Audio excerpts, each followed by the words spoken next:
All right, so Iche, as you run over to the kennel door, you see that there is a pretty simple locking mechanism that holds that door shut.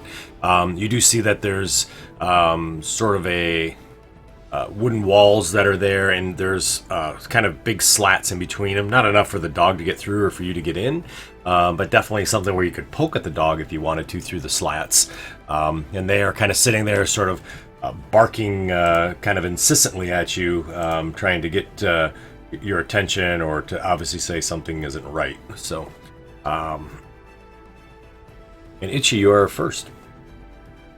Well, I start stabbing at the dog. They can't get to me through the slats, Nope, they can't. Nope.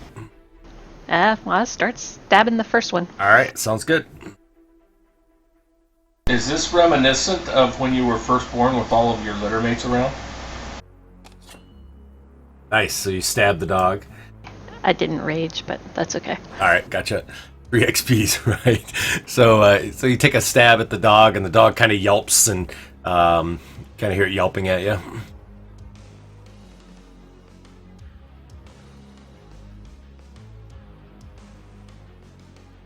So the prison guard upstairs immediately kind of looks down, and you see he sees you guys down in the area, and he runs away from the battlement and starts running across the ceiling to somewhere on the top of there.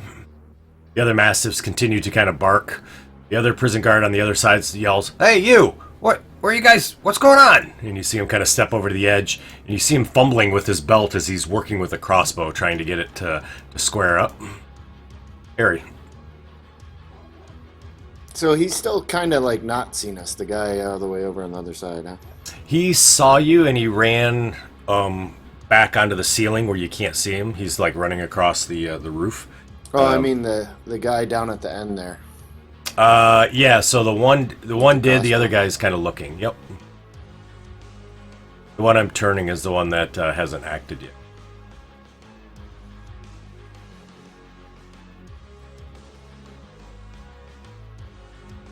The other one on the far west, he's the one who yelled and said, "Hey, what are you guys doing?"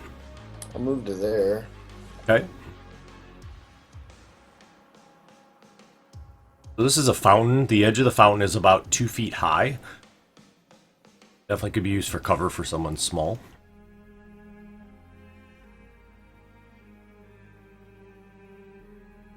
Oh, still too far. One sec.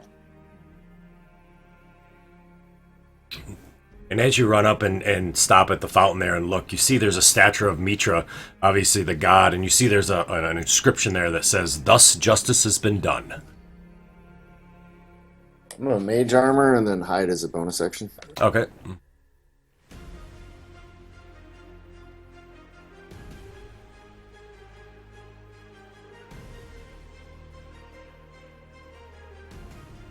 So do I feel like I have an attempt to use that as a sling? Yeah, you can give it a try. It's the distance is long, so it's obviously going to be a disadvantage.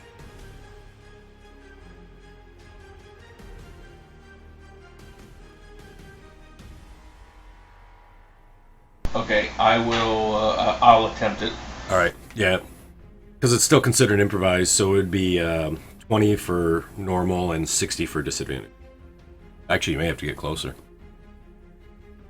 It's 120 for long range on a sling. Right, but the sling is improvised, right? Oh, Not okay. truly a sling. It's all slick and slimy from slaughter. I was thinking he just took his G-string off, slinging it around, with rocks in it. Great minds think alike. I said that before you got on. Ah. I don't know if that's great minds, but And Brian, no pictures are needed. I'm good. Thank you. I'll move up 30 feet. All right. I'll see if I can take a shot at it. Yeah, sure. Well, Long range is disadvantage, right? yeah. Do I feel like I'm close? Well, we'll find out.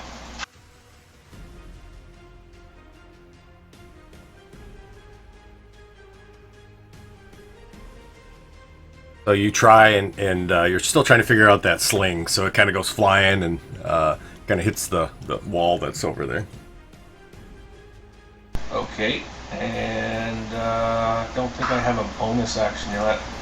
Sorry, I'm just double checking. No problem. I think I get that later, don't I? It's a new campaign. Well, you got a bonus. You got a bonus action as a goblin. Well, you're not a goblin. Never mind. You suck. Yeah, I don't have it as a rogue yet, so I think I'm done. All right. Welcome to first level, right? Yep. All right. So the dogs continue to kind of bark, coming up to the edge here of the door. All right. How about Teztsz? Oh, sorry, yeah. No worries. Thanks for playing them tonight.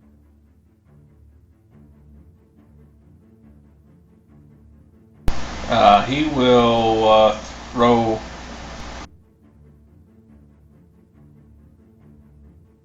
Bonus action, he'll put a hex on that guy. He's got to move up a little bit first.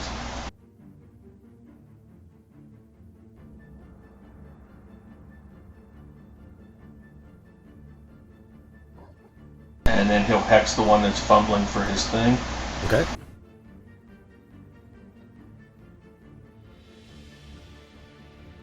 And then he'll attempt to hit him with an Eldritch Blast. Okay.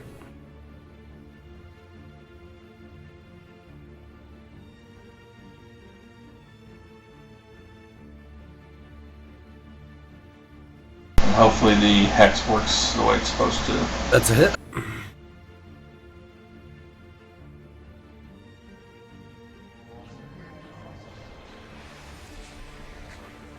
And then he's going to move back 10 feet to put as much distance between him and the crossbow as he can. Sounds good.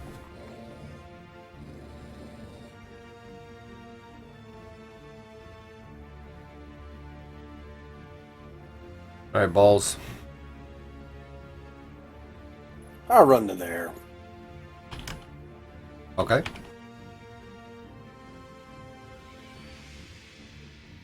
Ooh, I still ain't quite close enough. Oh, that's it for me. Alrighty. Well, I guess bonus action, I could try to hide plain sight. I don't think it's going to work. All right.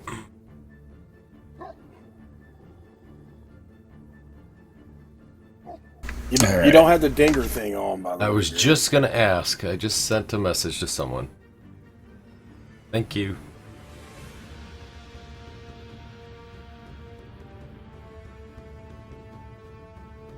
Okay. What you got, Ssue? Get on the other map. Alright, well, I guess I'll slide down the rope. All right. So.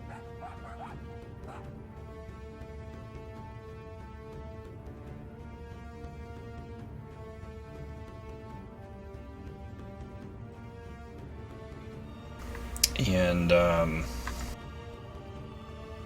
how much movement do I have left? We'll say that would be like 15 feet to move over there and down the rope. Okay. And, Harry, what are you again? Fabulous wizard. A wizard, okay. Goblin sex symbol. I'll do a bardic inspiration to Harry. Alrighty, sounds good.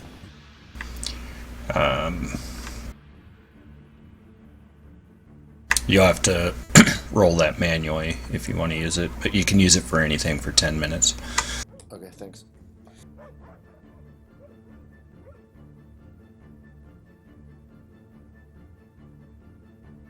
Then I'll move to there. Yep. I will cast Animal Friendship on this far right Gotcha. Mastiff. Yep.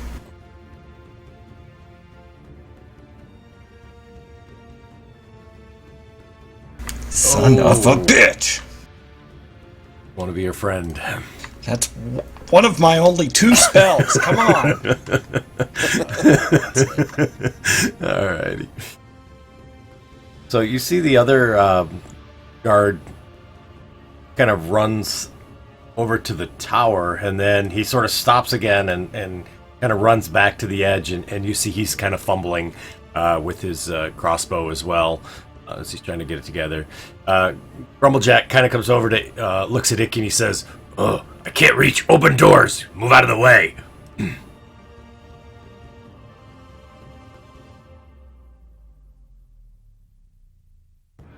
Well, I'm doing nothing but stabbing this little thing.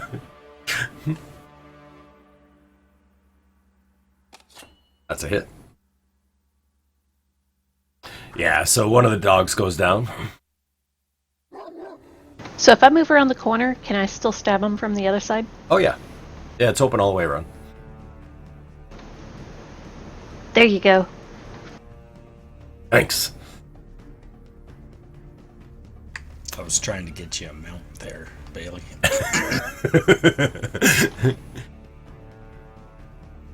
All right, so he's done fumbling with his crossbow.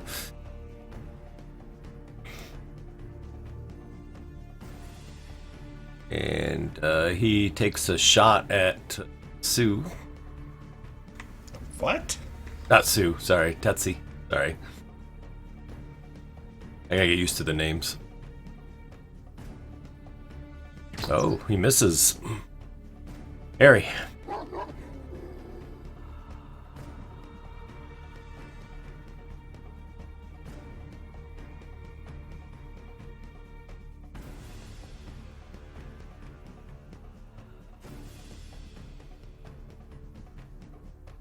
Can you cancel my move, Greg?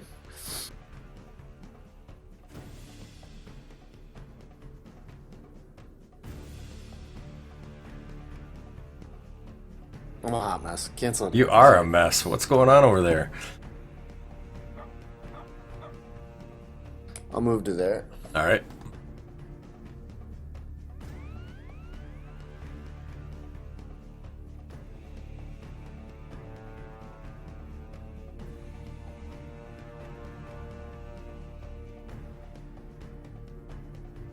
It.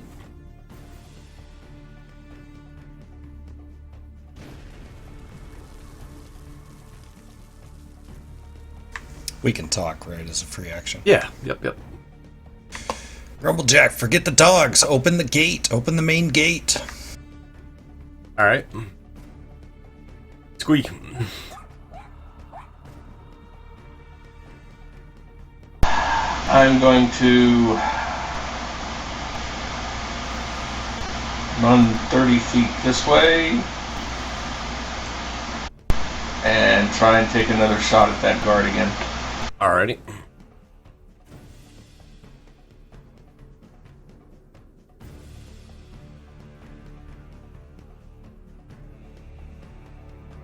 I think I should I shouldn't have to click on it. Let me make sure of that.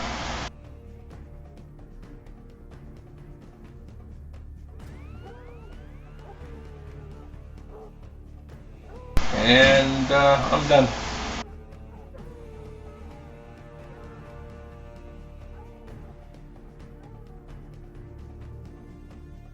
So the dog kind of runs around in the thing, trying to bite at Iche. Haha, they can't reach me. he's like growling and.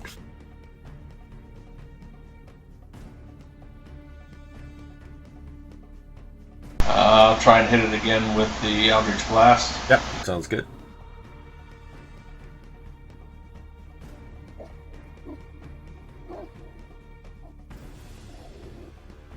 This?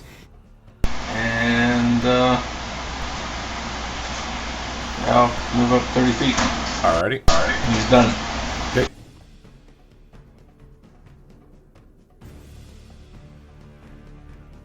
Balls. I'll move up to there. Alright. Bonus action, I'll cast Hex. Okay. And I'll put it on...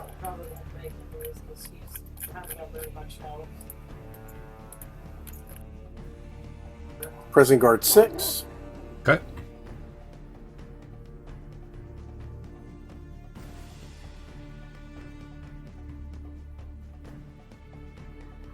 And I will cast Eldritch Blast. Hit.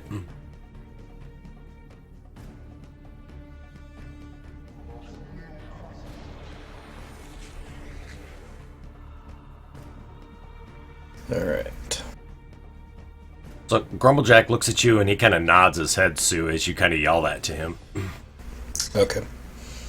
I'll run over here and then I'll cast Minor Illusion, and I'll throw a red bouncy ball into the cage. All right. somewhere over there. Gotcha. So you see a red bouncy ball in there. And I think that's it. Alrighty. Yeah, that's it.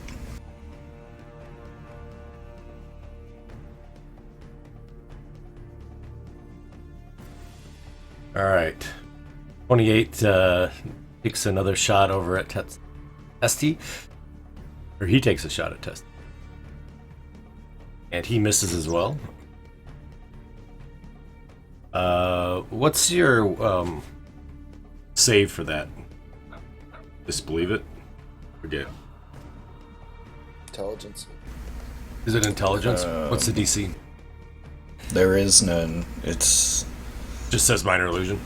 if a creature uses an action to examine the sound or image, the creature can determine it needs to use investigation. Yeah, Investigation. Okay, gotcha.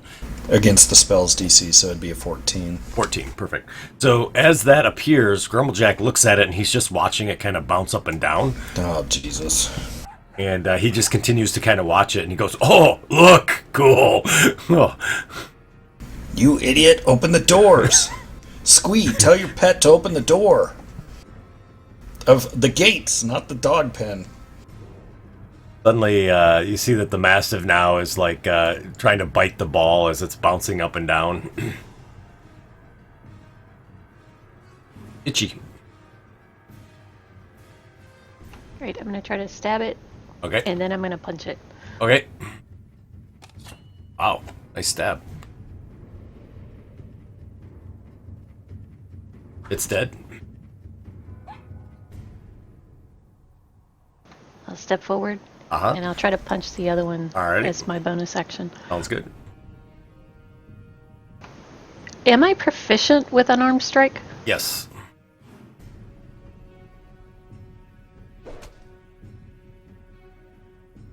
Is that the way it works? Just 3 points for either strength? Yeah, I think it's just your strength. Okay, I cool. believe it is. I think that's the way I had it coded. I just wanted to make sure. Yep. Oh, I think you missed him, though. Probably can't see it, can you? I can't. I thought it was... It's all good. I got you. Can you just take that 3 I points did. off then? Yep, Sorry. Yep, no worries. I forgot you can't see him. Why'd we do that? Oh, because of Bardic Inspiration. Like, why are we doing that again? Alright, No, because the shield. yeah. And many, many other reasons, right? So suddenly you hear this loud horn come from the third story of that building. Best I can do. I tried to find a horn. I couldn't find The one. one in front of us with Yep. the red square. Yep. Okay. Up on the ceiling, or on the roof of it.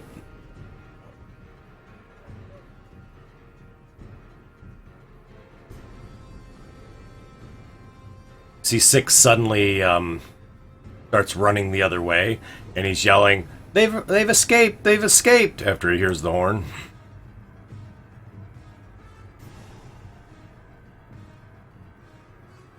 Harry?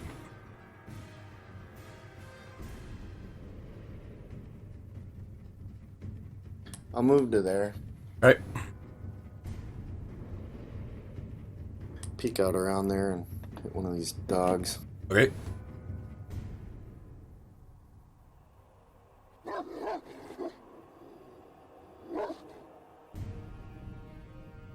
It's a miss. Oh, was it? I'll save it actually. Right. I'm gonna hide as a bonus action. Oh, I called it. That's because I called it out. You could roll it if you want to take it.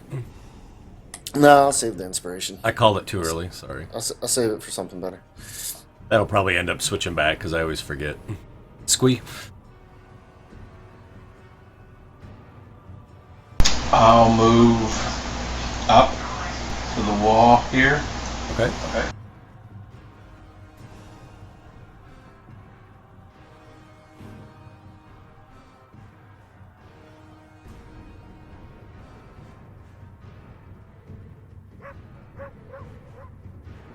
And I'll take a shot at the one directly west of me. Yep.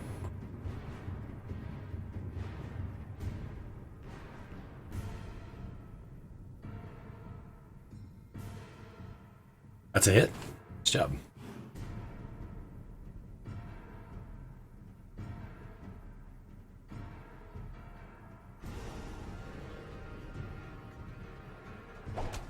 It does damage. Oh, I forgot. That shouldn't be strength. It should be based on dex, not strength. Hmm. So could you add, make it 2 points of damage? Mm-hmm. Sorry, that should be 6. My bad.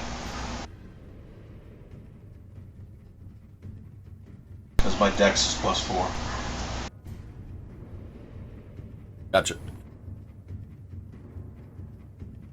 Wrong guy. All right.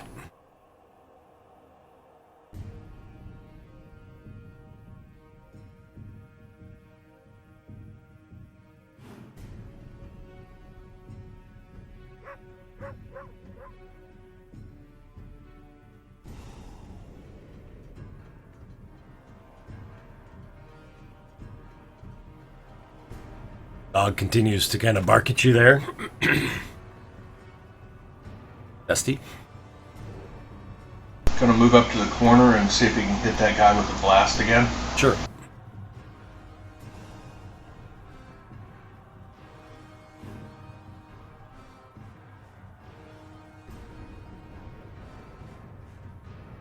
Sees as he comes around the corner, there's a large tower, much bigger tower just south of the building that he's standing next to. It stands about 40 feet high. And then so my that's- last 5 feet of movement, I'm moving away from the corner. Yep. Balls. I move up there. Alrighty. Yeah, well, I guess I'll move my hex over to this other dude. Okay. It's my bonus action. Alrighty. And I'll just blast him. Okay. Nice, that's a hit. Oh, jeez. It didn't stay on. And another 6. Uh-huh.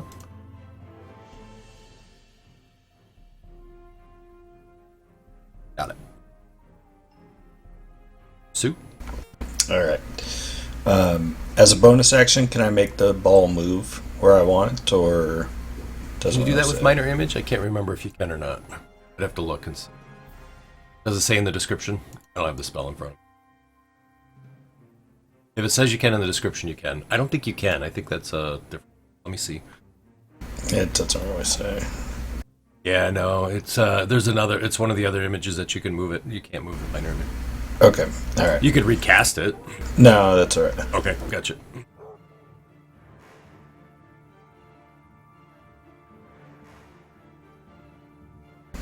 I'll move up to the corner and I'll cast poison spray at this mastiff. Okay, sounds good.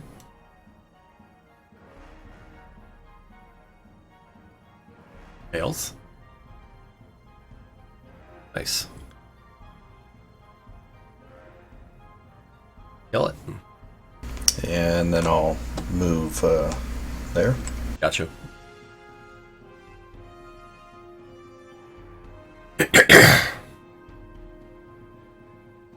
Alright, so he takes another shot.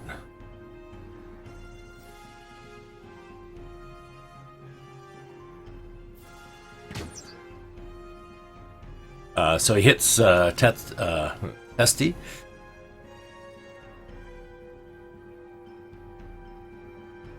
I'm not for sure if he has anything to block or not.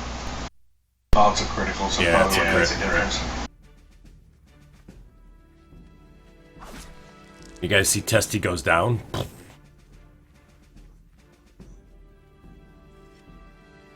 Oh shit! This is gonna be all of us shortly. Grumblejack, let's see. Nope. He's just sitting there kind of staring at the ball as it continues to bounce. Or is there. He's like, ball. Icky. Itchy. Itchy. Itchy. It'll never go. It'll be forever. Nice, Itchy. That's a hit. You killed the last dog. Right, where'd you now? I turn around. Where's all of my brothers? We gotta get out of here. Everybody's spread out. Is that the gate right there? That looks like a gate. Yep. I try to push it open. All right, gotcha. So as you push on it, the doors do swing open, and you see there is a large room that has arrow slits on each side, and it has murder holes in the ceiling. And then there's a large gate on the opposite wall.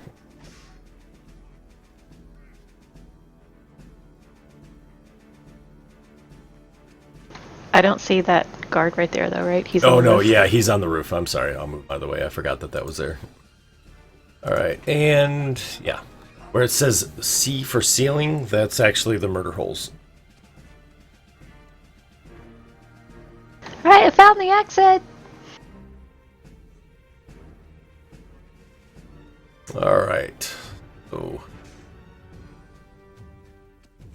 you then see the guard that was up on the ceiling turns and looks out over the edge. As he does, he has a crossbow and he takes a shot at Grumblejack, and he hits him.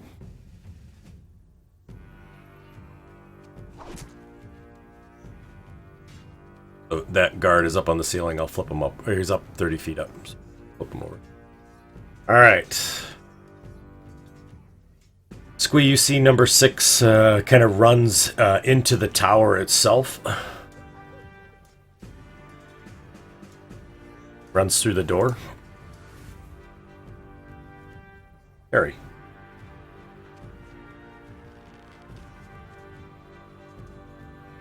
I'm gonna run over there. Hop over the fountain. Okay, gotcha. That guard's 30 feet up? Right? Yep, 30 feet up. So I can hit him with a 30-foot spell, probably. Right. Go for it. Because I'm a little bit over the ground. Sure. Yep, that's it. I'm going to pull him over. Oh, nice. All right. So he gets pulled over the edge. Incoming! Kind of hear him yell as he comes flying down. 3D. 16 damage to him. Oh, good damage. Nice. So he kind of crumples down on the ground, and he's prone too. So let me prone on him. All right, there we go. Sorry, Harry, you all set? Yeah. Okay, Squeak. I will attempt to take a shot at this guy. Okay.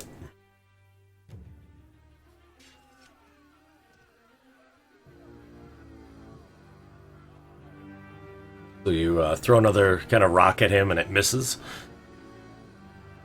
Sling.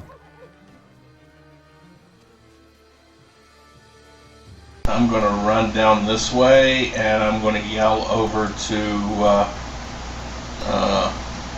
Balls to say, "Get the stuff off his body!" You'd give him a death save, please. I can do that. Thank you.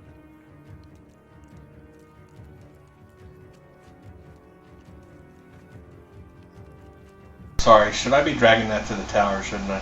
It's okay. It's no big deal. It shows whether that you get it or not, I think, in the combat tracker anyway. It's all good. Balls takes a shot and misses. His Eldritch Blast. I know. And I will go prone. Oh, okay. Oh, nice. Well, You're going to use Tetztsz's body as cover? Absolutely. as I'm digging through his pockets, looking for the veil thing. okay, gotcha. I was just going to ask what you were going to be looking for. Yeah, he has it. Yeah, He has I'm it. rolling him up, using him as cover, going prone. He doesn't have much. He has a rope, a component pouch, and his the veil. That's it. So, Yeah, I'll get what I can get right All now. right. First thing is the veil. all right, gotcha. You are able to get the veil. Oh, sorry, Sue. All right, I'll run to there. I'll drop the illusion, and I'll yell at Grumblejack.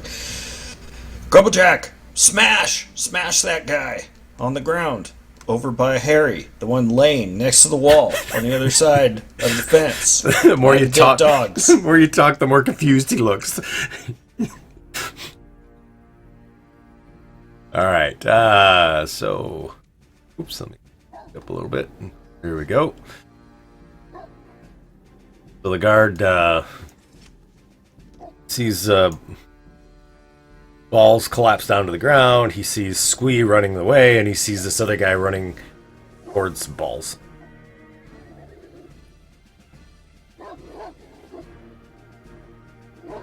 Who's running after balls? Grumblejack was earlier. It was. Squee, you hear a crossbow bolt go shooting by.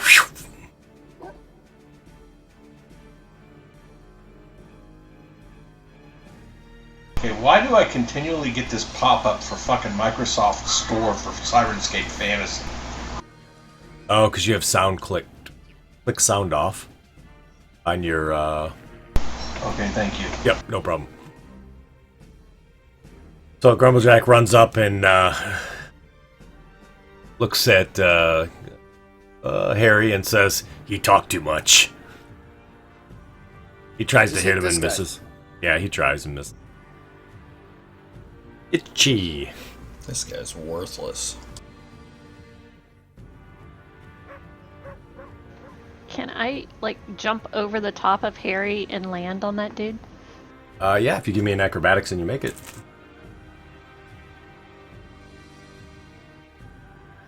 Acrobatics?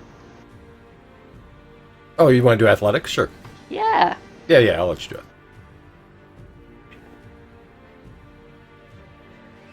Yep, sure can. Alright, I go launching myself over the top of him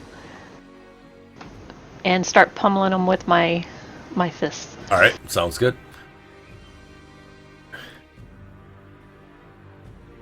As you do that, Grumblejack goes, "Whoa.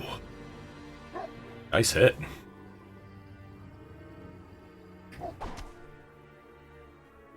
In my bonus action. There you go. 18 hits. Yep, 18 hits.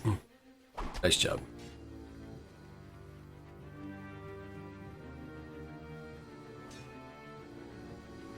All right, he kind of shrugs a little bit and they're like, "Get off me! Get off me!" And you see him kind of fumbling, trying to grab. He's got a mace that's kind of on his side there, and he's trying to grab onto it. And as he's kind of reaching for it, he tries to swing up towards Itchy. And he misses. Harry.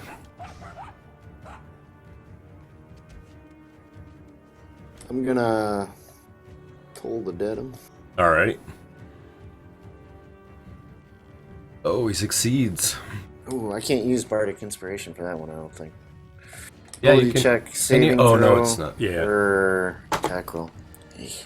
Right. Alright. Because it's his save, right? I'm gonna disengage as a bonus action and Okay. move away.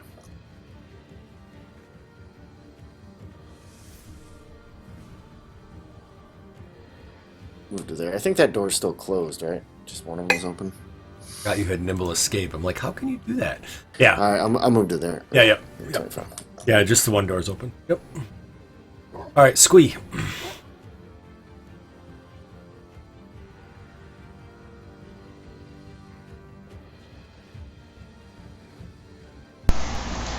I will move up to there and take a shot at him.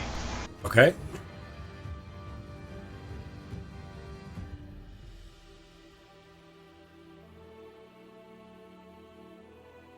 And I'll take a page from, I see balls falling to the ground over there, so I will do the same.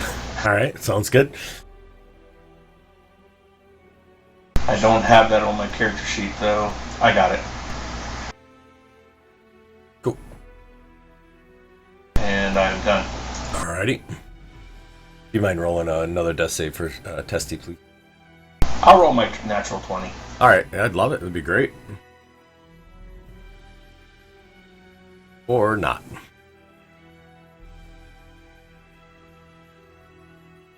Alright, balls. So, balls, you have the veil. Yeah, I'm looking at Teztsz, and I'm like, I'll see if I can save this dummy. Alright. I'm gonna try to stabilize him. Okay. Not my strong suit. Yeah, he doesn't get stabilized. Yeah. And then I'll roll him back up on me so I can use him for cover. Jesus. All right. I'm going to cast Healing Word on Teztsz. Nice. Teztsz, get up. Let's get out of here. Alrighty. I can only imagine what he'd be saying with a goblin underneath him. And then I will fall back to here. Uh-huh. And... well, wait, before I do that,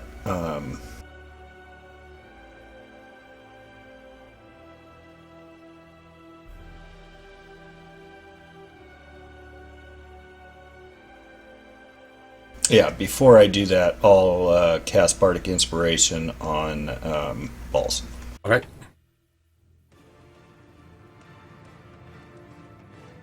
And then I'll go ahead and move back 30 feet. Okay. And that is it. Alrighty. So, prison guard over on the other side, you see he's kind of looking down, and he kind of grins, and he's like, I got these guys. You can kind of hear him say that. So he loads up that crossbow again.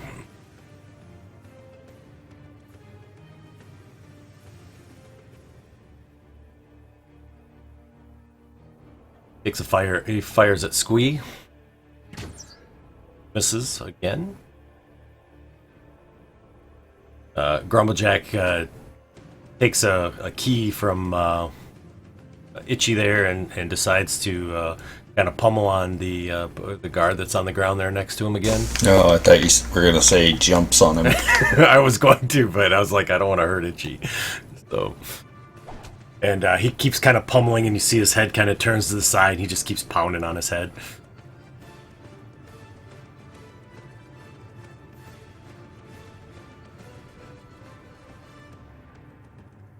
All right. Do Are we good. ready to go? Be ready. I'm ready. Get balls.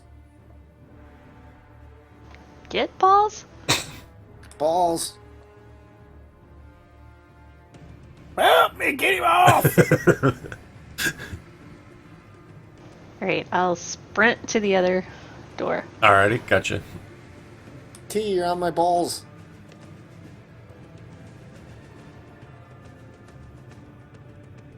Oops, that guard's dead. Sorry. Harry.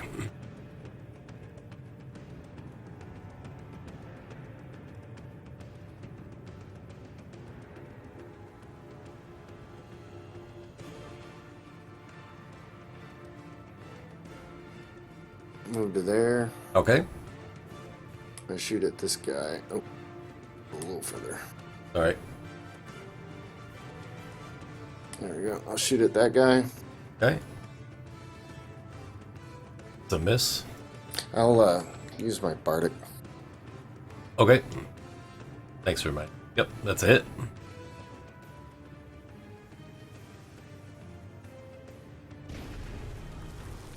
Nice. Max Then I'll damage. move back. Okay. Try to hide against the wall. Alright.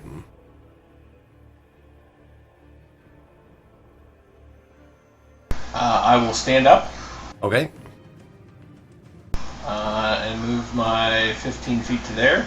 Okay. take a shot at him. Alrighty.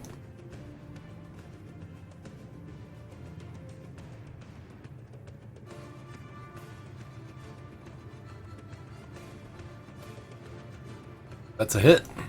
Woohoo! Nice job.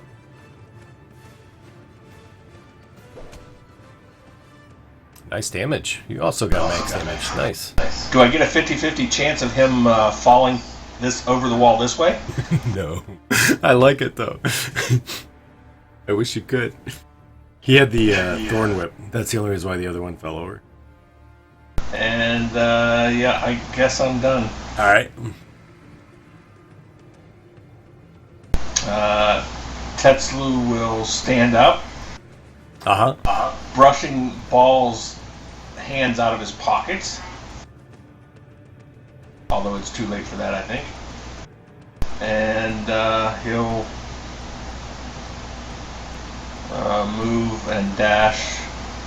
So he gets 30 feet, I think, doesn't he? Or is it 15 and 30? It would be 15 to stand up and then 45 to dash. Alright, so he'll dash to there.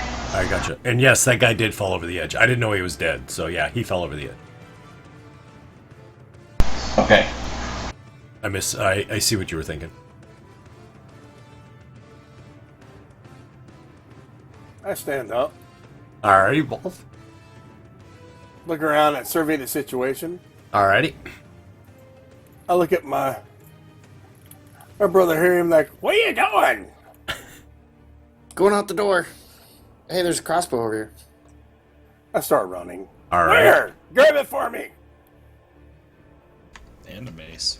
And a mace, yep. Both of them. There's two. There's one near Grumblejack and one over on the other side of the wall. Yeah, I'm gonna be crazy and try and get the stuff from the guy that just fell. You're gonna die. Greg's sucking you What? in. Who's that? Alright, Balls. Anything else, bud? No, that's it. That's the best I can do. I got up and dashed. What you got? Alright. Soup. Alright, I will. I'll give Teztsz a bardic inspiration. I can keep doling these out even Yep. though they're not being used, right? Okay. He used it, actually. You can have one at a time, but he used it, so. But yeah, you can keep. I think you can give them out as much as you want, can't you? Oh no, there's a No. there's a limit. Set them out. Yeah. Well, there's a yeah, limit. no, I've got 6 of them, but I don't have to wait for one to be used to use another one. Was all I was asking. Do you or don't you? I don't remember. It doesn't say. It doesn't just say. says I Yeah. have 6 of them. No, that's so- fine. You can dash them out. I don't mind. Okay, so I'll give one to Teztsz. And then I will run and dash. Gotcha. Yeah, you're right. It says only creature can only have one at a time. So.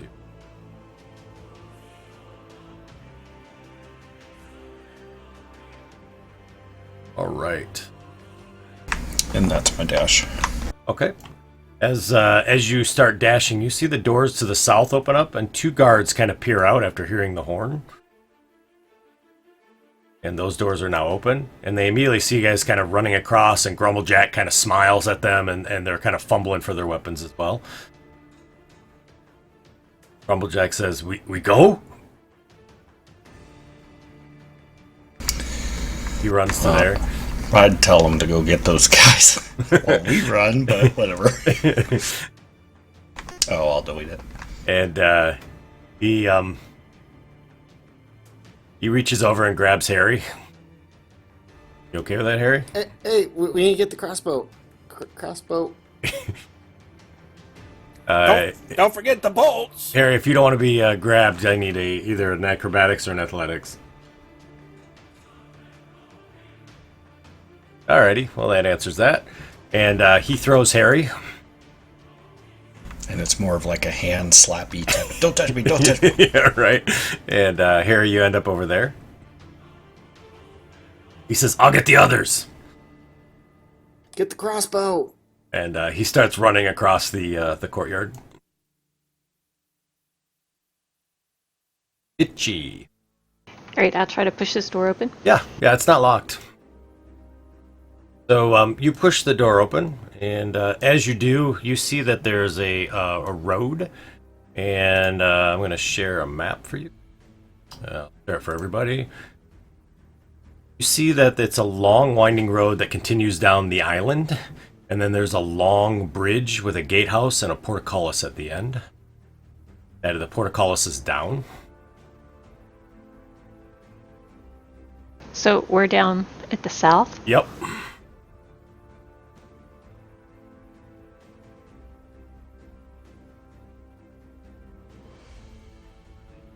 All right, I'll stand right there, Okay. and I will prepare to stick anybody who comes running out there that's not in my party. All right. Sounds good. Because I'm not running across that bridge by myself. Sounds great. It's my turn. Yeah. So Harry, he kind of throws you over there, and you're kind of bouncing against the wall. Balls, you get the crossbow.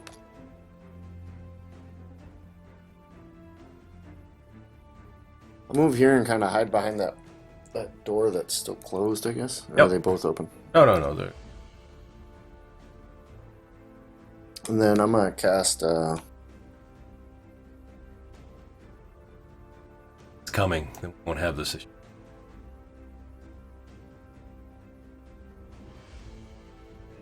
I'm gonna cast fog cloud. Oh. Okay. Right there. Alrighty. That's heavily obscured, is that right? You could link it there. Heavily obscured. Alright, gotcha. Squeak. I'm going to move to there and loot everything I can off of his body in one round. So you move over to his body. Alright, so he has a mace. Are you taking off his armor too?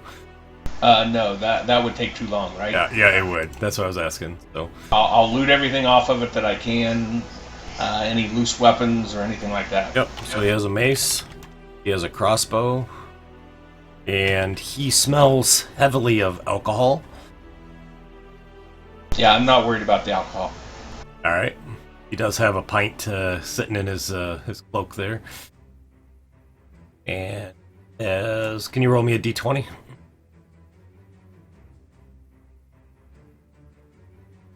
He has 12 crossbow bolts. And he also has a bullseye lantern. Can I get all that in one round? Sure. You're moving quickly, I assume. Yeah, Yep. as quick as I can. Yep. And I'm assuming that was an action to do all that, so Correct. no bonus action for me at this point in time. Okay. And I'm done. Alright. I'm just going to put you where his body would have been. Alright. Hasty.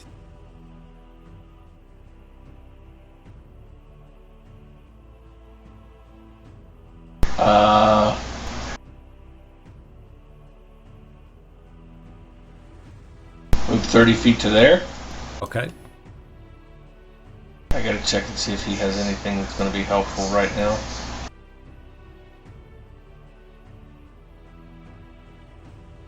I don't think so, so he will just dash. Okay.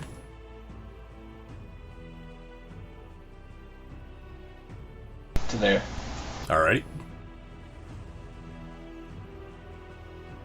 Grumblejack gives him a thumbs up as he runs by. I yell out, what about my chemistry set? I can't leave it.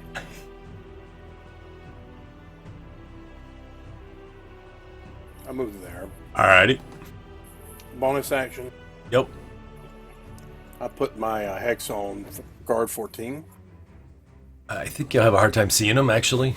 You have to see them to be able to do that. They're in a big fog cloud. Is that lightly obscured or heavily obscured? It's heavy. Well, then I don't see him. Yeah, I know. Who's the jerk that did that?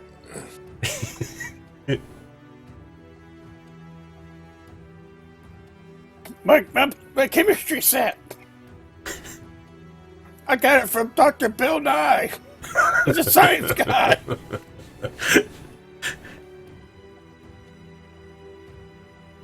I get running in there. Alrighty, gotcha. You're up against the door.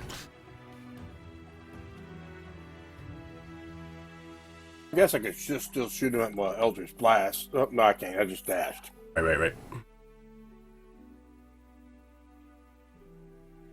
Alright, Ssue. Alrighty. Yeah, I got nothing, so I'll just...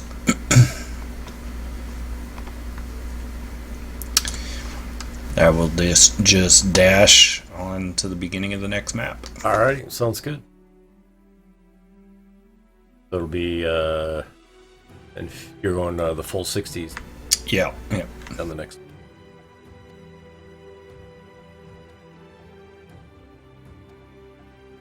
There you go. Alright, so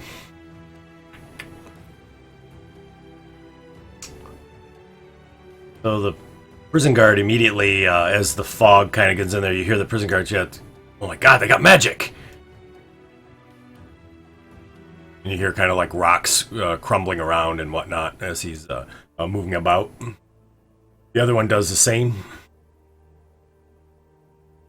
Grumblejack smiles. He goes, all good. Steps in front of here. He reaches down and grabs balls. Says, "You too slow." Get the crossbow, balls. Balls, if you want to oppose that, you need to make an acrobatics or an athletics. Yeah, don't touch my balls. So he reaches and you kind of dodge out of the way as he reaches for you. He goes, "Urgh. Come here," and he kind of walks around and kind of tries to get kind of keep chasing you, trying to grab you. Itchy. I am going to wait for my brother. All right, sounds good.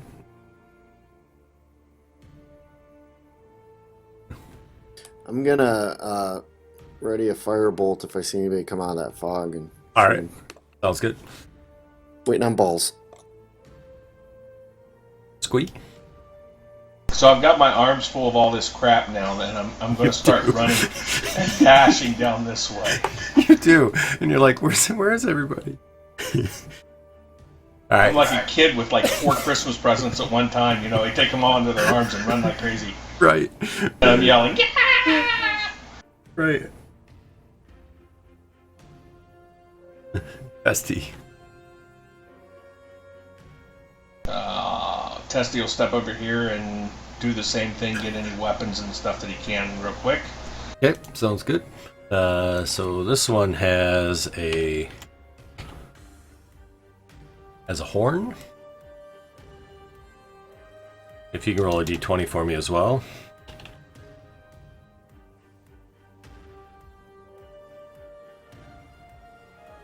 So that one has 14 crossbow bolts. And a heavy crossbow. And a miss.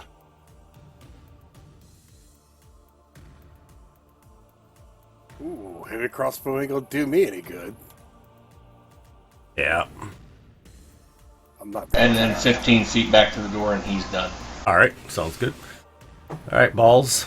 So Grumblejack's chasing you, trying to grab you. Leave me alone. Go get Like- go get my chemistry set. Me help. Where's what? Get my chemistry set. Sure. Stops trying to chase you. It's in there. Alright. He nods.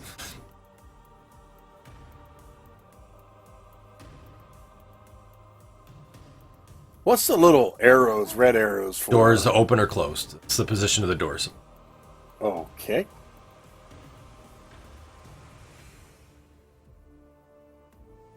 So I'm going to duck around the door there. Alright. Good. And, I'll peek around and I'll be like, using the door as cover, and I'm going to ready an action Eldritch Blast somebody if they come out of the fog cloud. Gotcha. Still yelling to get my chemistry set. All right, sounds good. Ssue. All right. Outside the path, I assume that slopes down toward It does. the water. That's exactly right. Yep. And is it just like rocks and gravel and It crap? is. It's a road. You can tell that there's definitely been wagon paths. This is how you guys obviously came in here, and it is kind of like a switchback sort of positioning for this. You're about, I don't know, maybe 60 or 80 feet above the bridge. Do I see anybody down at the guardhouse? I'm glad you asked that. Yes, you do. So on the roof, you see there are 2 guards on the roof, and you do see there's a dog as well, because you can look straight down into it. And you see them looking up towards the prison itself. Is the portcullis up or down? The portcullis is down.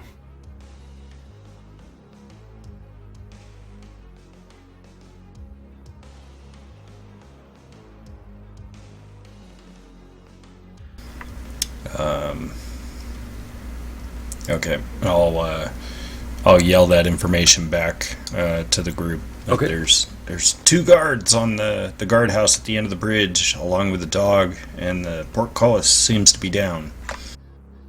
And as you kind of look in that direction, now that you're outside, this is what prison looks like, and that's how high the bridge is from the water.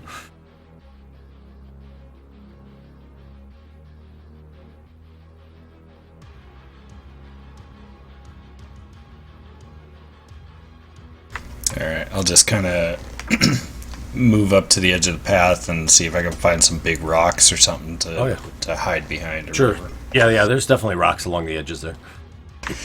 And I think that's about it. Alrighty, sounds good. So Grumblejack runs towards the fog, and you see him kind of disappear into the fog.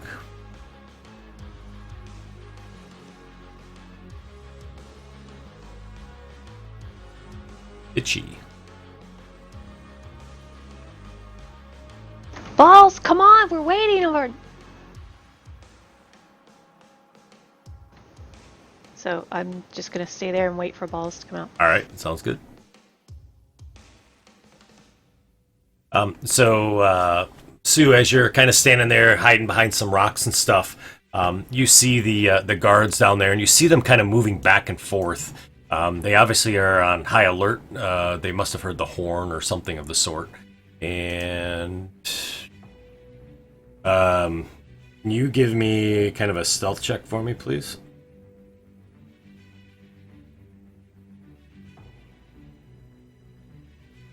All right, cool. So they don't seem to have noticed you yet.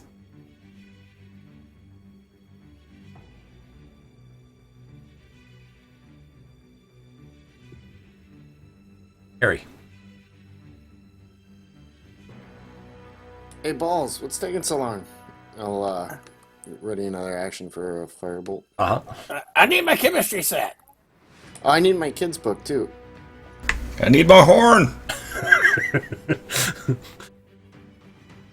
Squee. I'm dashing, All right. hitting myself in the face with the string on that crossbow.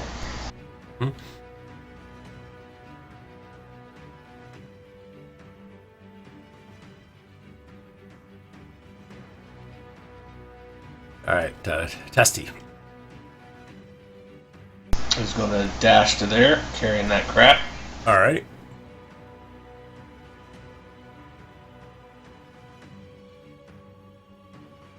I'll still ready in action. Alrighty. And let's see. So you hear in the fog clouds some sort of like grumbling of and you hear rocks and things like that that are kind of being kicked around and stuff. And then you see Grumblejack comes out and he's carrying what looks like a whole pile of rocks. And he's kind of running. He's like, I got the chemistry set! And he runs in and he hands you a whole bunch of rocks. That's it, dummy. Go back and get another one. Oops, sorry, Itchy. I apologize. He's like, no, it's chemistry.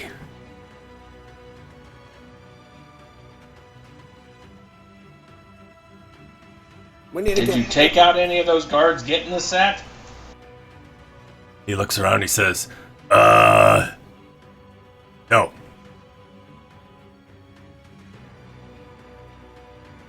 Maybe.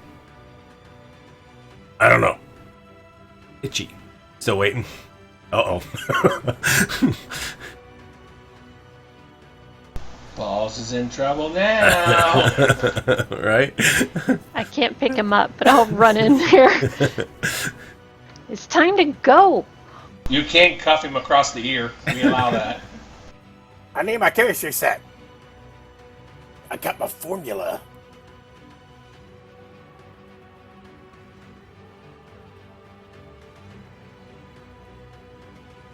Harry. I can see the guys down on the guard tower too, right? Yeah, definitely. How far away is that? Long ways. Long ways. I can find out for you here. 1 second. It's 245 feet from Thank me. you. Yeah, so it's like Yeah, almost that's 260.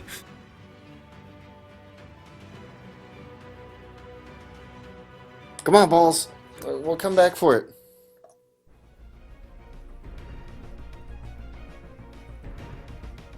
That's it. I'll just ready in action with the firebolt. Okay, Harry. Comes Sounds good. All right. Keeping the fog cloud up, obviously, still. Squeak.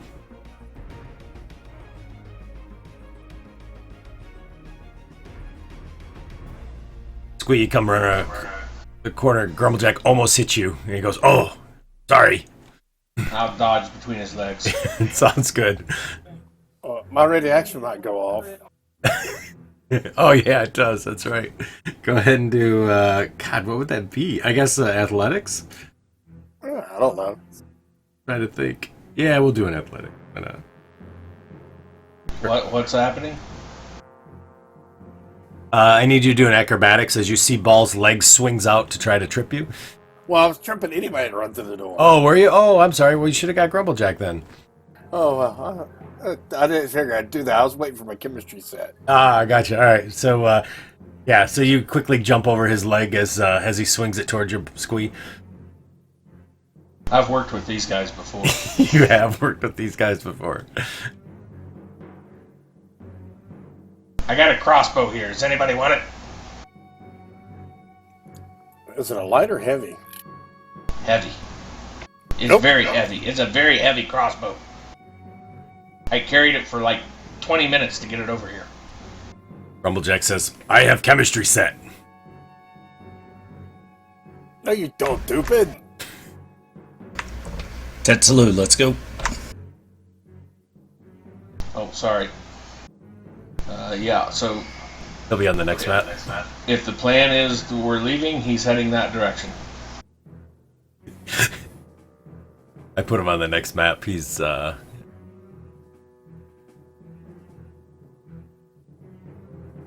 right, Balls. I dash. Let's go. All right. Hey, you better not be lying, Harry. That was me. You better not be lying, Itchy and Harry.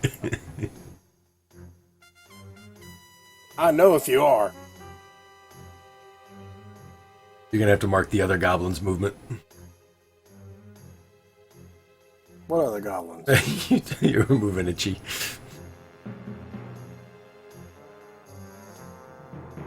Itchy's always getting in the damn way. All right, Balls. So you kind of run through. Ssue? Oh, Sue's on the other map. Sorry, I forgot. Oh no, Ssue. Yeah. What would you like to do, Ssue? I'm gonna best I can. Oops, I'm not locked anymore. Am I still? Oh, that's right. Yeah, it's a different map. Yeah, sorry. It's locked now. I'll do my best to move down and find some cover. All right, sounds good. They kind of continue to move along the road. Alrighty. Grumblejack looks to Iche and looks back at Squee and he goes, shh, and he slowly closes the door. He says, they'll never know. Exactly. Now get through the other door over there. And then he tiptoes over to here. Quickly. Really trying to be as quiet as possible. Balls, did you use your bardic inspiration? Not yet. No.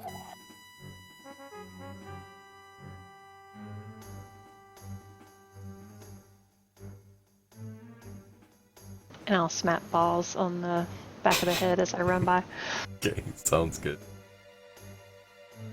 That just doesn't sound right. Leave me alone. I think they call that teabagging when you slap balls in the back of the head. What's after 10? It's only if he's laying down. That's not teabagging. Fat counted for kneeling. Actually, you guys are so low to the ground, it probably doesn't matter if you're laying down or not. I'm gonna run past balls and slap him on the other side of the head, and then dash and All try right. and find cover. It's like playing with the Three So Stooges. It kind of is, isn't it? Putting all of you on the other map here, so approximately where you would be on the map.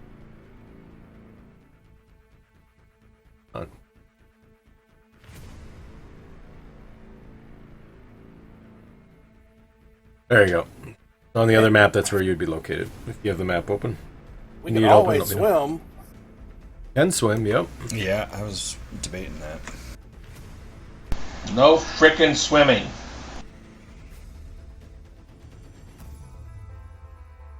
Alrighty. Go ahead, Harry. Sorry, I got you on the other map now. Okay. All the way down at the bottom of it.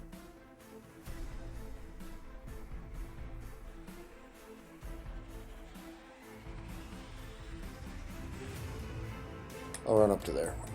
Alright, no.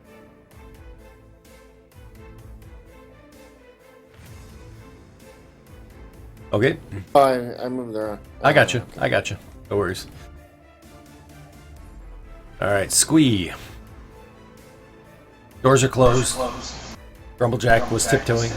I'll dash to the other map. Alright. Well, 60 feet is right there, so I don't know if I'm on the other map yet or not. Yeah, I got you. As you kind of run by, you see Grumblejack is like, why is everybody running? Because we're in a hurry. Okay. And you're standing next to Harry Balls now, and Iche.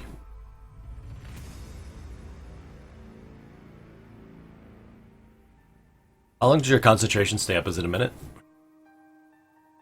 Oh, I see it. Oh my god, it's forever. Alright, Yeah. 8 hours. An hour. An hour. Move to there. Alright.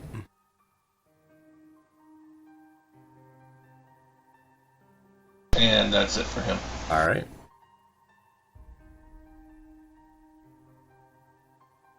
Balls.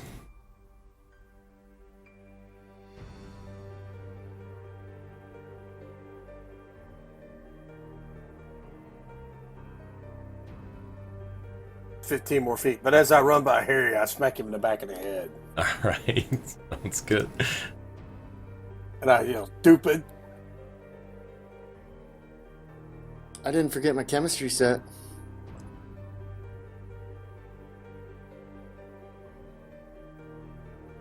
Alright. Ssue.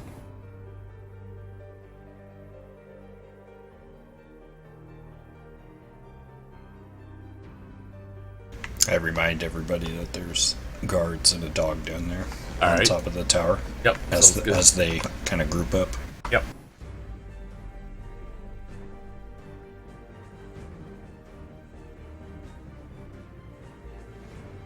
Did you move my character again? Did he? He did. Yeah, he did.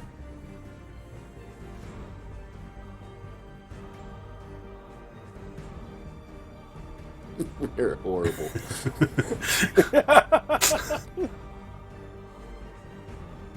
Well, you're out of the prison, sort of.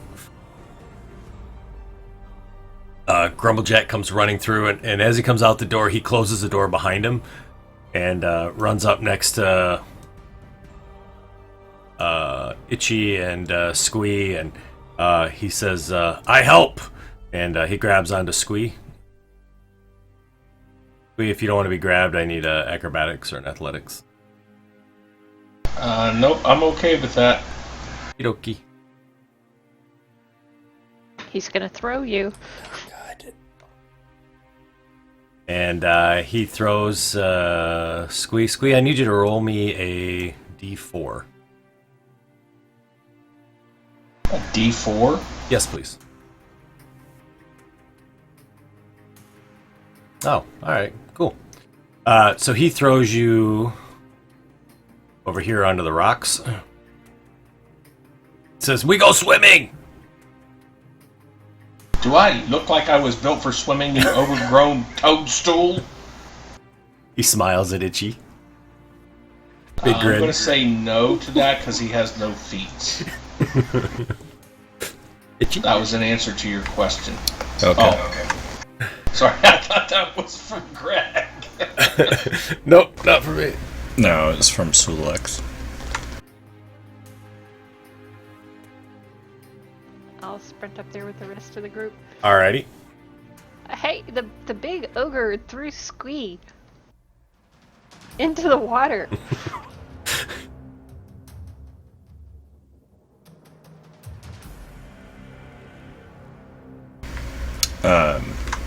So you now see that the guards on the far tower now are moving about, and you can see one of them is kind of moving back towards the trapdoor that's there for the guard tower, and is kind of opened it up and is now looks like he's either going down or saying something in there, but it looks very panicked up on top of the roof.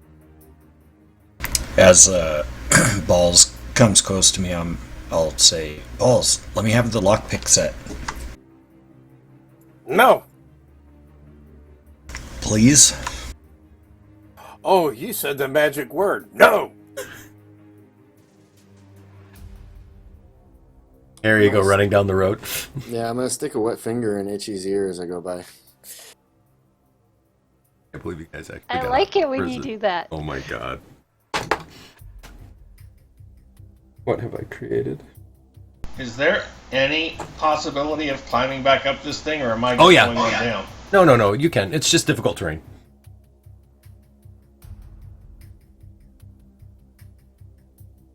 That's what happens when you steal my spellbook. So that's 40 feet to there. That's 50 feet. 60 feet to there. Okay. Hey, you dork! Carry me down the path. Don't throw me over the hill. Oh, good idea. So they call me the brains of the outfit. I don't think anybody has ever called you that. He goes, you must be leader. I'm going to start calling you Pinky. How about for Testy? He will continue on down the path. All right.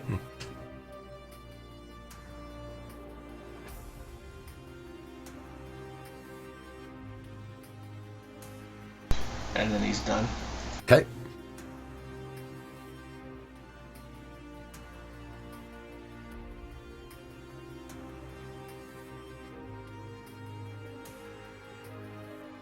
I run in there. Alrighty. Are you honestly not going to give me the lockpick set? Well, maybe. Catch up with me. See if you can catch me. No.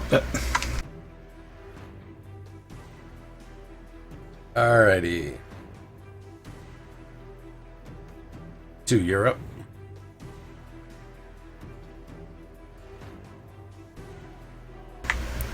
I am? Yeah, he forgot. Balls didn't advance. There you go. Okay, I'm going to run down the hill here to the water. Okay. And I am going to transform into snake form and slither into the water. Alrighty. Sounds good.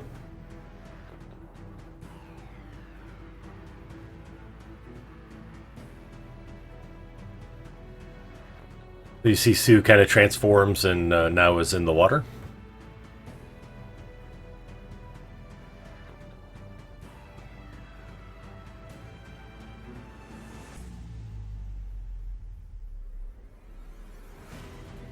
Anything else, Ssue? You good?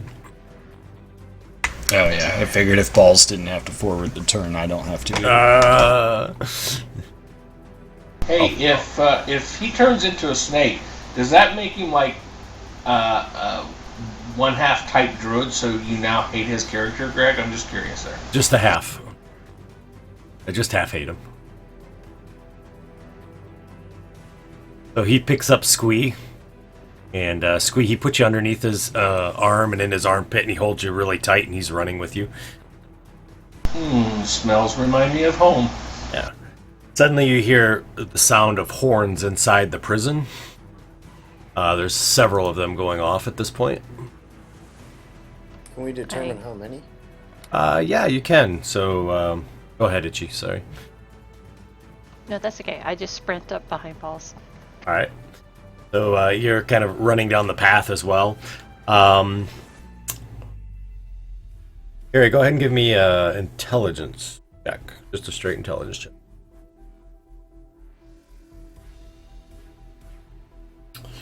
Yeah, you recognize that over a period of time, it sounds like there are 6 different horns going off. Ooh, 6 guys. All right.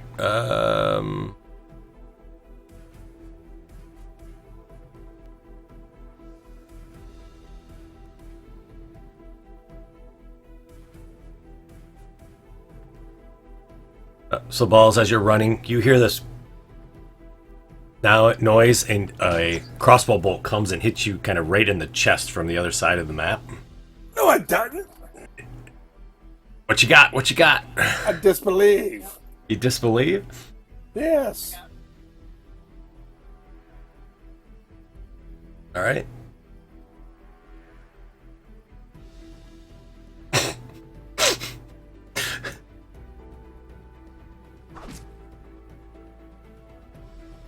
No, I rolled my Constitution check. That's fine. Keep it. Use your inspiration. I did. I rolled it. I didn't know. I forgot that it was doing it automatically.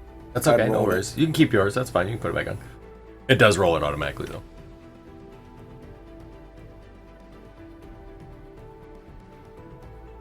Now, the other prison guard has finished with what he was doing or yelling down or whatever, and he comes back up over to the edge.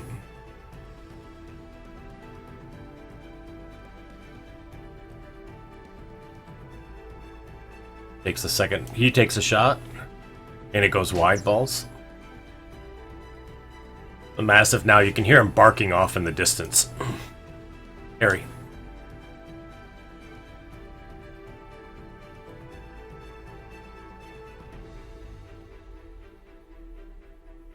I'll run to there. Okay.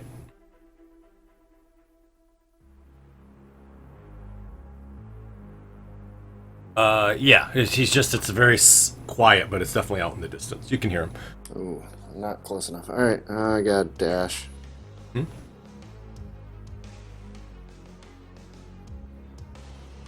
gonna dash there and then try and hide behind this thing as a bonus action. Yep. Yeah, you can. Yeah, the edge of this bridge is about 2 feet high, the kind of guardrails to kind of keep things from falling over the edge. So it can be used for sort of a coverish type of thing. I'm being carried. I'm not doing nothing. Alright, sounds good. Oh, I'm sorry. It's Tezt's turn. Used to people not advance. They're still several hundred feet away, aren't they? Oh yeah. I still don't hear the bell, Greg. What's that? You don't hear the bell? I don't hear it either. There's no dingling. I'm hearing a ding-a-ling. It's because you guys are dinglings. I have it on. I don't know why it's not ringing. I hear it when it's my turn. Do you? On your options, you may want to just scroll down and see if it's turned on. Not sound, but it's bell on. I don't know if you can turn it off on your own side. All right, balls. Oh.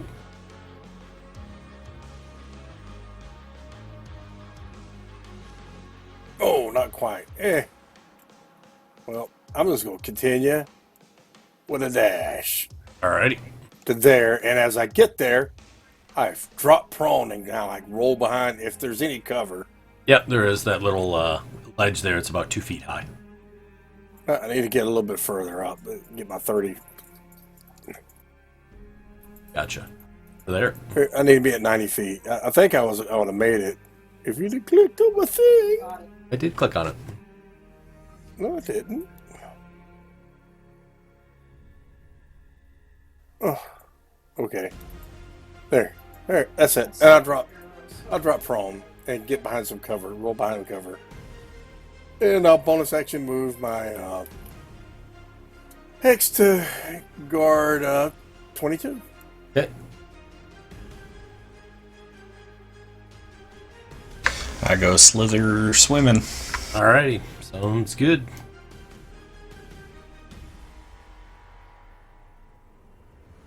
Alright.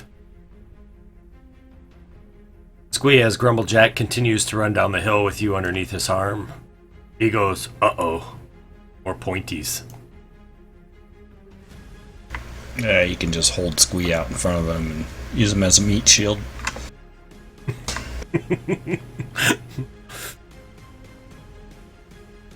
Does it cost any movement to drop prone? No. Alright, then I run up there and kind of take some cover as much as I can. Yep. You drop down prone too. Yep. Greg, you didn't move Who did I not move? Teztsz last turn. Oh, thank you. I appreciate Hiding behind Harry. Like an adult mind-minded kid. I've seen it in the movies. It must be true. It must be. He takes a shot at Grumblejack and misses. The next one's going to do the same. Well, Grumblejack and Squee together.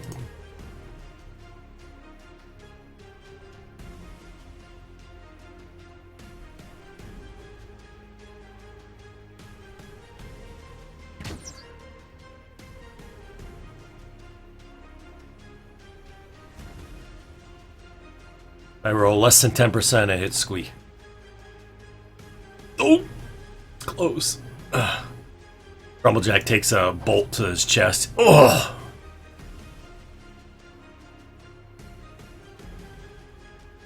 You now see the dog disappears as it runs down the hole. Harry.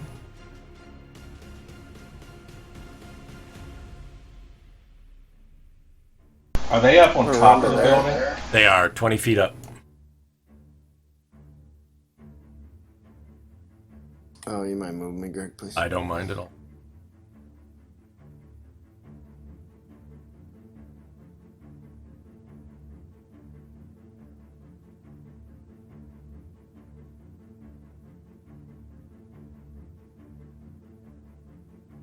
I'm going to drop my one fog cloud and put a new fog cloud up here. Alrighty, gotcha. I'm out of spells. Alright. So another fog cloud obscures the top of the tower.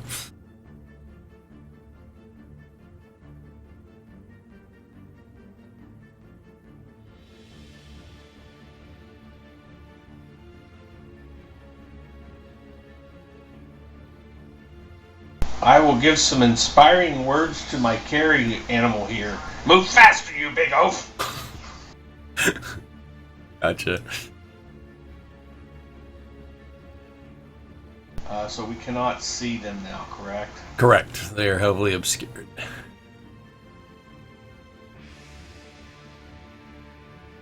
I will move up to there. Alrighty. And drop prone, just like everyone else is doing. Sounds good. And then I'm done.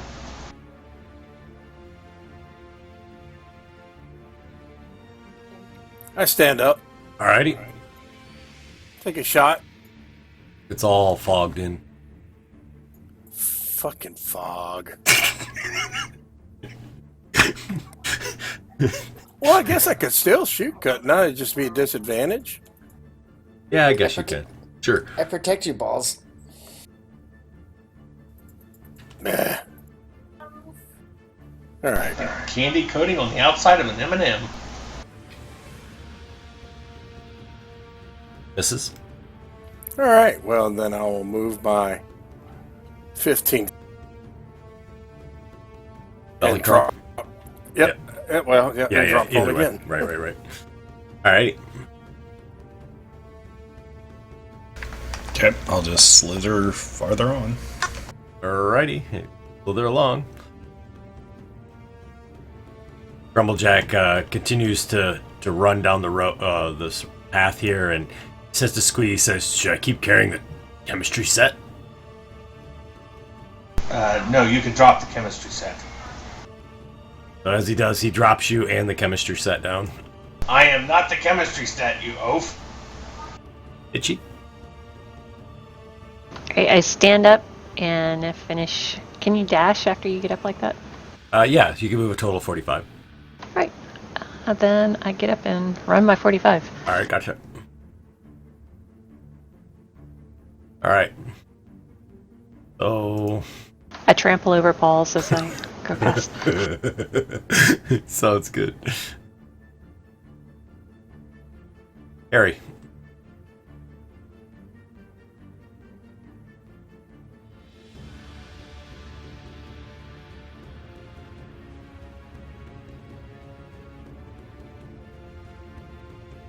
I run past these two and like zigzagging between them, slapping them on the butt. Alright, sounds good.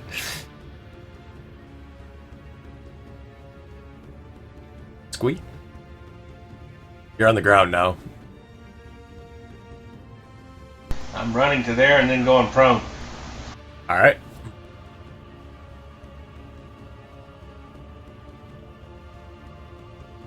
Dusty? Will stand up, Mm-hmm. move to there, and drop prone. Okay.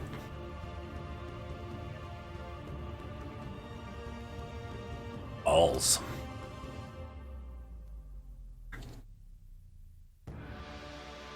Stand up, Yep. run to there, and as I'm running by, stepping on Itchy, I'm up, they see me, I'm down, and I hit the deck.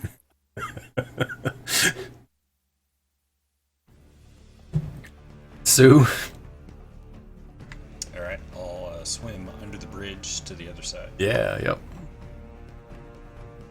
Grumblejack yells, wait for me!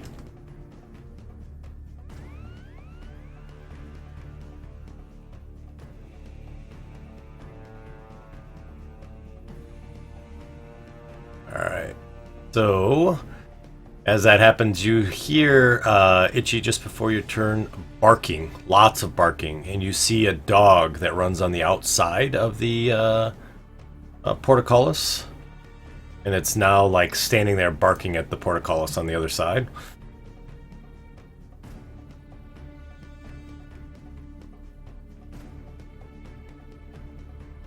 Oh, sorry. I was getting ready to pick up the wrong one. No worries. All look very alike. I know. I sprint up into that direction. Alrighty, sounds good. We're getting close to the fog cloud right next to it. Harry, before you go, 1 second for me. Sorry, I apologize. So there's another dog that comes running, so now you have two dogs that are barking. And you see one of the guards is now outside looking through the portcullis.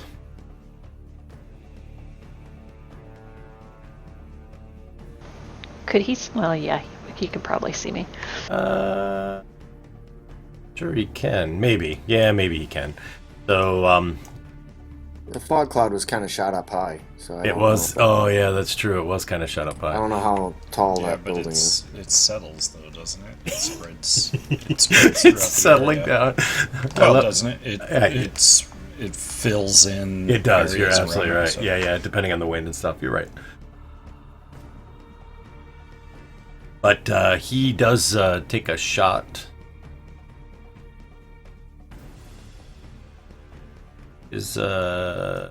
Testy. Oh, actually, he's not going to shoot. Why would he do that? He shoots at Grumblejack. Misses. He's the bigger guy. He's also the only one who wasn't prone, I think. I think Iche isn't prone either. I think, or is Harry prone? I'm not sure Harry's prone. No, Harry's not prone. Yeah, Harry and He Iche put the are fog cloud up. He's proud of his magic. All right. Confident. And so now you can go, Harry. Thank you. Oh yeah, I'm gonna move up to there. All right.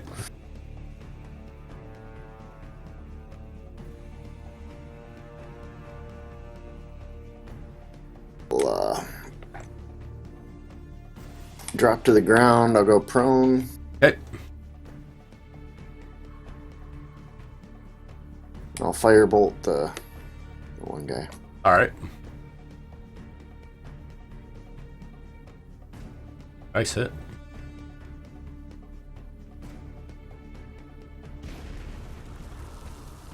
All right, Squee. I will stand up. All righty. I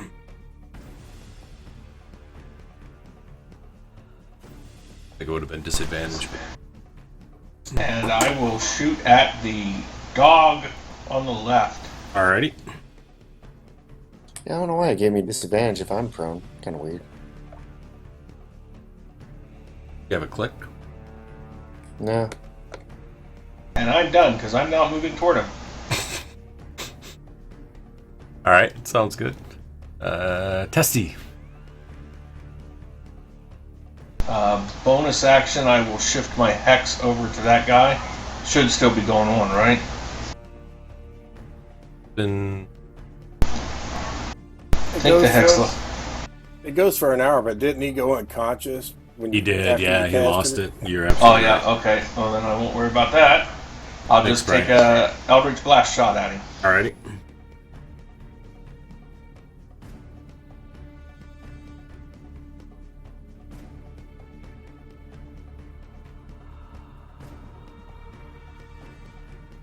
I guess that's because I'm prone, isn't it? Is that a hit? Yes, that hits.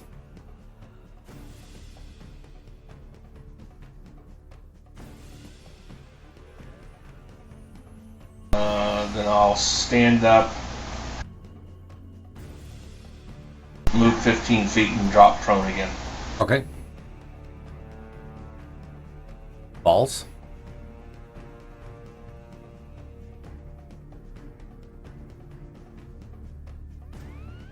I stand up, go over there, and I go, I'm up. They see me, I'm down. Okay. Before I go down, can I see that dude to shoot at him?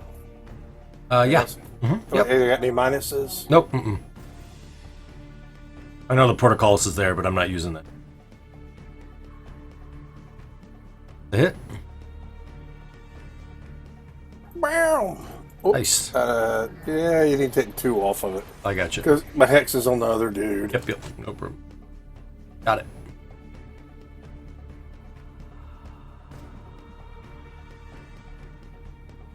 I will slither up alongside the building. Ah, okay, cool.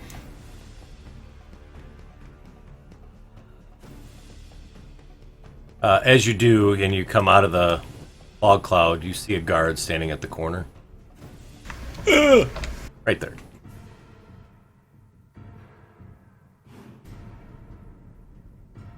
Alrighty. Oh, Grumblejack. Forget Grumblejack.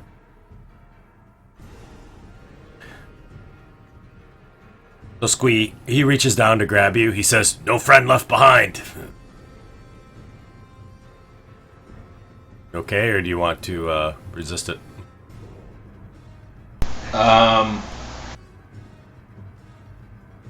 I don't really know if I should resist it or not. I really don't. I don't know what to tell you either.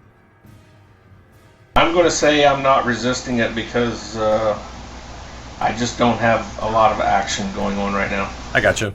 So he grabs you, tucks you underneath his arm, and he runs full bore. Well, he had an action of grabbing you, so about as full bore as he goes as he's about to step on balls. It's kind of like the Hulk saying, "Me smash balls." Right. So the dog continues to bark. Itchy. What's the distance between the bars on the gate? Maybe a foot and a half or something like that. They could stick their head through. The dogs could. What about a tiny little goblin going through it? Probably could squeeze through. They're made more for human medium-sized creatures, not small creatures.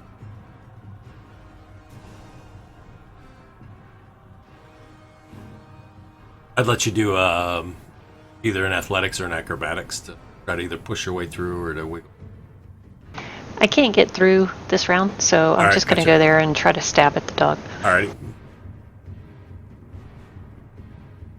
Actually, I would like to rage. Ah, there we go. I'm going to I get was out waiting, of this. waiting for that. Well, I didn't need to. Nice. Also gives you that advantage on your strength checks to raise the portcullis. Uh-huh. It does. All right, so that's a hit. So you hit the mastiff. I know the tokens. I agree. Nice. So you kind of pound on the dog, and immediately the dog goes down with one hit. And then I just growl at the other one. You see the prison guard kind of looks and sort of startled a little bit and steps back about 5 feet and then takes another shot at Grumblejack. And misses. And you hear him yell, help! You see another one comes running out of the door. Prison guard. Wrong one. That one. And he kind of looks around and is kind of... Okay, he's like, what's wrong? And he sees a slobbering goblin right at the portcullis. With red eyes, right? And he's kind of standing back, and then this one quickly whistles. It sounds like a dog whistle. Goes, kind of whistles. He says, "I got one over here, some snake thing," and he tries to take a shot at Ssue. Wait, how does he know I'm even part of the group? He doesn't. He just knows you're a large snake, right? It's a medium snake. I gotcha.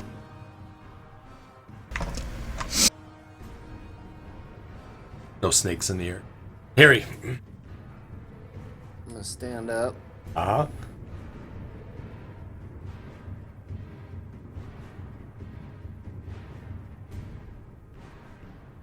Move 15 and fall down. Before I fall down, I'm gonna thorn whip this guy. Oh, okay, cool.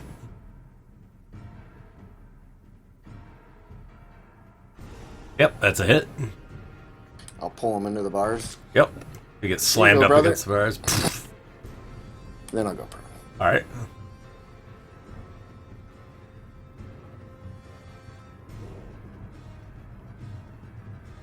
Squee. He's holding you. Nothing. All right. Okay. Sounds good. Esty. We'll stand up.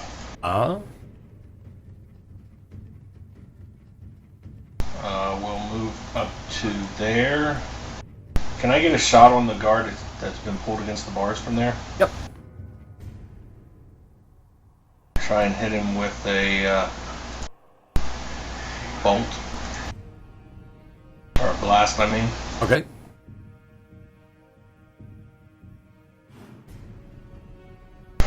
I want to use my inspiration die. Okay. So 14. Yep. That still misses, unfortunately. Okay. Can you remove both of the inspirations that are on him? Sure.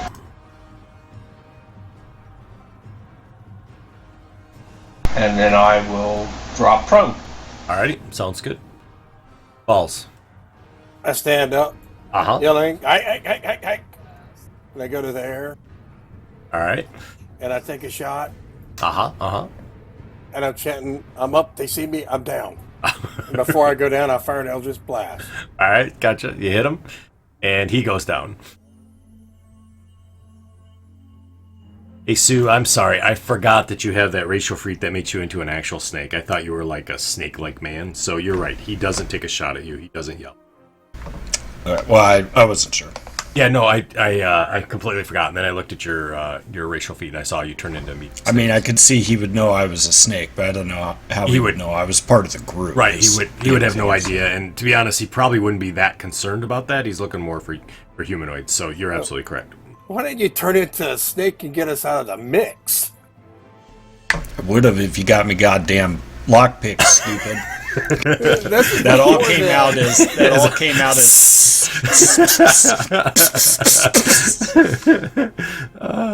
This is back when we were manacled. Yeah, I don't think you can because I don't think you can say words, right? Okay. Yeah, is it a somatic? If it's somatic, you can't. It doesn't say. It doesn't say, really? Maybe they didn't plug it into the... we're going to say no for now. Well, yeah, if you read Vicious Mockery, it doesn't say that it's somatic. Because it says they don't need to understand you. They just need to be able to hear you. And it says I keep all my stats as I meant verbal. It's a verbal. I'm sorry. That's what I meant, not somatic. Oh, it's verbal. Yeah. I apologize. So somatic would be your hands. I apologize. And I could easily see that. Yeah, it's still a no. Okay. I could easily see that guard taking a quick shot at that thing because he's on high alert from this, and all of a sudden this 5-foot-long snake comes up out of the fog. So actually, you know what? No, you can do it because you're right. It says doesn't need to understand you. It's a snake sound, so that's fine. You can do it. Okay, I will. Sorry, I had to think about it. Oh, that's an action, though. It is an action. Do that.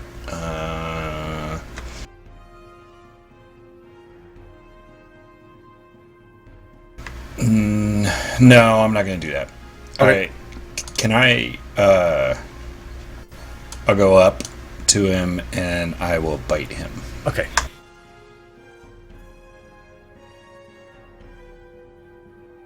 Or not. Yeah, nope. Good try, though.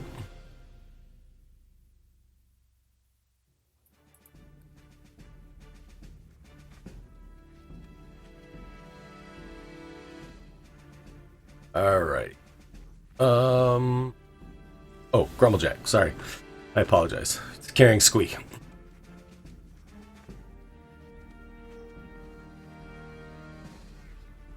All right. So he runs to there, and he reaches down and grabs balls. Oh, no. I'm not going to let him. Oh, okay. Well, shit.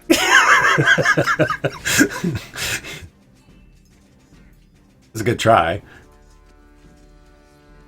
And so now he has Squee and balls. And one under each arm. He's squeeing balls. He's Squee balls. That's exactly what he's doing. He's like, look out! I break the gate! I have battering rams! Guess it's a good thing I didn't name my character Crush, huh? The dog is still sitting there barking. Actually, he's going to come over here. Squeeze short for squish. And he takes a bite and misses. Itchy. So the dog just took a bite at you. And I stab him. Yeah. Oh, nice. So you get one extra damage die when you go do it. So just add another die to it. It says 2 extra. Oh, 2. I'm sorry. It does say 2. It's a mighty blow. So 2 extras. Wait, how do I do that? Right click when you're holding on to the damage. Let me grab the die. I forgot how to D&D. That's all good. Nice. So you just like tear the dog apart. And then I'll squeeze through. I think that'd be 10 foot, right? Yep, I agree. You're now on the other side. And can I punch this guard as Yeah. my bonus action? Yeah, you see he's kind of like sort of trying to get away from you. He's starting to get backwards, and this is the swing at him. Whoa!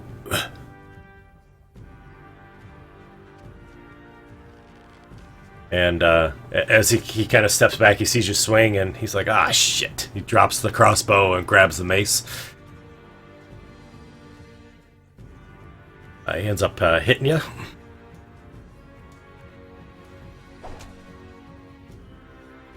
This guard kind of looks down, and the snake sort of startles him, and so he decides that he's going to try to shoot it with the crossbow, and he misses. Harry? I'm gonna stand up and move over there. All right.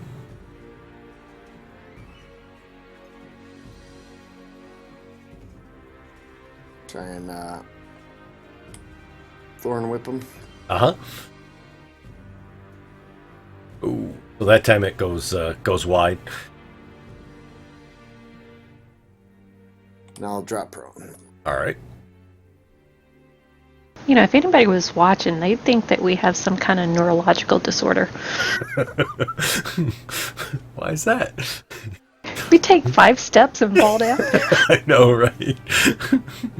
Isn't that like narcolepsy or something? Yeah. Squeak. Yeah, I'm being carried, and Oh, that's right. I can use my sling, so I'm done. All right, sounds good. So Teztsz. He will stand up and move to there. All right.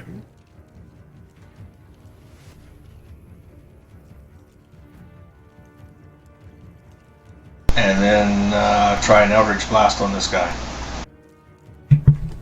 All right, sounds good.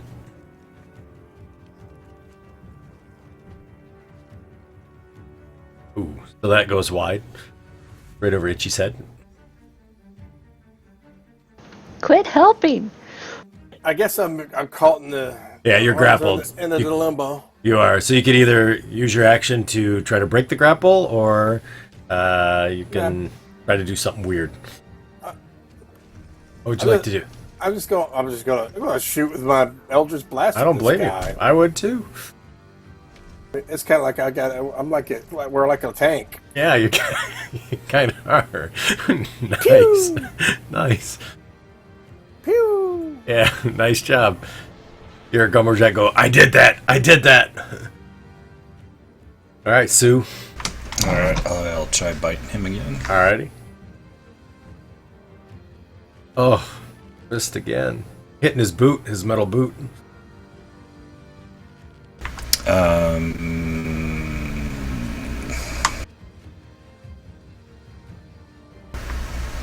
Yeah, I guess I'll stay here. Alright. Good. No, it doesn't sound good, but that's what I'm doing. Alright, so Grumblejack runs as fast as he can, steps over Harry, and slams into the portcullis with Squee and Harry's head, or Ball's head. I'd like to try and make an acrobatics to maneuver my head and shoulders through one of the holes in the thing. Yeah, I like it. That sounds great. I like it. Now, if Balls could do the same thing, he'd just be slamming into us and throwing us through there. Okay, yeah, that didn't go so well. So as he gets right there, he trips and falls prone because he rolled a strength check. And neither of you you just kind of get slammed up against it, but neither of you are grappled at this point. As he falls down and hits the ground, he goes, oof, oh! And he looks back and he's like, Harry tripped me.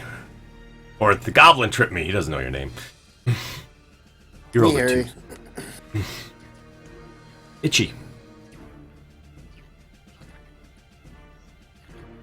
Great. I'll walk around there. Uh-huh. Stab at him again. Alrighty. That's a hit.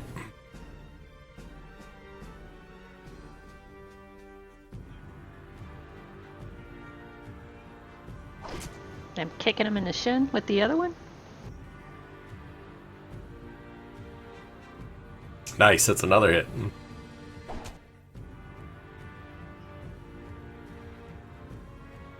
He sees you kind of pounding on him. He looks behind and he quickly disengages. He starts running down the road.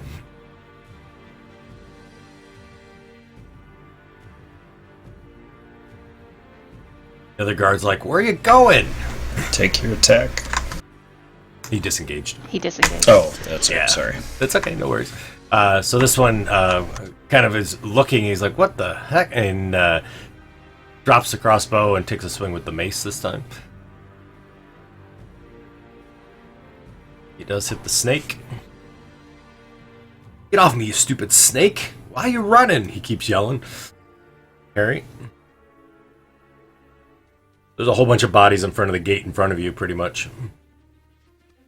I guess I'll go to there. It's an extra 5 to go through that gate. Correct. Right? You kind of climb over Grumblejack's body.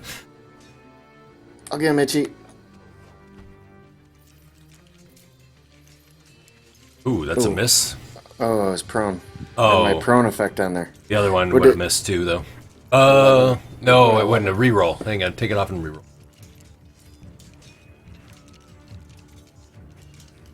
Do another attack yeah. roll. Yep, I got it.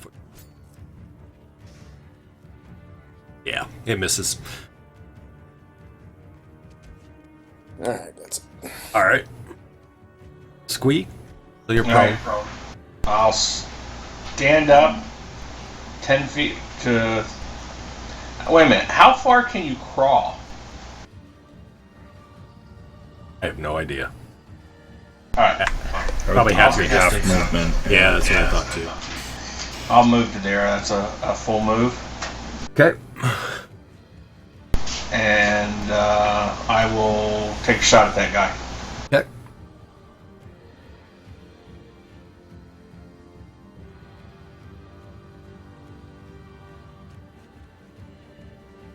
The miss. Yep. Everything's a miss. It's fucking daylight. Oh, that's right. I forgot you're a kobold. Testy.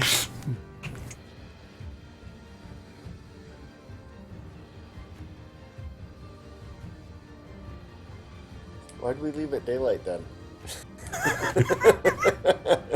And it was his idea. It was not my idea to go out through the wall. Pretty good. 2 hours in, and now we're discussing it. What would you like Testy to do there? Oh, sorry. That's all right, no worries. I'm assuming he cannot squeeze through these bars. He cannot squeeze through. I will take a shot at the guy with an Eldritch Blast. All right. Sounds Because I've good. been doing so well with it.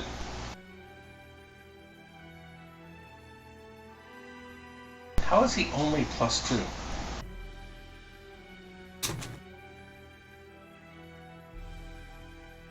He's probably got something weird coded or something like that. Balls. So balls, you're prone. I stand up. Alrighty. He's not holding you anymore though. I shoot at this guy. All right. Goes wide. All right. So is the portcullis down? It is down. Yep. You can squeeze through with difficult ring. I'll squeeze through. Alrighty. What ability do locks work with What do you mean locks? for their spells? Charisma. That's why he's +2. Okay. Ssue. Nice bite there, Ssue. There you go. Does this charisma say it's a 10? And also impart poison on him. Alrighty.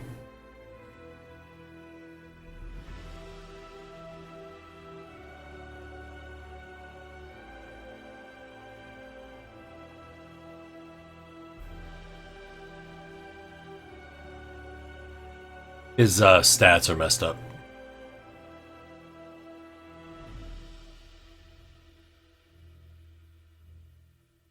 There you go. Those are his true stats. Yeah, he had a 10 bug going on. Yep, he did. I just checked. Thankfully, I had his other character sheet. Nice damage there, by the way. You put poison on him. You poison him. Yep. Nice. Sorry about that, because my stats on the character sheet were showing correct. Oh, were they? Except for the charisma. All the rest of them were correct, but his charisma was showing as 10. Yeah, for me it was just 3 of them were 10. Grumblejack stands back up, and he grabs onto the portcullis, and he goes, "I want out!" And he kind of lifts as much as he can.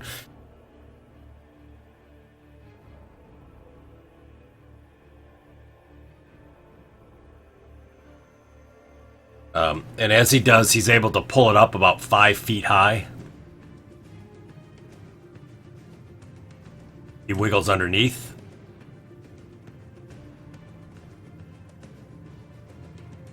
Itchy. I go tackle this guy. All right. Wrap my arms around his legs. Nice. If I just roll athletics, it should roll at advantage, right? Yes, it should. We'll check it and see. There it goes. Perfect. All right, so you grab onto him. Ooh, he tries, but he trips and falls. You know I'm grappled? I have him grappled. You do. I don't think I can use my bonus action for that. To No, punch him. I don't think... I'm not sure. We'll say no, and we'll look it up and see. Okay, so I've got him, like, grappled. Yep, sounds good. So she's holding him down. Like, let go of me! Let go of me! I'm telling him in Goblin I'm going to eat him. He's like, I don't know what that means! He's going to try to get out. Oh, never mind. Not going to matter. He can't get out. You could roll in athletics if you wanted, but you've got a +7, so... Nice. Yeah, with advantage. With advantage, right? So the prison guard is kind of like... He looks a little woozy as he looks. He says, oh, feel right. He takes another swing at the snake and misses. He's like, stumbles. Harry? So I hear something around the corner, huh? Yeah, you could hear him yell out. Come to here and peek around the corner. Yeah. So you see this guy standing there, and he's just sort of staggering. He's like swinging his mace at something on the other side of the wall, but you can't see what he's swinging at. Toll the dead him. All right, sounds good. He fails.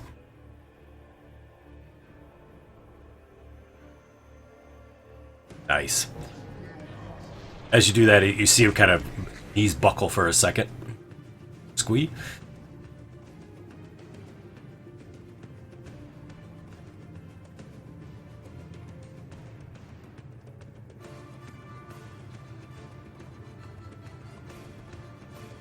I'm trying to get in the shadow of the wall as much as I can. It's not going to make a difference, but it's the thought. 2 o'clock coming around.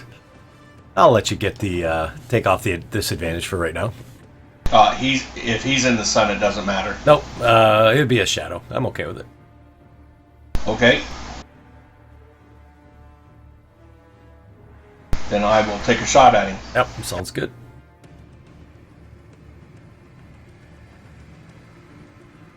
That's a hit.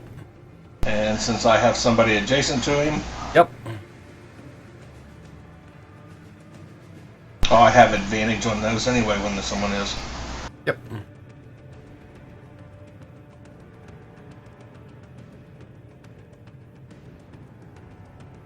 Roll it again to check for crit. Yep. This guy needs to die. I have 1 hit point. It's a snake with 1 hit point, right? All right, still a hit though.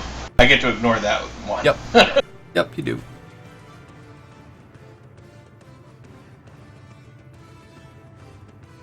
Nice. And I am done. All right. I Test can't it. see the Protocols. guy around the corner. Nope, protocols is up 5 feet. Oh, it is. That's right, so I can move. Yep, Grumblejack's holding it. So I'll move to there. Alrighty. And I gotta check the range on his spell here. Nope. Okay. I'll take an Eldritch Blast at the guy over the snake over there, but I'm at -2 or 5 going through that. -5. Got the guard you're shooting at? Yeah. Yep. -5. Even though they're only like 3 feet tall. Yeah. That's true. I should be able to just shoot right over top of him, shouldn't I? I'll give you -2. I'll compromise. Then that would be a 19. Alrighty. Yep, that hits. That would have hit anyways, even with the -5. Oh, thank you, God. I mean Asmodeus. Yeah, Asmodeus, right, exactly. So it goes down. Alright, Balls, what you got there, buddy? Is that guy laying on the ground? He is prone, yes. Being grappled. So I think those cancel. I don't know how that works. Maybe grapple doesn't do that. I don't remember. Nah, it doesn't do anything. Yeah, alright, gotcha. He's got to be restrained. Okay, well, I'll get over there, Alright. and I was like, you shouldn't mess with me, and I shoot him with an Eldritch Blast. Alright, sounds good. Well, I guess I need to do that. Did it miss? It did miss, yep. Okay, so I don't need to roll another one. Yep. Thought I put prone. Maybe I put prone on the wrong one. Alright, I will drop snake form. Alrighty. And then I will look through this guy's stuff, grab this guy's stuff. And I will go ahead and take the time to take his clothes since I'm naked. Alright. Sounds good.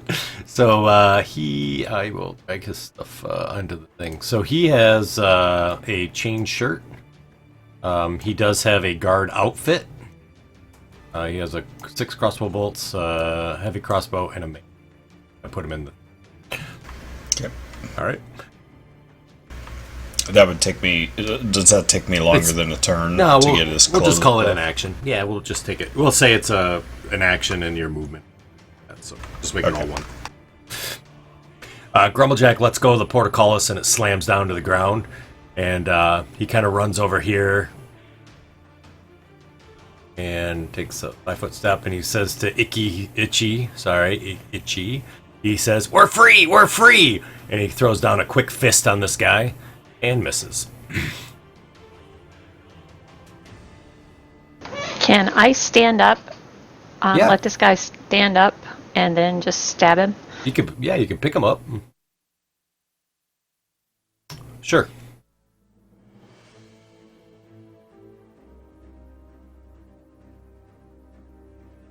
That's a hit.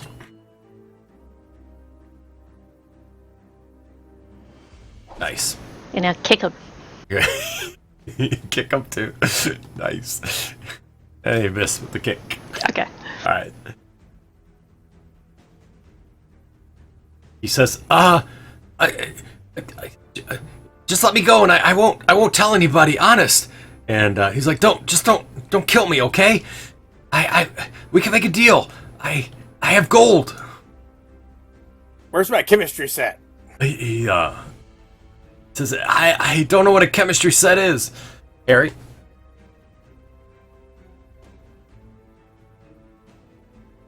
As I'm running into the building, I might ask him, is there anybody else here?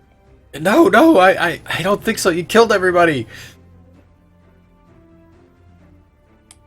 Do I find a spell book in here? There are some chests and some tables and desks in there.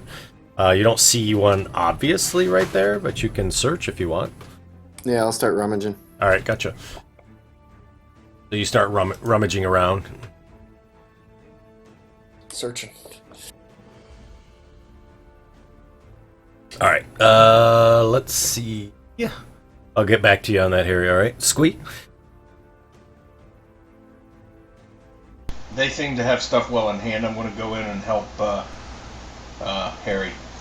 Alrighty. Okay. So you kind of go in there as well. So, Harry, as you're looking around, you find a small supply of what looks absolutely delicious cookies. They're all wrapped in sort of some wax paper, and it's labeled from Lil. That's one thing. Alright. And then the second thing, you find a small bottle also next to the cookies that has a handwritten note. It says, "In case of trouble, love, Mom." And it's a flask. Alright. And Squee, you kind of look around with him as well. I'll have you advance, and I'll give you yours in just a second. I think Teztsz is next. Oh, sorry. I apologize.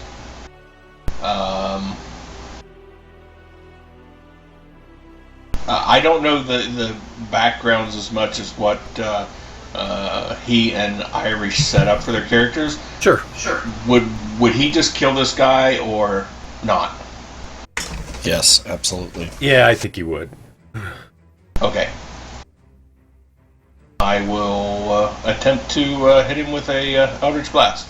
Alrighty, sounds good.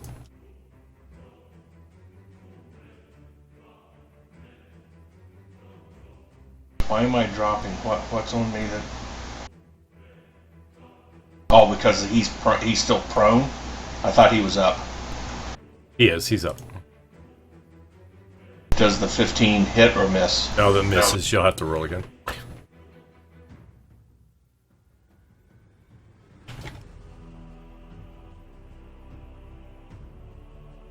That's a hit. Harry, I put the flask in the party sheet. Alright, so he's now dead. You didn't need any roll from Squee for the search, did you? No, I didn't. So Squee finds a small coin pouch with 3 gold in it. And he also finds a traveler's outfit, a finely made pipe, and a good supply of high quality tobacco.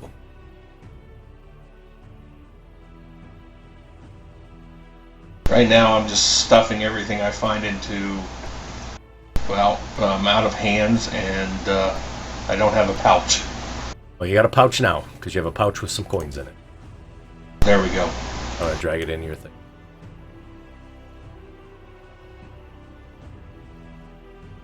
Yeah, I dropped that crossbow bolt, or that crossbow back there a ways. Alright, gotcha. Alright, so Balls, you're up. So the guy is dead. Now there's 2 dog corpses, there's 2 guard corpses, and you see Harry and Squee are inside the building. I'll go over here and loot up this corpse. Alrighty, gotcha. So he has the same thing that I had told Ssue.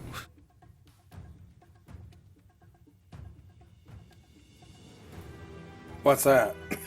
Oh, it's a crossbow bolts, heavy crossbow, mace, and chain shirt. Chain shirt. I can wear that. I'll strip off his chain shirt. All right. Then Ssue, what would you like to do? You switched back from snake form, right? Yeah. Yep, that's what I thought. All right, I'll come stumbling out All right. from behind the building, seriously bloodied up, and I'll step around, and I'll look back at the guard on the ground, and I'll cast acid spray on him. Nice. Or poison spray, I guess. Poison spray, yeah. That was good. Yeah. And then keep walking over to the group. We have to continue. We have to get out of here. And as you look back, you do see now that all the way back at the castle, you see that the door is now open, and you see some guards kind of peering out, kind of checking the corners to see if you guys are hiding around the corners there. Grumblejack, go in there and jam the gear for the gate. Good idea. And he kind of runs in. He says, "Excuse me, pardon me, excuse me." He runs into the next room, and you hear him kind of banging on the thing. Iche? In any of these bodies, did they have an extra dagger or anything like that? Yeah, they didn't. They it seems like they were all carrying just these maces, crossbows, and the shirts and things like that. But there's one more set that you could loot.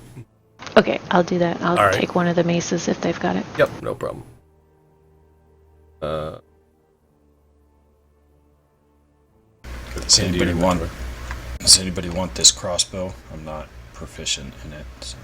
Yeah, we may sell it. Well, yeah, but can anybody use it right now? No. And then Harry and Squee, do you continue to look? You haven't completely ransacked the room, so... Yeah, continue to look. Keep looking, and I'm going to yell into Grumblejack. Grumblejack, grab this chest right here and stick it in there so that the thing can't go around. I'll actually, while Squee's doing this room, I'll go search the other room. Does the Okay. other room have stuff in it? Or Yep. no? So when you go into the other room, you find that there's just a chest that's there that's empty, and then you find an ink, a quill, and it looks like a personal journal. And in the journal, you see at the top, there's like at the first page it says password, and you see there's a bunch of names that are scratched off, and then you see this the most recent one is Hesterfield, and then you see that. He's written on another page. It says, "This is the warden's hometown," and it says, "Tomas's gambling game is tonight. Make sure that you go to make lots of coin," and yada yada yada. I'll snag that. Okay, and then you also find a extra, like a bowstring and a book about military regulations and some cleaning supplies and a whetstone, stuff like that. Cool. Alrighty. And then, I'm sorry, Squee, you were going to look as well, did you say? Oh, no. Yes, I'm continuing to look in here. All right, so there gotcha. are more chests. And let's see. So you find a bag of doggy treats. I'll stuff them in my new pouch. Alrighty. And then you find a whole collection of letters. And they seem to be well written.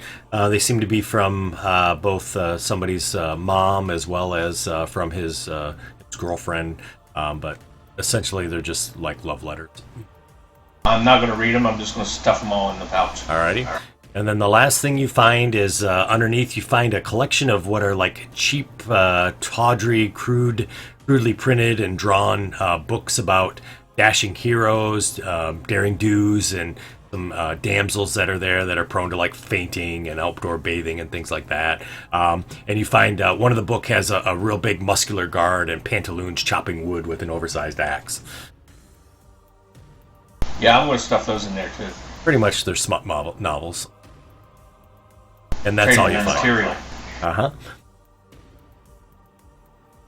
All right, the rest of the group, you guys are outside. You've now looted the bodies that are there. Grumblejack, you hear, is banging on the mechanism. What else would you all like to do? Did he come and get one of the chests? Yeah, he picked up one of the chests. Yep. I'll go in there and take a look at this thing and kind of use my abilities and figure out what's the best way to jam up this portcullis. Okay, yeah, sounds good. And we need to get out of here. All right, so you're looking at it. Do you have a check for that? I can't remember. What do you have, Balls? I've got all kinds of things. Yeah, you got tons. Smith's tools would be perfect. It's called Stronghold Engineering. Who has that skill? I'm sure of it. Or Tinker's tools. That'll work. I like Tinker's tools. You got all kinds of funny stuff in there. How about the rest of you? I'm gonna park right where I'm at, and if I've got that heavy crossbow, so Yeah. if anything comes within range, I'll start shooting at it. Oh, they're all within range. So I think 400 feet is the range. So I'll put that guy there, and then I have a couple other guards. So you see them kind of coming out of the building, kind of by the doors there, and okay, and so you do see that there are a bunch of guards that are kind of peeking out, and they're kind of looking around, trying to look for you guys to make sure that they're not missing you. Grab the right one. But you see there's 3 guards that have kind of come out of the building. And as you look in there, you notice that actually Grumblejack has really not done anything to do it. He really didn't know, so he's just kind of been banging on the hammer. But you do recognize that there is a way to pull out a cog pin that will make the entire thing fall apart. I'll reach up there and just pull the cog pin out. There you go. And the whole handle, everything falls out, and there's just a rod that's sticking out of the wall now at this point. I'll grab the handle, then take it with me. All right, sounds good. All right. I'll move over behind this end post here and take cover. Okay. Iche, you can take a shot if you want to. Okay, I'll take a shot also. Yep, you can as well. So you take a long shot and it misses.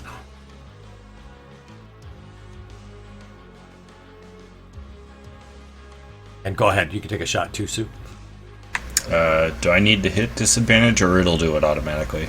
Because it's distance. I don't know if it does it do it automatically with distance? I think it will. Oh, yeah, man. I think it knows the crossbow.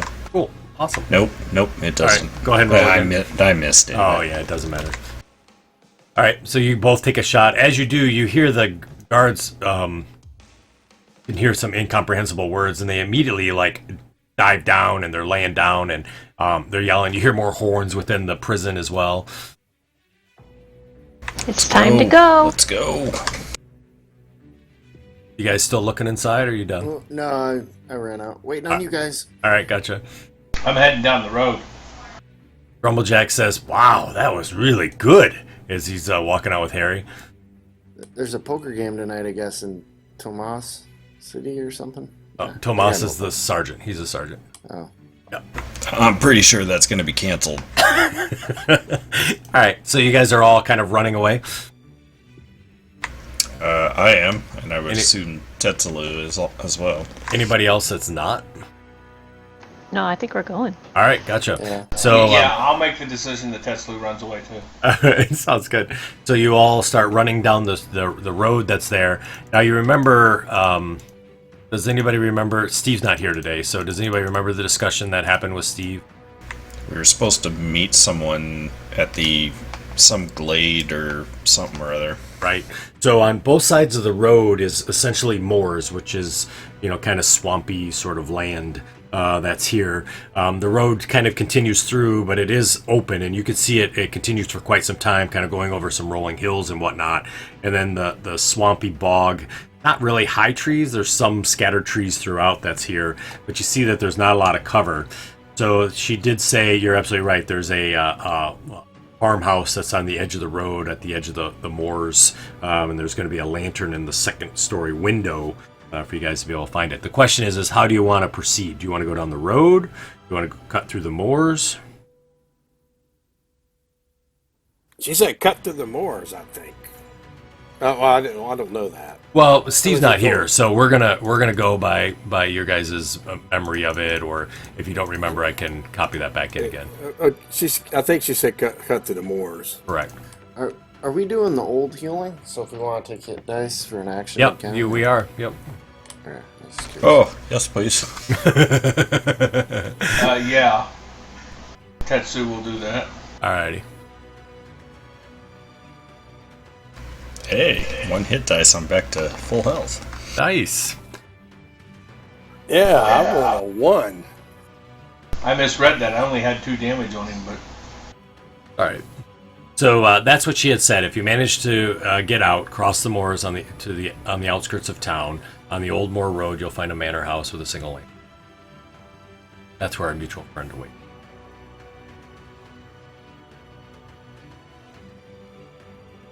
All right. So I guess the question is: so you are crossing the moors then?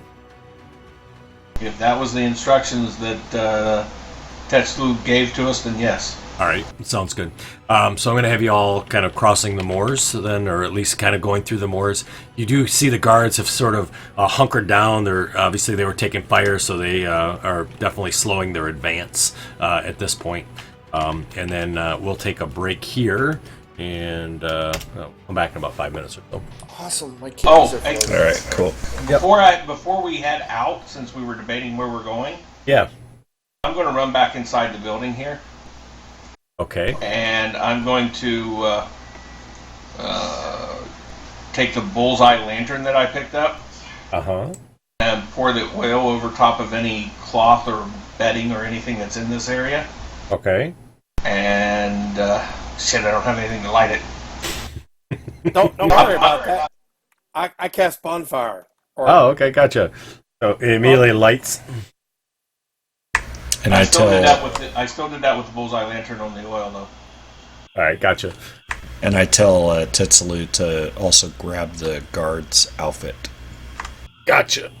I think how many chain shirts are out there? Who has a chain shirt? Well, I don't care about the armor. I want the outfit. Oh, you want the outfit itself? Yeah. I gotcha. Yep, he grabs the outfit. I understand. I thought somebody already looted all three of them. They did. I know what he's asking though. He wants the actual tunic and everything that covers it. All right. So After a bit of time, you guys have been traveling through the moors, kind of the swampland, whatnot. You get to a point where you can't see the prison anymore. What would you like to do? This chained shirt, it would swamp me, right? It would be very big. Yes, it's a dress.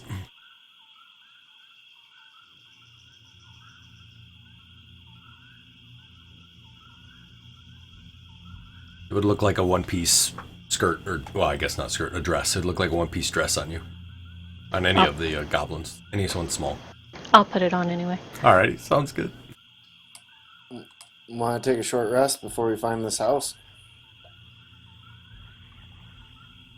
In the swamp? Of course, this is a great place to take a rest. You're stupid, Itchy. It's a moor, not I'm a swamp. Harry. That's Itchy over there. Harry. You stupid balls.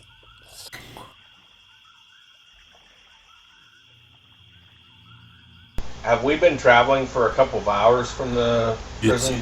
As long as you all want to travel is as long as you would be traveling. So you tell me how long you want to travel and etc. So I was just getting you away from the prison so you can make some decisions. Well, let's travel about 4 hours and then we can take a rest. A short rest. Do we have any idea how far through the moors it's going to take? All right, then, yeah, whenever Harry and Balls want to stop, that's when we'll stop. All right. I think it's going to take more time than we want. When we came in, Itchy and myself were unblindfolded, correct? So you all got descriptions that were shared to you, and that's what you are able to recognize when you went through. Okay. So everybody had sort of different views. So I think you, Squee, weren't you knocked out? There was a couple people knocked out, I thought. Everyone was blindfolded. It was just some of us had ball gags. Oh, that's what it was, right? Yep. And some of you were able to kind of wiggle your things or hear things or see things depending on your perception roll. And I think they knocked me out because I kept counting. I think that's what it was, actually. I knew they knocked somebody out. I couldn't remember who it was. They knocked me out because I remember Itchy cheering when they did it. That's Or wait a minute, maybe that was in the prison room. I don't remember. Yeah, it was when they put the ball gag in your mouth That's that everybody cheered. That's right. But some of you had more information than others on what was going on and what was about. So after about 4 hours, I'll sit down and start taking a rest. Okay, all right. So you guys travel through the moors in about 4 hours. Who's leading the group? Squee? I am the natural born leader. Excellent. I need a survivor roll from you.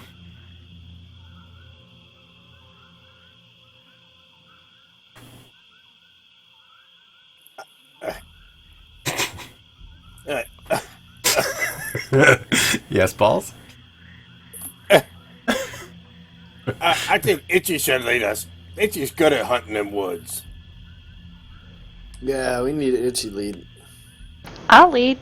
Shut up, Squee. You stupid. I was just about to say that as leader, it's my job to pick out the people who do jobs the best. And that's not me out here in the wilds. All right. So who would you like to pick? Who made you leader? I don't think Teztsz or I think you're our leader. Itchy can lead. I think he's your leader. He's just not Itchy, Balls, or Harry's leader.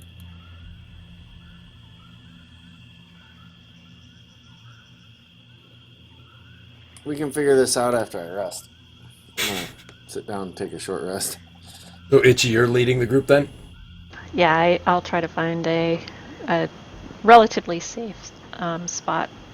Gotcha. So you find a spot that there's a sort of a cusp of trees that's there. There is some bramble that's there as well, and you sort of kind of go in, and for your height it's okay. For the tall people, they'd have to probably crawl down on their hands and knees to get in there. And Grumblejack, well, he's just going to have to sit up. He's like, be part of the group.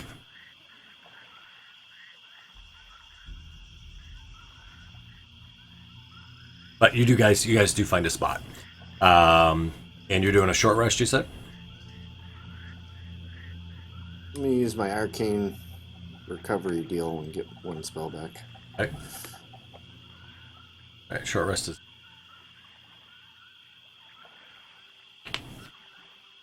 You said about 4 hours, so the sun is sort of setting in the west. It's still there, but it's definitely about another hour or two it's going to go down. You guys are in the middle of the moors. Yeah.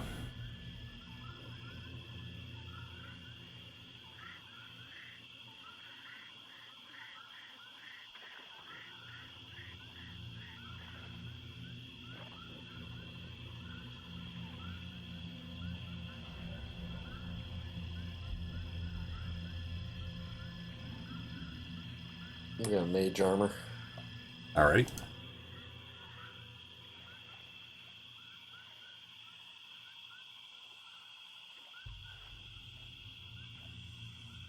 About the first hour or so, you thought you heard, in your travels, you thought you heard the kind of yelling and some dogs barking and whatnot, but the more and more you get into the moors, that sound disappeared completely. And now that you're in the moors, all you hear is the sounds that you would expect in the area here. I think you need to say more a few more times. More.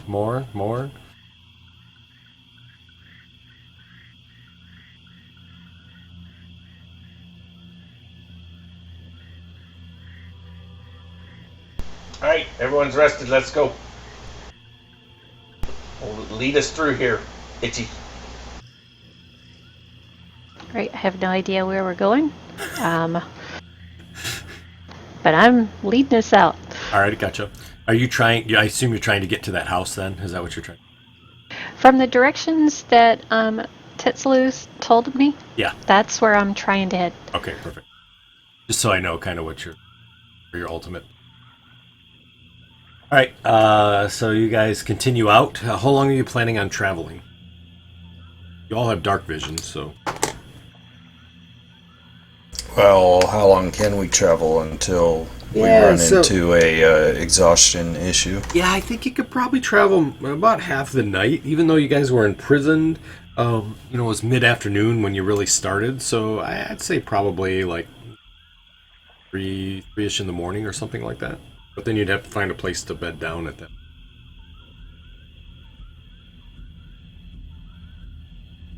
So that's what we'll do. We'll travel until we need to take a rest. Okay. All right. Sounds good. So as you kind of continue to travel through the evening and the night, I'll need another survival roll. Itchy, if you don't mind. So hard. Okay. All right. So, Itchy, you feel like you're keeping a pretty good parallel movement to the road. So you suspect that the road continues. You'll kind of sort of dip back in a little bit, and you'll see what looks like a road that's there, and then you'll sort of dip back into the moors, and kind of do that, sort of moving along, sort of parallel to the road, so you don't get completely lost, especially in the middle of the night. And you travel without any real incidents. You see small little creatures and things like that, but no big creatures on the road or on your way. Yeah, and so you do get to about 3 o'clock. Feel that you can sort of bed in. You do see what looks like some lights off in the distance, which you think may be a town or some sort of a settlement or something of the sorts. It's probably another hour away.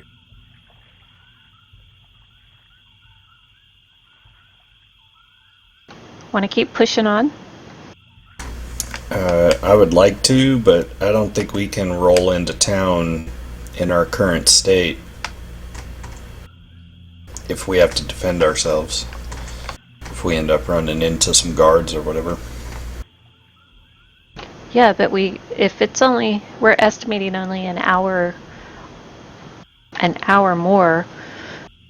Wouldn't getting there undercover be a better idea?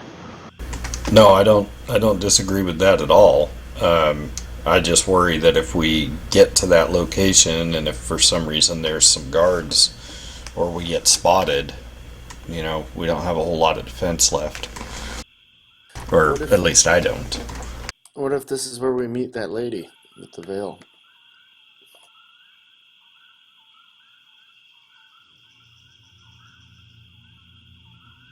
Does the lights of the town look up high, or I can't tell? It's hard to tell. I mean, you can see kind of like, how sometimes there's that glow where there's some light off in the distance. And you see it's not like a huge city glow, but you definitely see there's some glow of lights and things like that. You assume that they're probably torches or lanterns or something of the sort. But there's several of them.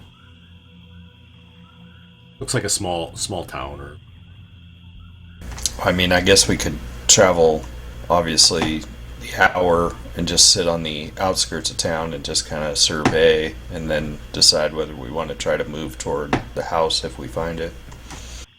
That sounds good. That's our plan. All right. So you guys continue to kind of push up. Obviously tired now at this point. Continuing through about another hour or so, you do see that this is a small village that's here. The lights that you see is there's bonfires that are burning around the edge of the town that sort of light up along the edges so that the way they can sort of see what's out in the moors, essentially. You do see that there is two farmers that are kind of sitting at the road, and they've got at 4 in the morning. Yep, they've got bows that are there, kind of sitting across their lap, and they're kind of looking out in the distance, and they've sort of got their backs kind of to each other, looking down the road and towards the direction you've come from. Does it look, or can we tell if the bonfires are look like a normal thing, or does it look like these were set up intentionally just recently? These were hastily set up. There's just piles of wood that are there that are burning, and you can see that there's not really like a measured distance between them. There's no rocks around them or anything. They've just literally piled woods, and they've got several bonfires pretty much lighting the perimeter of the small village. They're waiting for us.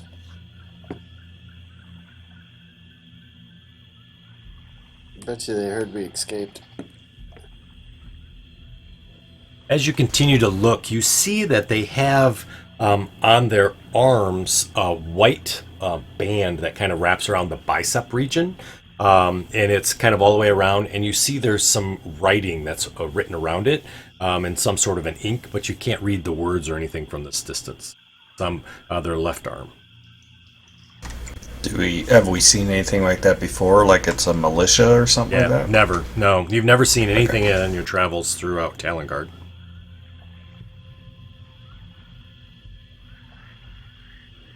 These two posted people that are at the edge do not appear to see you in the distance. The light doesn't reach you guys, and your regular vision and dark vision can see because they're in the light.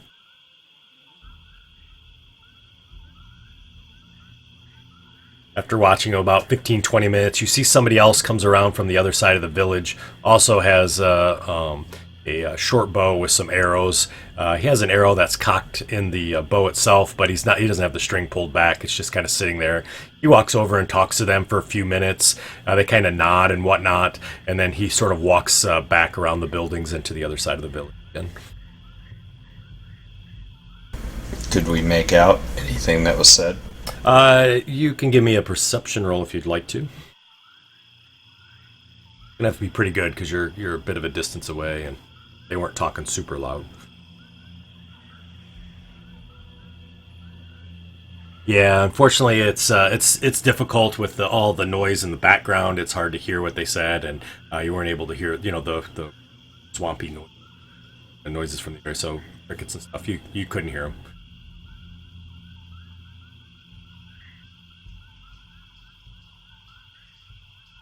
Guess find a place to hold up for the night. Somewhere to hide and sleep.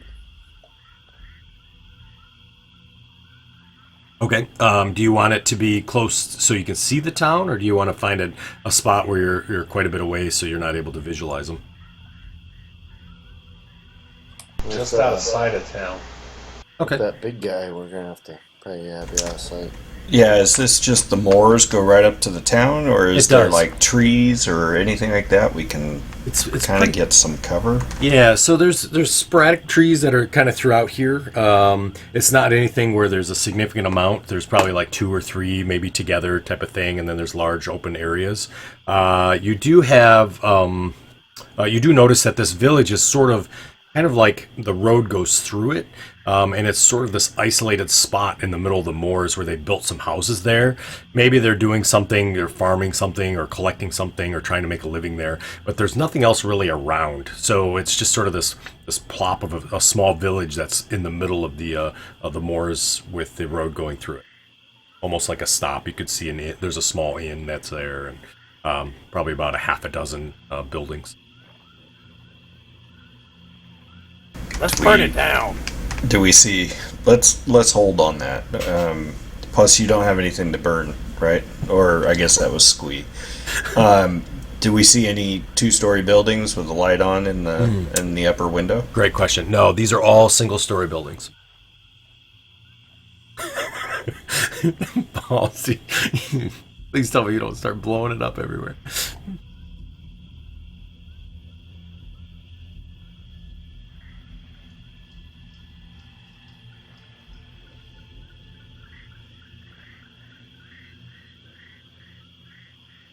I don't know. I don't like it. I think if we take a rest, it's going to be noon before we get up, and we're going to be like totally exposed. They can search if they decide to push out any distance from town once day breaks. I think we're in trouble. Not to mention the fact that if they had a lantern in that building for us, we probably wouldn't see it in the daytime, but we might at night. Oh, they're all 1-stories here, though. So this isn't the spot. I think we could throw them off our trail by burning the village down. That's not a bad idea. Is there any chicken coops? Or just point them in the exact direction we're going. Yes, there are 3 chicken coops. You can hear them in there, too. And there's a pig pen.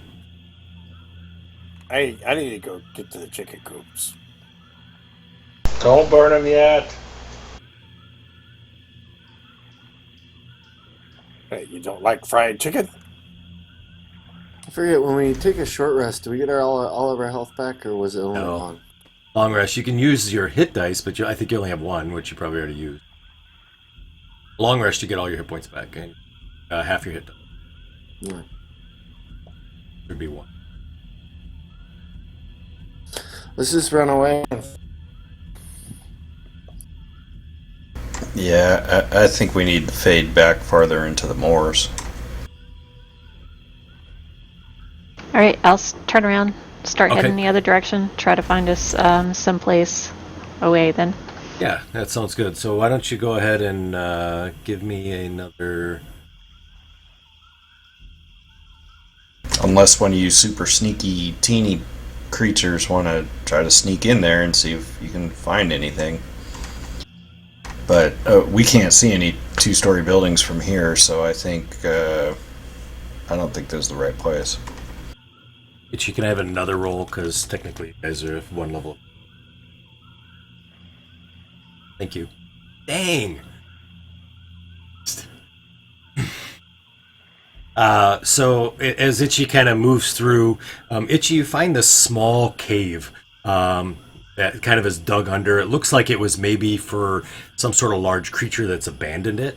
The cave is kind of goes under, almost like a hobbit hole, if you want to think, kind of on a small mound or a hill that's there. And you find that it's large enough for you all to get inside, as well as you could make some cover on the outside and have a fire in there if you wanted to, or to cook some things, and to make it very well hidden. All right, I crawl in there, crawl into the back, and then just lay down and fall asleep. Sure. They can argue over whatever they want to do. I'm sleeping. Yeah, I'll do the same. All right. So the 2 of you kind of climb inside and go to sleep. How about the rest of the party? Squee, your watch.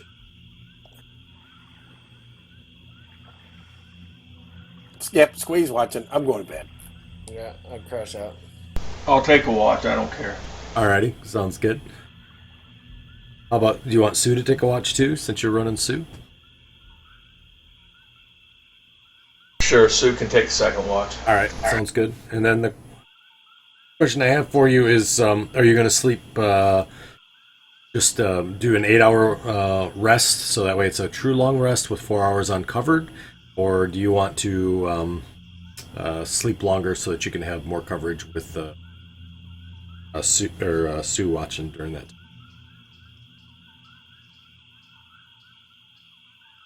I think 4 hours for me and 4 hours for Ssue, Teztsz. Okay, gotcha. So you all are able to take a long rest. And we didn't level up? At 108 hit points. I kill Squee. 112 hit point XP. Let's go for initiative, baby. I'm the one awake, remember? So you guys are able to get through your long rest. Long rest takes about 10 hours, actually, for you to do that. So it's about 1 in the afternoon. Actually, no, I take that back. It's about 3 in the afternoon.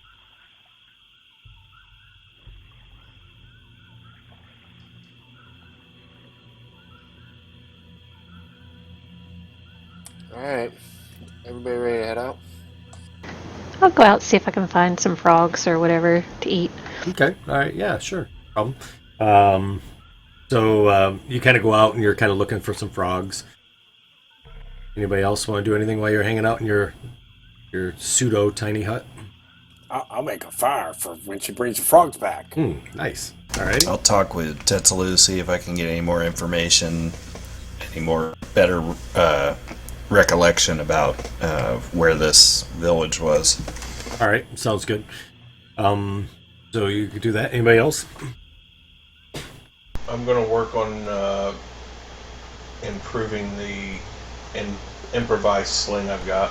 Okay. That sounds good. I'll eat the cookie I found. Okay. All right. Gotcha. So yeah, you eat the cookie. So Squee, you're able to obviously find a lot of stuff here, and you're able to work on that, which it now is a sling. Iche, you find about 34 frogs. I'll come back with them, like, in my arms.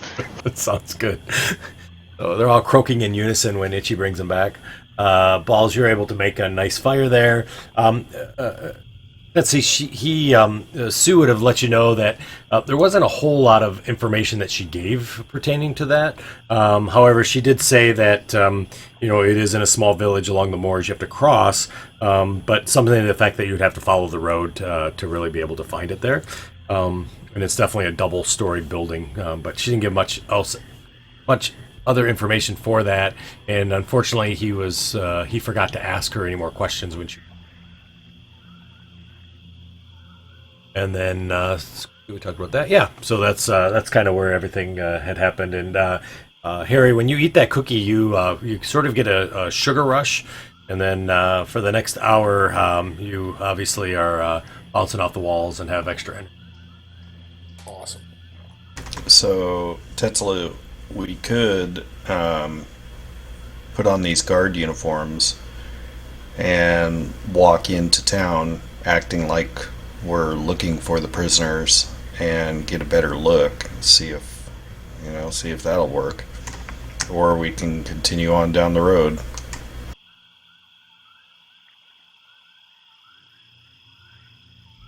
I think we'd be better off trying to find our mutual friend if we could.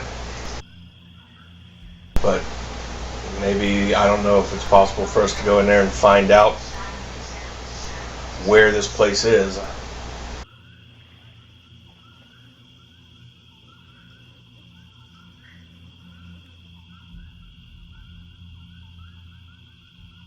Can we see the town at all from where we are?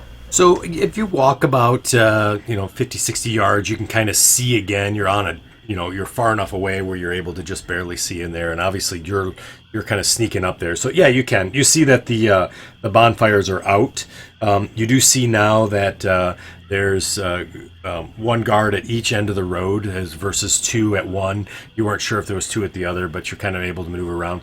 You see the village has a small population. You think probably maybe from the looks of it, maybe 15 or 20 people. You do see some small kids that are running around playing inside the town itself. You see the kind of move towards the moors, and the mom will come over and sort of shoo them back into the village themselves and kind of scold them, give them a little whack on the butt.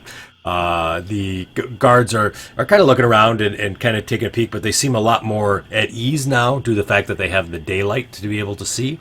You see that the buildings are flat. You also see that one of the farmers there, or somebody, has a small mule and a cart. He's kind of moving along the road, heading back towards the prison area.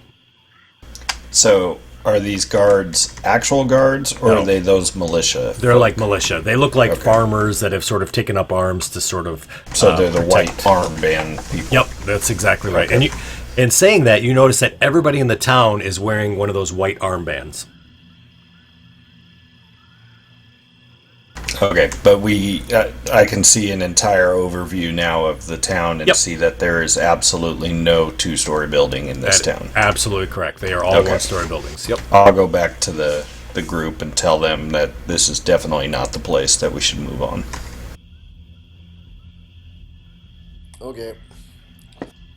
Who's cooking? Is Balls cooking? Yeah, Balls is cooking. A bunch of frogs.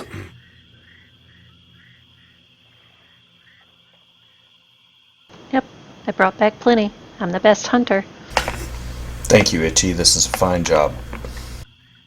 So that's a full meal. Grumblejack, as you guys are cooking it, says, "I bigger than all. I get double." You get what's left. I go get my own food. You're a red shirt. Don't go. No, just stay here. We don't want you out there wandering around. Okay, then I get double. How about everybody gets what they need, and then you can have all that's left over? He looks at all the frogs. Deal. Sits back down. Says, "I like you guys. You're now my best buds." That's great. Goes over and puts his arm around Balls. "You're a good battering ram, too. We'll have to do that again. Sorry I tripped." You guys are able to eat all the frogs, and then you're considered to be a full ration for the day. About 5-ish now. All Right, well, which way, Ssue? yeah, I guess we just... Yeah, Ssue, what way? We go in that direction. I think we just make sure we follow the direction of the road. The question I have is, do any of us know if the road out there is the Old Moor Road, or is there another road through here that's called the Old Moor Road?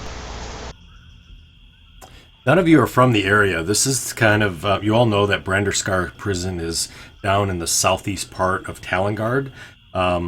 This is kind of a fairly rural area. Definitely not an area that you would typically be sort of marauding in, if you want to think of it as such. So you're not sure of the roads or the landmarks. You just know that the prison is down here. You've heard of it before.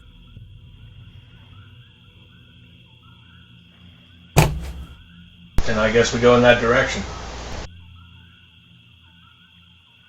All right. Sounds good. So after you guys are all eating, Iche, I'll have you do another survival for me as you continue to navigate along the trail there. Yeah, you do great. So you're kind of navigating along. As you do see that on occasion there will be some horses. You guys will kind of duck down or whatever. You'll see there's a group of 4 horses with guards that are wearing the Talingarde regalia. That'll sort of go down the road, and they seem to be patrolling. And as they do, they are looking off into the moors and obviously looking at something.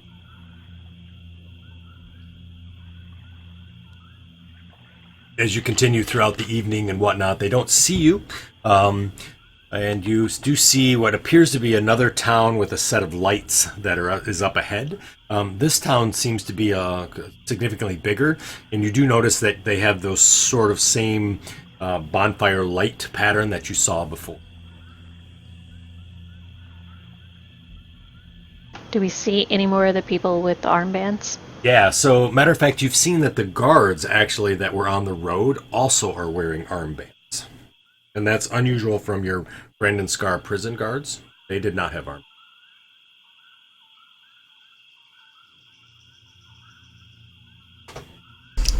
So if Branderscar is down in the southeast corner, they took us like 400 miles south. You guys traveled a very long ways, yes. Yeah, 300 to 400 miles down south. Yep. We're actually down by the capital.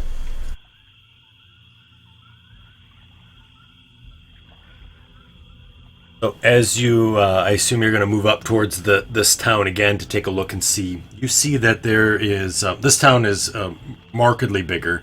You see that the bonfires are definitely more regimented along the area. They seem to be marked out. They also have what looks like large metal braziers that they put out by the road as well. You do see that there's a patrolling guard that is walking around the perimeter of the building. With your night vision, you can see he's kind of in that sort of that darkish area outside the light. You also see that the road has barricades that have been put up, and there's about 6 guards that are standing on the inside of the barricade of the town itself. The building has multiple buildings that are second stories. You see that this has a smithy that's here, looks like several stores. There's an inn and even a tavern. And you also see that there's what appears to be a secondary road that goes off towards the northwest. And kind of you can see some woods that are off to the northwest as well at a far distance.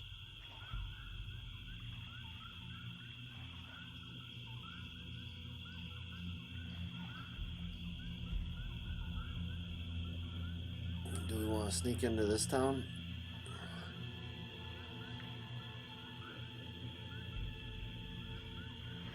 More people, more chance to be seen, but more chance to get stuff too. Like chickens. Did the guards that we took out, did they have those white bands? Were there any white bands on those guys that we took? Nope. Okay. And you notice too that this town, everybody that you can visualize has a white band on their left arm.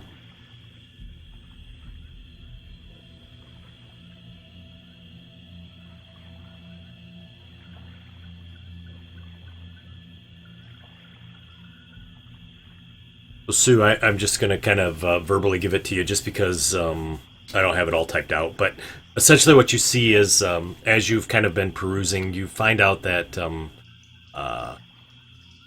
most of these people have been brought in from various areas working as the guard.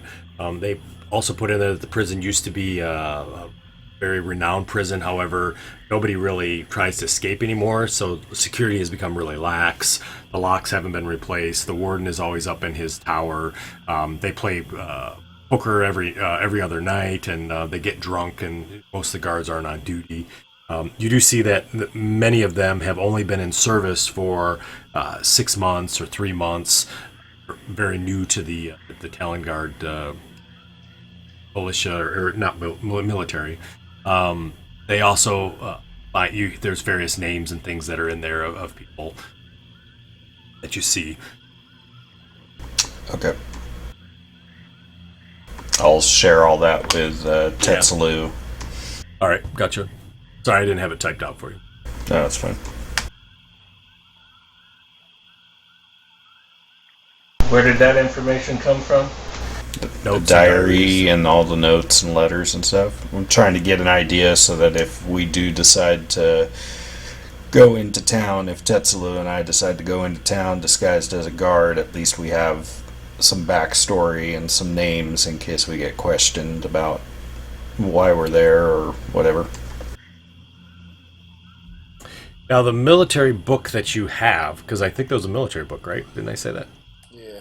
I thought so. So the military book talks about dress code, how you're supposed to dress and whatnot. As you page through that book, you find out that it's common practice that if there is some sort of an intrusion or there is some thought that there may be spies amongst their midst, that they have this system where they would put on a band around their arm with writing on it, and if the person wasn't wearing that band, it would be recognized, or some sort of marker that it'd be recognized that they were not part of the they were a potential spy or weren't familiar with what was going on. Is there anything in the military handbook about how these towns got warned? How they're warned out in front of us? Sure. So it does say that if anybody was to escape, which is extremely unlikely, but the standard operating procedure would be is that they would send out people on horseback to go to the towns to warn them, so that way they could also look. They would continue to try to find them. Okay.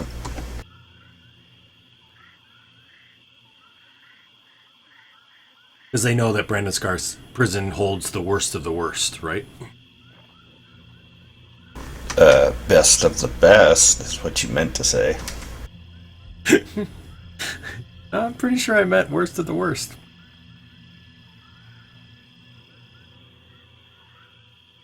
How about the rest of your group? Itchy, Balls, Squee, Harry.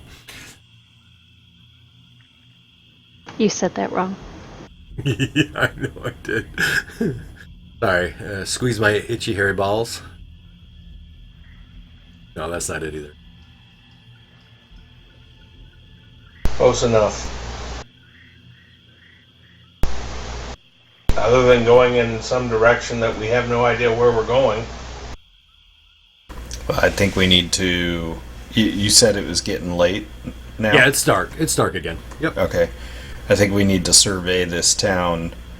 I don't think our plan, or my plan of maybe going into town as guards is going to work. It looks like if there is an escape, this book says that if there is some sort of an escape out of the prison, that everybody's to wear these bands with writing on them.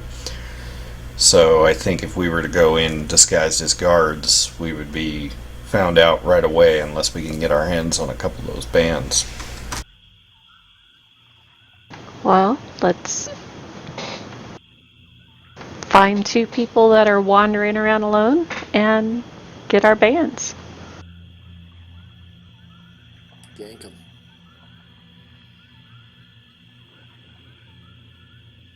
That sounds like a plan. On a cursory search, this was a bigger town, so are there two-story buildings in this town? Yeah, there's lots of two-story buildings. There's probably about 8 or so two-story buildings that you can see. Is it late enough that people would be going to sleep and that maybe lights upstairs would not be on? Yeah, so it's about 11ish at night now. So yeah, I think you would probably have a point in the time when most people were probably going to bed or pretty close to it. Do we see any that stand out that they have a light in the upstairs? You do. You see there's 2 buildings with lights upstairs. Well, we got a 50-50 chance.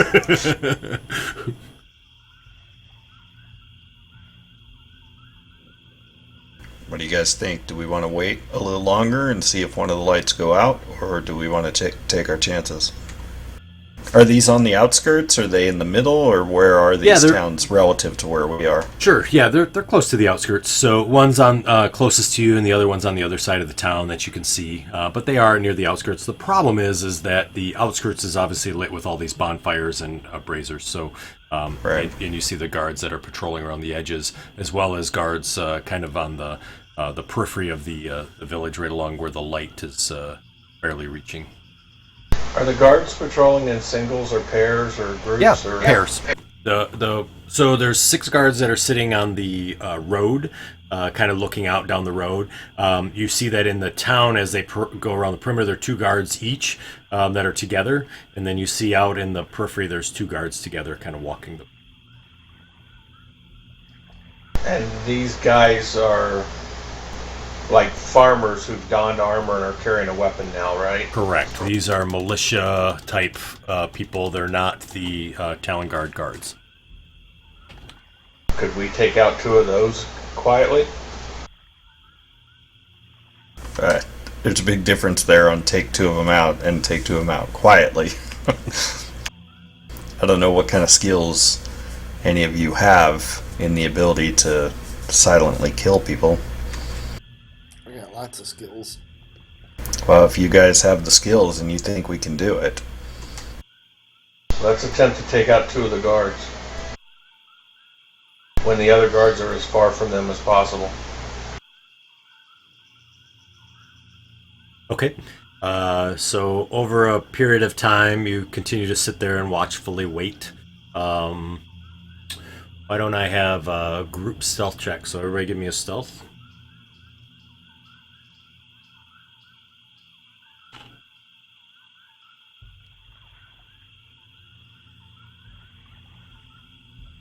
So the majority of you are over 10, so that'll give you... Whoops, sorry, yep. So that gives the group a very good stealth.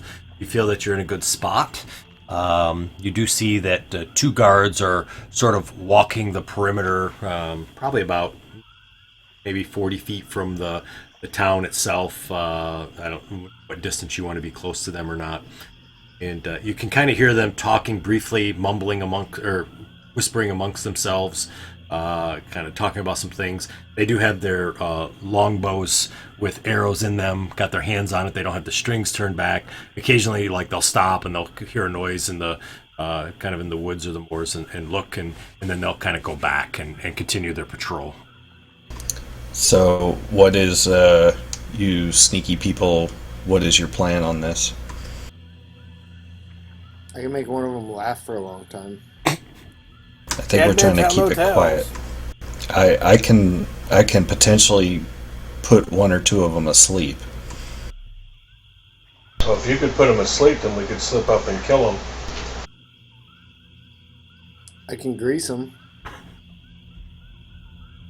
That comes after we kill them.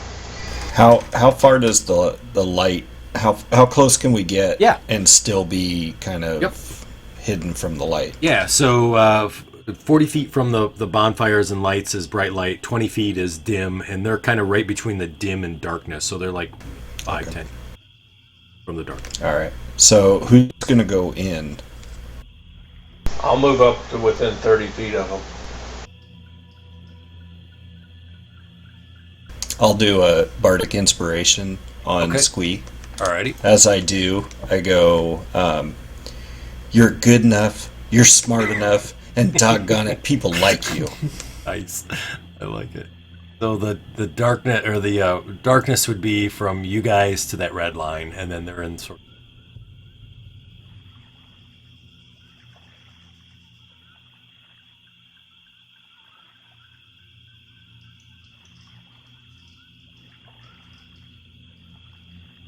Okay, so once Squee gives me the kind of signal or whatever that he's ready, and everybody else is ready, or are they just standing there? I think they're just standing there.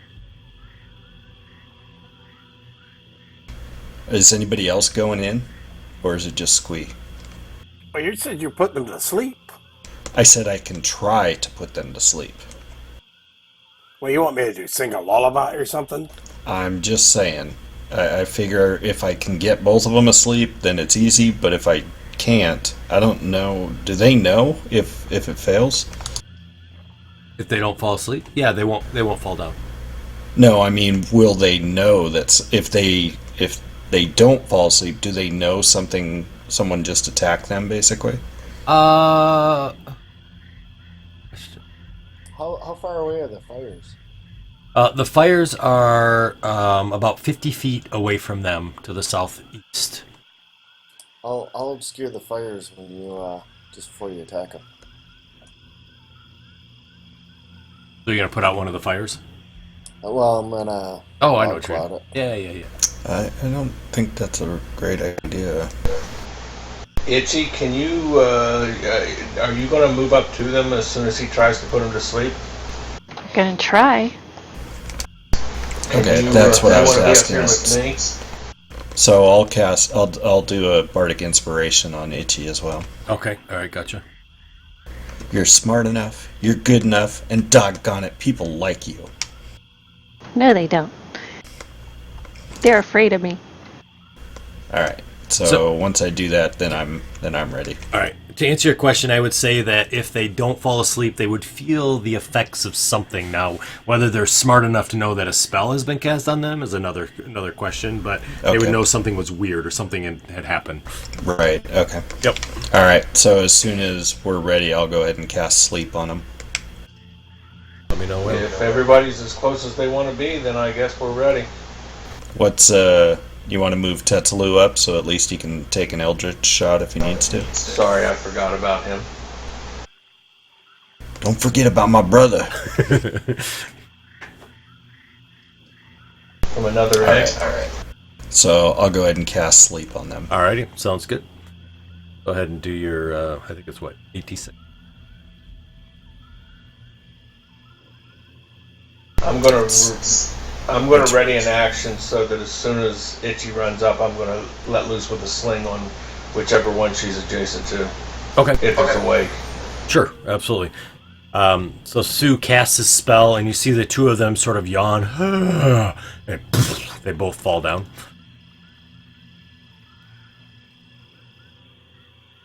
Oh yeah, that's right. I forgot they don't take. Is there anybody close by looking around, or any of the other guards that could possibly see him, or no? Good question. A great question. So as you kind of look around as they're snoring away, doesn't appear that anybody has noticed. They're kind of on that periphery of that vision, so it's hard to see where they're at. So they're both sound asleep, laying on the ground. Can I pick this one up and bring him back? Yeah, sure. I will gently pick him up. Okay. I'm really, really strong. And lay him down right there in the darkness. As you pick him up and drag him, he's like, oh, thank you. Yeah. Okay. Oh, cold. Brr. Teztsz, get in there. Grab the other one. Yeah. I can drag him, I guess. No, Teztsz, not Squee. Yeah, Teztsz doesn't have a high strength. Nobody does. There's I only do. There's only one person that does. Tetzlu's got 100 pounds, otherwise he's dragging. Oh, okay. Yeah, everybody had dumped strength except for Iche. Excuse me, I didn't dump. That's where it ended up when I rolled. Actually, that's not true. I got to pick, didn't I? Yeah. Damn it! Iche, you set him down there. He's still asleep. I'll go grab the other one and pick him up. Gotcha. When she moves off to do that, can I step up to him? And I've always hated how the games do this. If he's sleeping on the ground, can I not just take a dagger and slice his throat open? Yeah, coup de grace. 3.5 you could. This you can't. Pathfinder, you could. I know. Yeah, they took coup de grace out. I know. I hear you. I got you. Well, I'll just be right there, Squee. So if you don't finish him off, I'll bash him in the face with my mace. But if he moves up to grab the other one, I'm going to try and slice his throat. But remember, it's a critical with your sneak attack. So, and then Iche, yeah, you can move and grab the other one. I just need a stealth check because I know you're good at that. No, I'm not. Oh, you are today. So you're able to sneak out there, no problem, and grab the other one. So is it an automatic crit against him? It is an automatic crit if you hit him, technically. Which is Well, silly. since Sue Alex is up here next to me, I have pack tactics. Yep. I'll go ahead and roll your attack. Unless you fumble or drop your knife or something. Whoa, almost. Yeah, almost. Whoa. Yeah, so it is an automatic crit. And then... is that control or shift? Shift. Thank you. You did say shift, right? Yep, shift and make sure you turn your... Oh, you did. Never mind.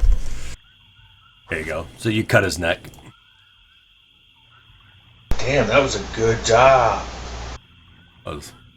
Alright, so now you have the other one as well?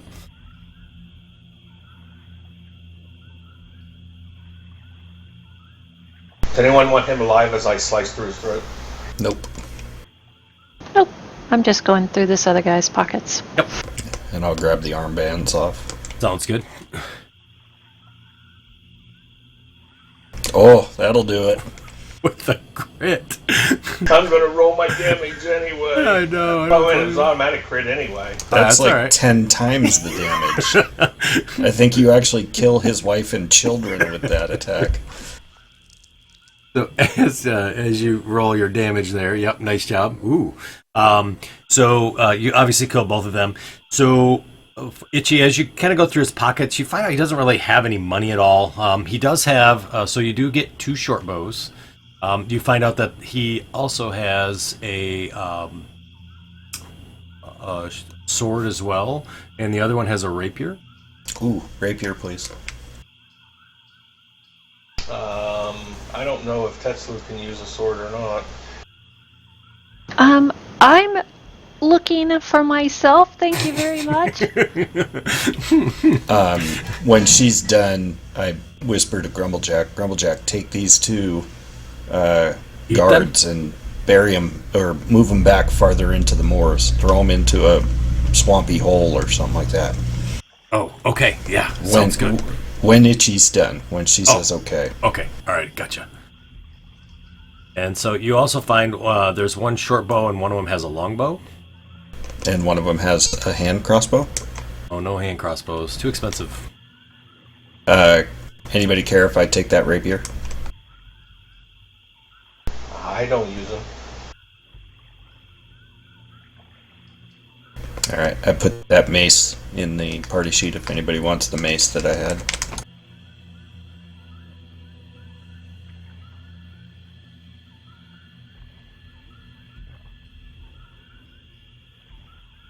And the armbands themselves, you see that there's an armband that's wrapped around, and all it says on it is Mitra, is what's written on there, and you can tell like there's no real symbols or anything like that, but you do have 2 white armbands now, and they have just peasant clothes.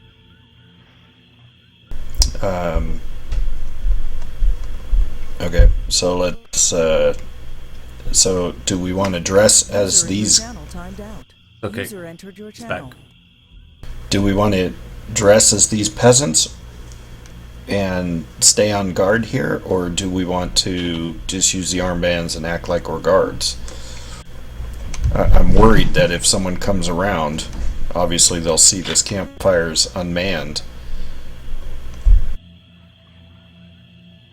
So And you guys can unfortunately, walk around here and pretend to be the guards. unfortunately, I think only Teztsz and I can really do this.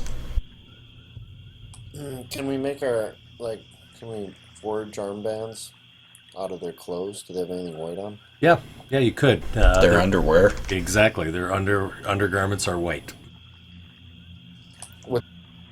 With brown. I knew that was coming.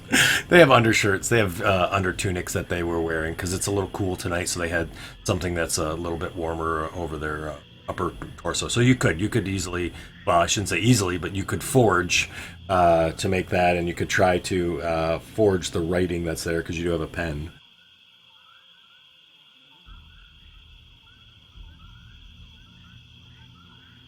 There's no, they don't have anything like wallets or anything on them, right? That, Yeah, papers. Where's your papers? No, they don't have any papers. There's definitely no papers. There's no other indicator. They don't have any jewelry that they're wearing. They're looking at their hands and the way they're built. They look like they are literally farmers or maybe work smithy. Maybe if we make them, they'll think we're kids when we're getting close.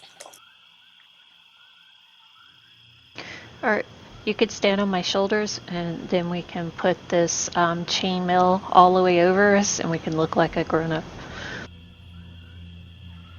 Oh, that's a good idea. I'll go ahead and put one of the armbands on, and then I'll go ahead and don the chain shirt. I hadn't been wearing it because I'm I can't really utilize it, but Sure. I'll put it on so that I look more official. Yep. So as you kind of put on that outfit, you do have that appearance of what looks like one of the Talingarde guards. You do have the armband that's on. You definitely have that picture, and definitely would fit that part. Teztsz, what do you think? Should we try to walk into town and check out these two buildings real quick, or what do you think? Well, it might be better if we were to keep up the appearance of the guys out here patrolling and let some of the others slip in. We can do that as well.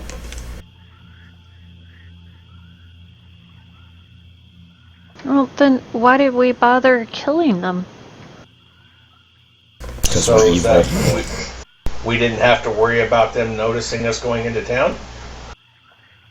Yeah, we Look, probably would have had a hard whoa, time getting just by. Whoa. Squeak, it was your plan to leave in the middle of the day. So I don't think you get to make any more plans. That's fine with me. So why don't we do what we said we were going to do? We got the armbands. Why don't the two big people go in and check things out like we said? Yep, let's do that. Teztsz, here, I hand him one of the other armbands. Okay.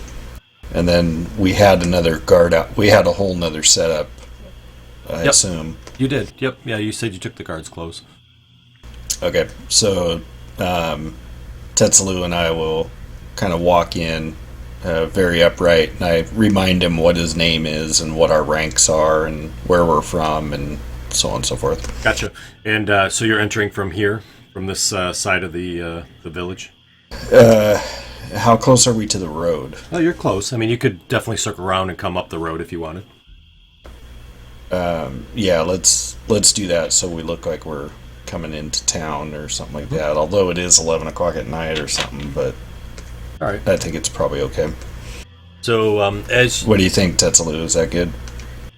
Sure, that works for me. Okay.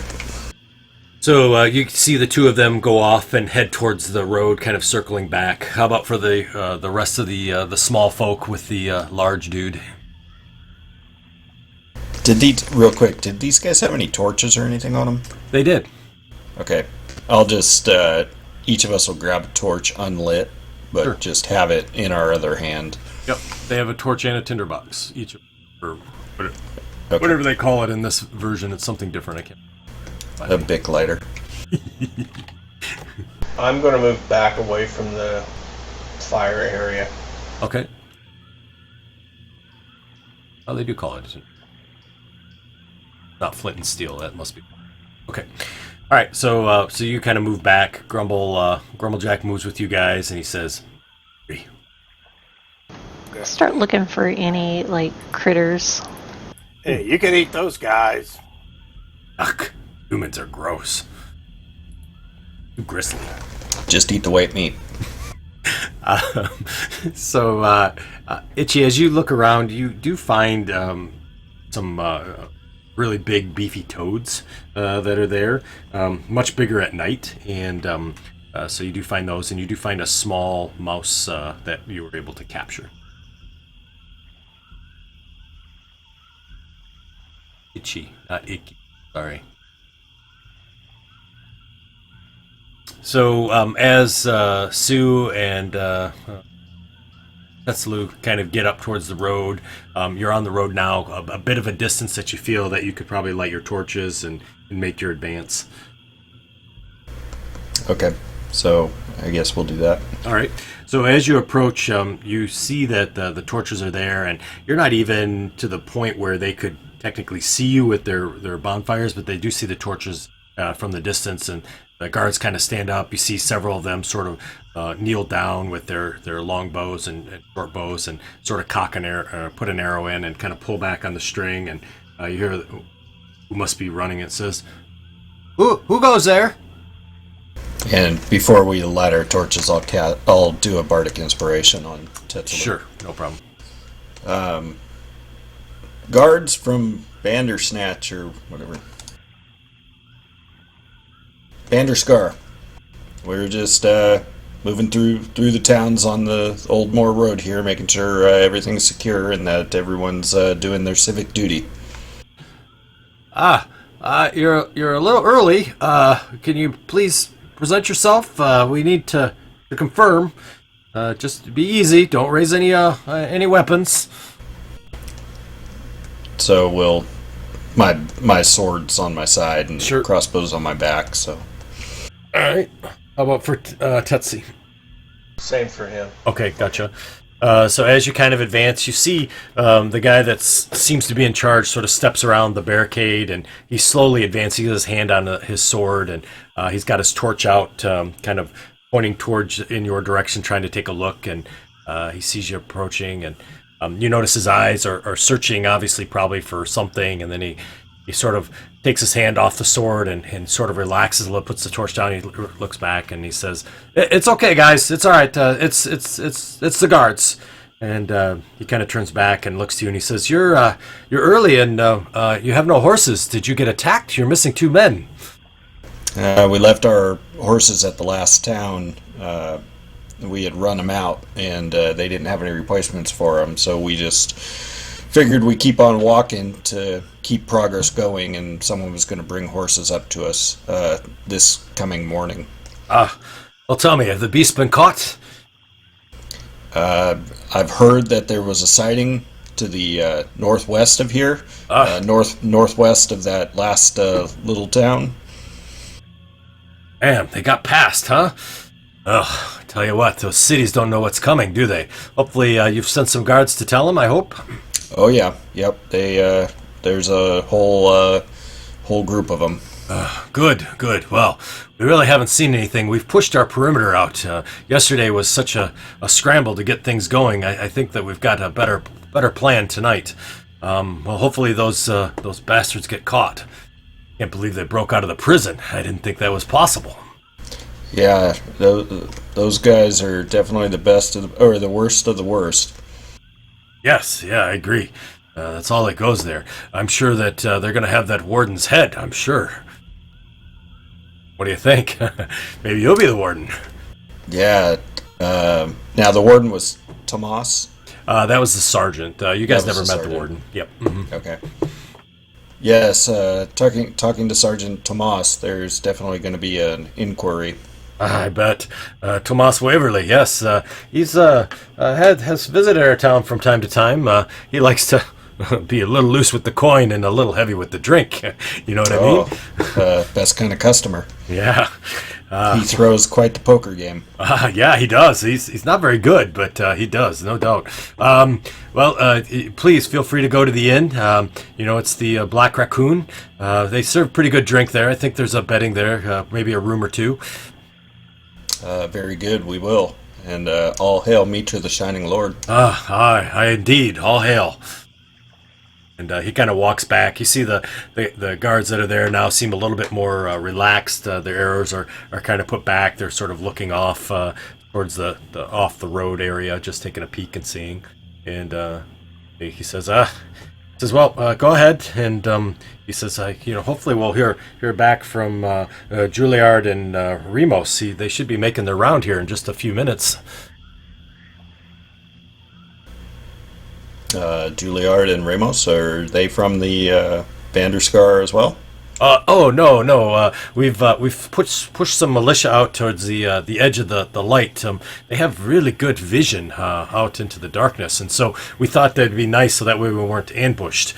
So we've had them sort of patrolling around. Of course, we haven't seen anything, of course, and they know the land well. So it should be a few more minutes. They should be making their loop.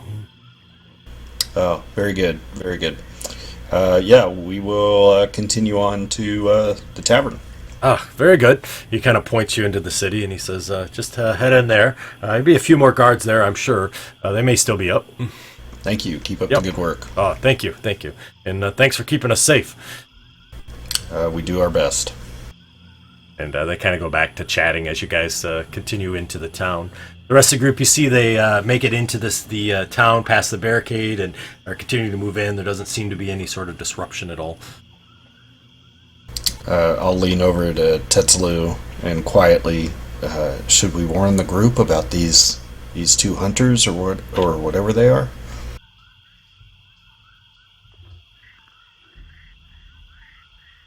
That's Sorry, all can right. you say that again, please? I said, should we warn the group about these two hunters that are making the loop on the outskirts of the town?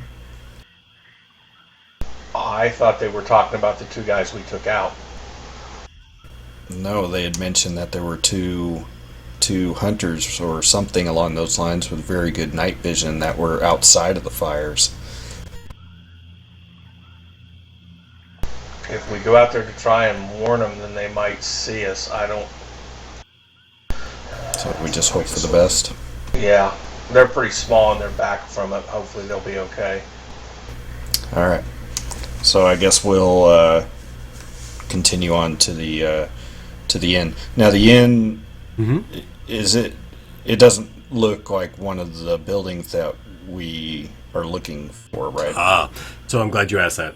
So it does not. So as you kind of see the inn, you see that it looks like a standard inn that you have. It's actually a single-story building, but it's sprawled out with multiple buildings sort of connected with little hallways that have been hastily constructed or added on. You do see, however, that one of the two buildings with the light is now out, and the other building is a large, almost manor. Looks to be what you would expect maybe the mayor of the city to live in. It's a very expansive building. You do see that there is a lantern that's sort of hanging in the window right above the door itself. Maybe we should go over there instead of going to the inn. Are we going to pass that, or is it out of our way to get to the inn?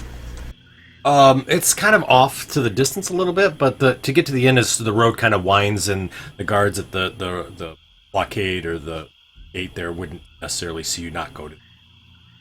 Okay. They're not really we'll paying attention. They're looking out towards the moors, anyways. We'll go ahead and do that. Okay. So as you walk up, you see that this building is a beautifully ornate building. It has two large double doors that are there. The doors themselves does have a knocker on it. You do see that there's a lantern up in the window, and you see the other windows. There's some candles that you can see inside, or some lights that are burning, maybe some lanterns and whatnot. So it definitely looks like somebody is still awake inside. Do you remember the lady's name? Russell does not. Teodora was her. All right, so Lady Teodora. That's correct. All right, so we'll go up and douse the torches as we walk up to the door and Sure. knock on the door. Yep. So as you knock on the door, you see the doors open, and you see Teodora is sitting there, and she's got the beautiful green eyes. The only difference that you notice from her today from before is she doesn't look like she's destined for a funeral. She's not dressed in all black. She wears this beautiful white gown that just sort of flows, almost like a wedding gown, but not quite, right? So, but it's this beautiful gown, and she almost, her hair is kind of pulled back, and she looks almost angelic as she looks at you. And she says, "Dearest, it took you long enough," as she looks. She says, "Where are the others?" They're outside of the edge of the watchfires. That's in. We thought we would check and make sure everything was okay first. Says, Lady Teodora, my name's Sulex. I am Tetzelu's brother. Do you have some way, an easy way to get them into town without being seen? She looks and she says, "It's so good to see you both, isn't it? I am so glad the guards have come to check on me." "I am doing just fine," she says loudly. Yes, lady, we've been sent from Banderskar to just check on the town, and we figured we'd check on this manor. As that happens, you see two peasants sort of walking down the street, looking over towards the door, and she kind of smiles and waves, and they sort of put a hand up, not like they really know her or not, and sort of wave gently, and they continue to walk by. And She's then, as they pass by, she says in a quiet voice, she's going to have to slip in the town itself. There's no good way to get in. Blech. I don't suggest taking the road, obviously. No. No, it was questionable whether we would get through dressed as we are. Is there a back door to this place that we could try and slip everyone to? There is. Definitely come around the back door area. You've caused quite a ruckus, as you can see. Good God. I'm not sure the escape went hoped. Oh, well, we had a great plan, and it went off just as it was planned. Ah, I see. It seems that the town had gone to sleep last night. I've been waiting. God knows, I didn't think you were ever going to make it. But if you wait probably a couple more hours, be a little bit darker, there'll be less people milling about. You probably will be able to sleep in. Nice outfits, by the way. Thank you. Like Shall we wait with you, or should we wait at the inn? I could care less. Well, Let's in just that wait case- here, that way we're not mingling too much. Yes, invite us in. Fine. She opens up the door. Come in. She closed the door. I kind of look around as we walk through the door and make sure no one's really paying attention to us going into the building. Yep, there's nobody that really sees you guys at all. So as you enter in, you see that the building is a very nice building. Inside, you see that there's beautiful portraits there. There's carpet and whatnot.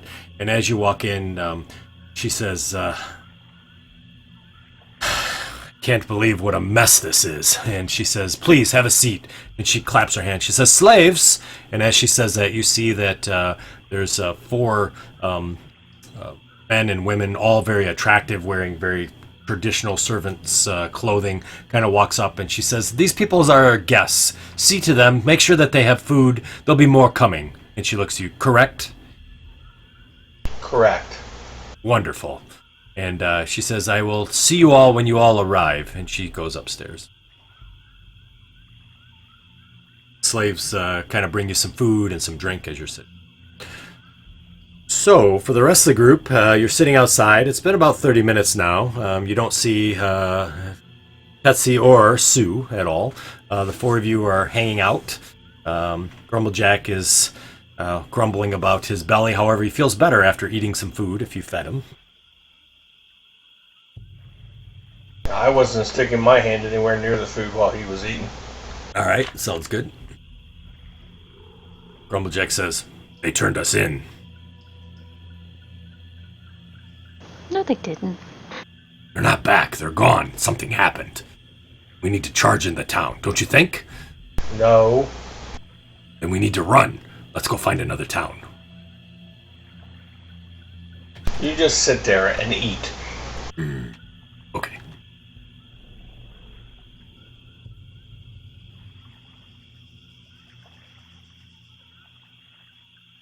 How long do we give them?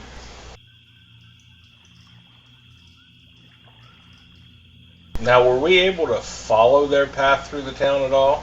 So you could watch them kind of go past the guards and the gate. You could also see them kind of wind through the streets there. But at a certain point, it was difficult to see them because of the buildings that are there. But you do recognize now that there's only one building with a lantern.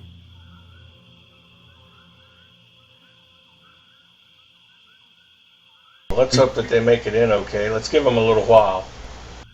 You notice that there seems to be a commotion at the gate. There's some people that are discussing. There's seems like a heated discussion and whatnot between what looked like the guy that went out to visit them as well as the rest of them.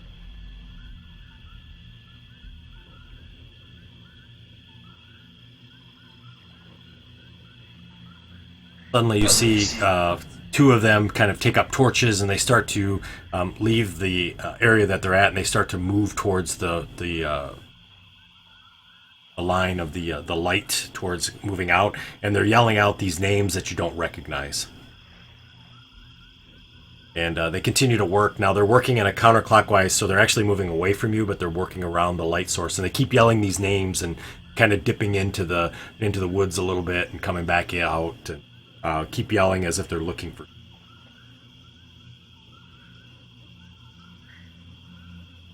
I don't think they're going to find those guys.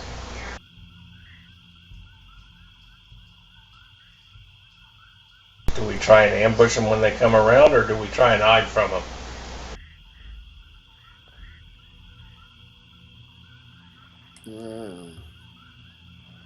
How many are there? There's just 2 walking around? Just 2 with torches. Let's kill them. Okay. Are they staying within the lighted area? They kind of come in and out, to be honest with you. So sometimes they're in the lighted area. Sometimes they go out with their torches obviously burning, looking into the area. One of them will bend down, kind of look for some tracks or something like that, trying to see if he can find tracks into the ground and things. So, but you do see they're kind of making their way about. They are taking their time moving, and you see them kind of disappear around the corner on the other side of the city, or the small town that's here. I'm going to try and find a place to hide that I can attack when they're within range. Since that's our plan. Alrighty, sounds good. How about the rest of you?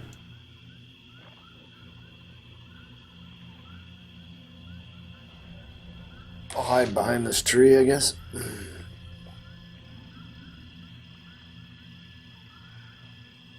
And so you can kind of, over a period of time, you start to see them sort of moving about and whatnot. Yeah, thank you for stealth. I appreciate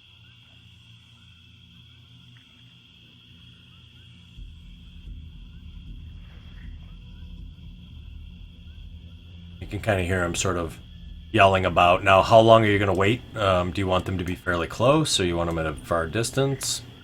I'd like to have them at 30 feet from me. Yeah. Are we gonna wait and see if they cross in into the dark? Yeah, we can do that. We'll wait and see if they cross in. Sure. So I'm going to have them actually cross into the darkness then, and I'm going to put them right there. And then you guys can adjust where you want to be, your position. And Can they be on the other side since they were moving counterclockwise?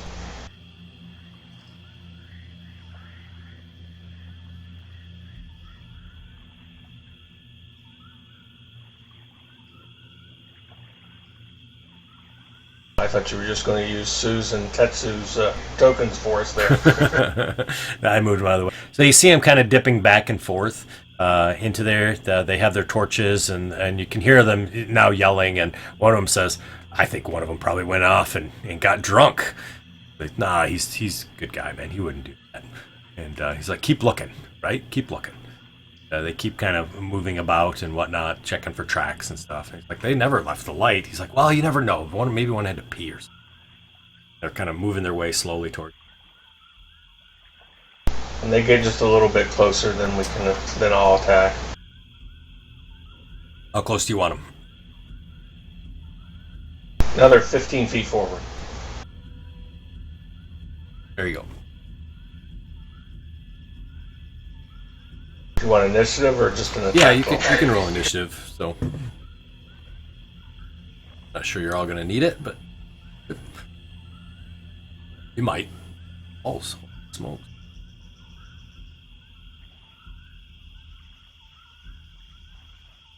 Itchy. Gosh, I'm never going to get that right. Okay, so you were going to attack first, Squeeze, so go ahead, and then the remaining of you can attack afterwards. I know, I'm so sorry. Every time he gets it wrong, it's 100 XP to everyone. Campaign will be over by next week.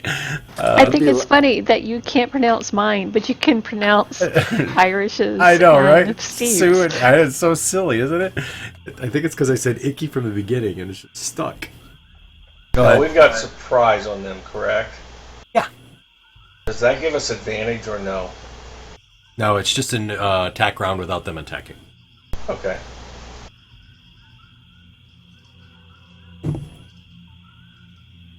I don't know why I have advantage there or disadvantage. Alright, it still would have hit.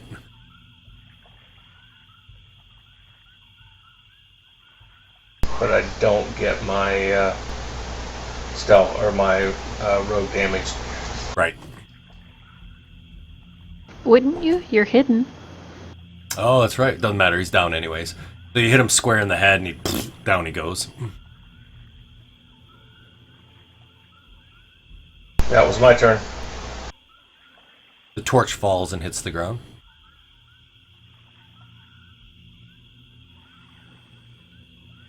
Who would like to go next?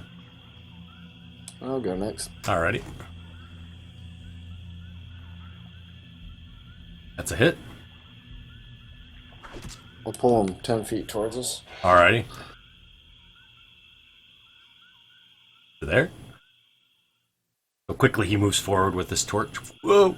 That's a hit.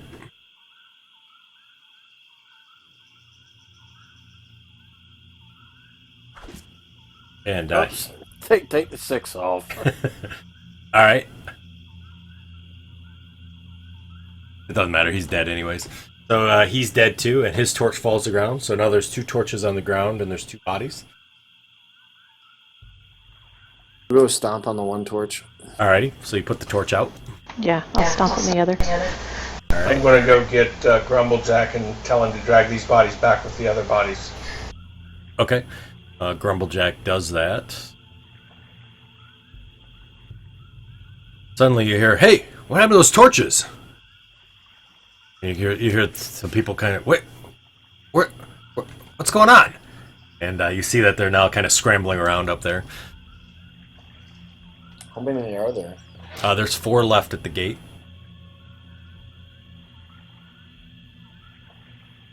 I'll just put them on. They're about 70 feet away from you.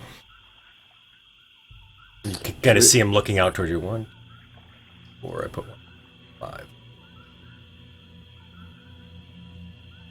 They're kind of looking over in your direction, and one of them's like, they were just there just a minute ago. I saw it." Should we just lure the other 4 out and kill them? Sure.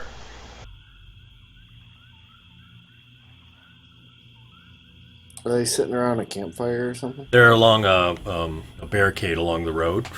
You see they have short bows, long bows, and then they have swords too, but they seem to have their bows kind of pointed in your general direction, but it doesn't appear that they can see you.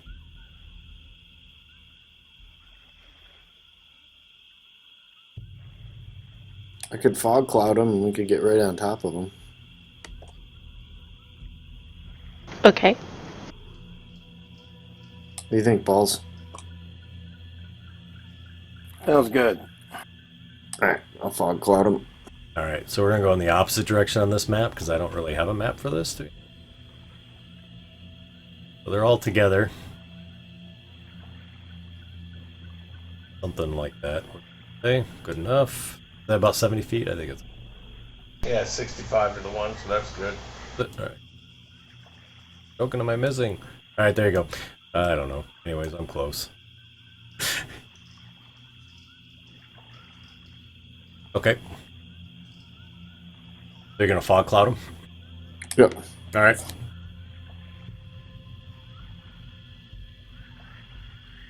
Let's run up and get them. Alright, so Harry does a fog cloud. Done. And then we're gonna go to the top of the round and we'll start from there. Balls. Well.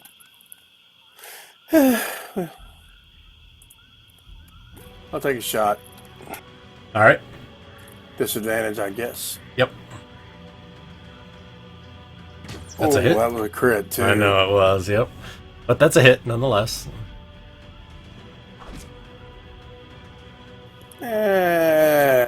You know what? Bonus action, I cast Hex. Alright.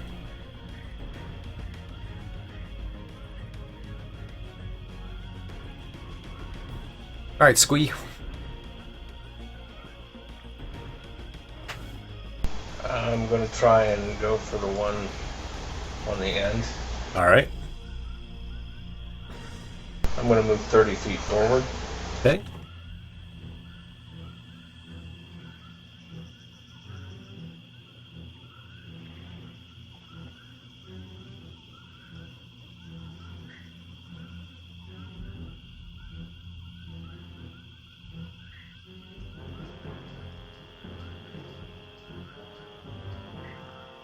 Sorry, I put the.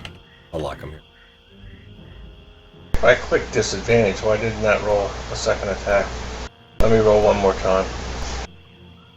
Because you're shooting into a fog cloud, right? Right. Yeah. I clicked on the disadvantage button. It has you listed with advantage too. I don't know. Pack tactics. Oh yeah. Oh, I gotta turn that off. Thank you. Sorry. Thanks for catching that. So the lowest I rolled there was a 15. Yep, that hits.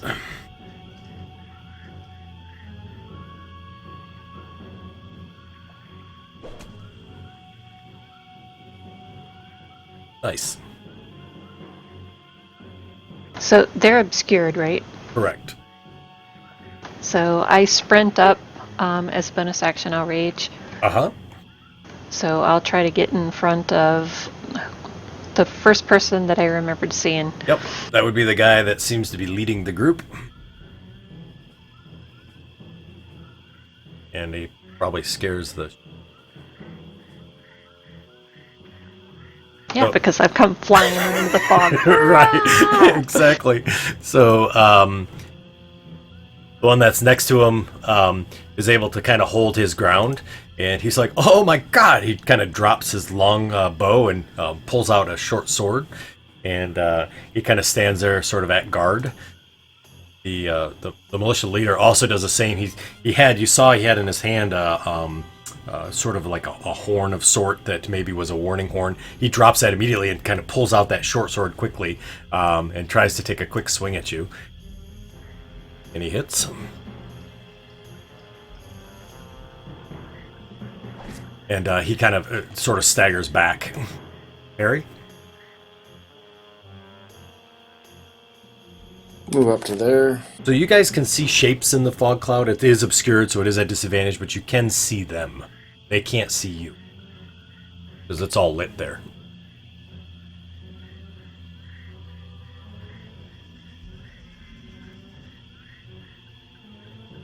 I'll try and get that guy. I'll shoot at this guy here. Okay. Actually, I'll toll it at him. Alright. Oh, he succeeds.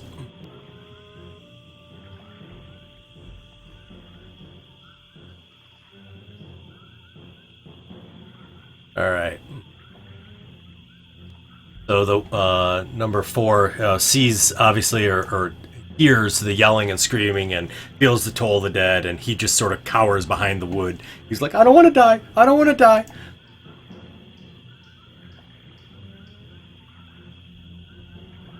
And the other one does the same. It doesn't do that. He pulls out his sword and steps up, trying to go for Iche. Oh my god! Level 4. He misses with his short sword. I am terrible. All right. Oh, Ssue. Grumblejack. He's excited, obviously, because there's combat. So he goes running in. Arrgh! Balls. Now I shoot at him. Alrighty, sounds good.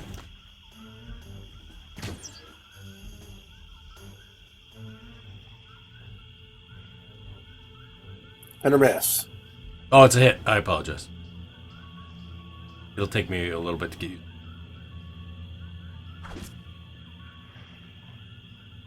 Alright, so that one goes down. Squee. Alright, so now that I have an ally close to one of them, Yep. I'll take a shot at number 7 there. Alright. I'll move a little bit forward.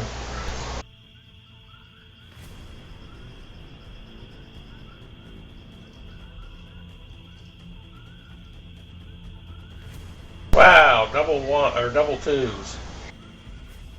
Assuming that misses. That's a hit.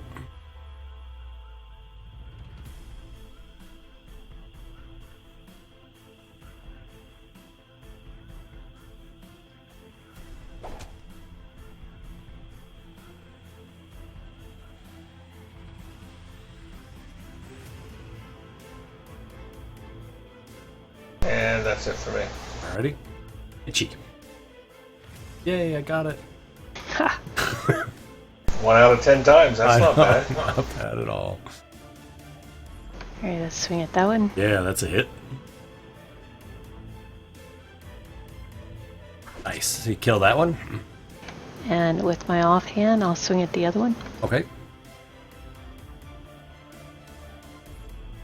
Is that That's a miss? a hit. Nope, that's a hit too. Sorry. Nice.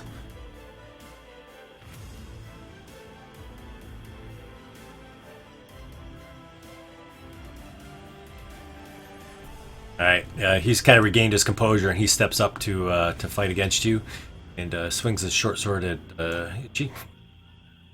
Iche, he misses you. The other one also, the leader goes, "God damn beasts!" He swings, and he's like, "Damn it, Harry."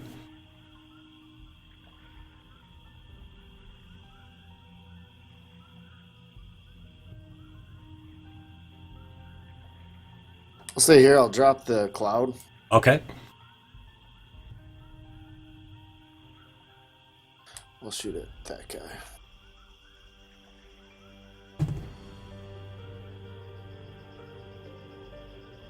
That's a hit. Nice.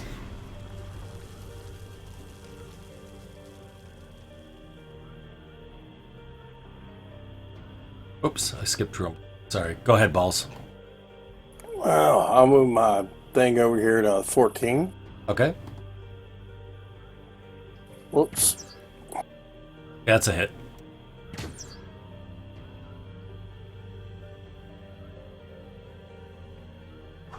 Nice.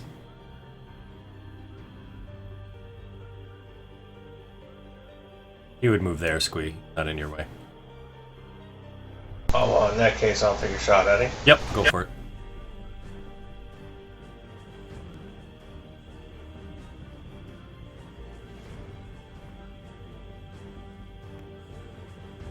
That's a hit.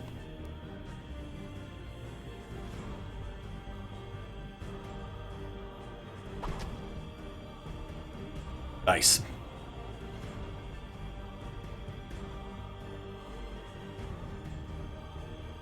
Itchy. So he starts to stagger back, and you can see he's about ready to yell for help. He's like, this is it. Like, help! Alright, I'll step around this other guard Yep. so that I'll get advantage. Yep.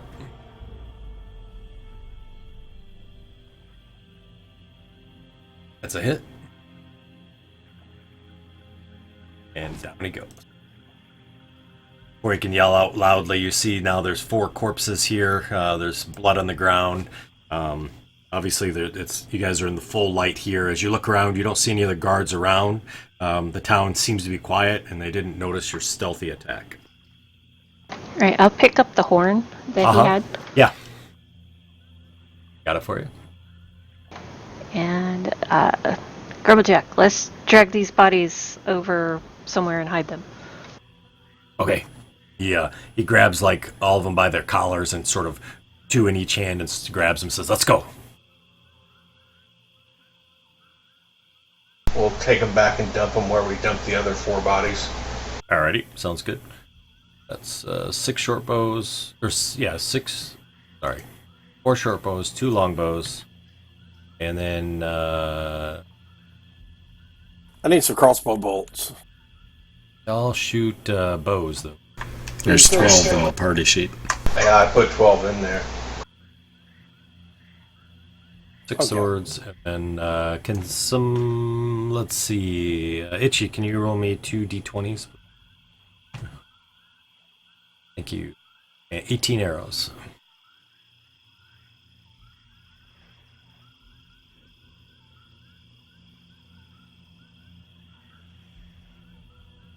$32. Okay.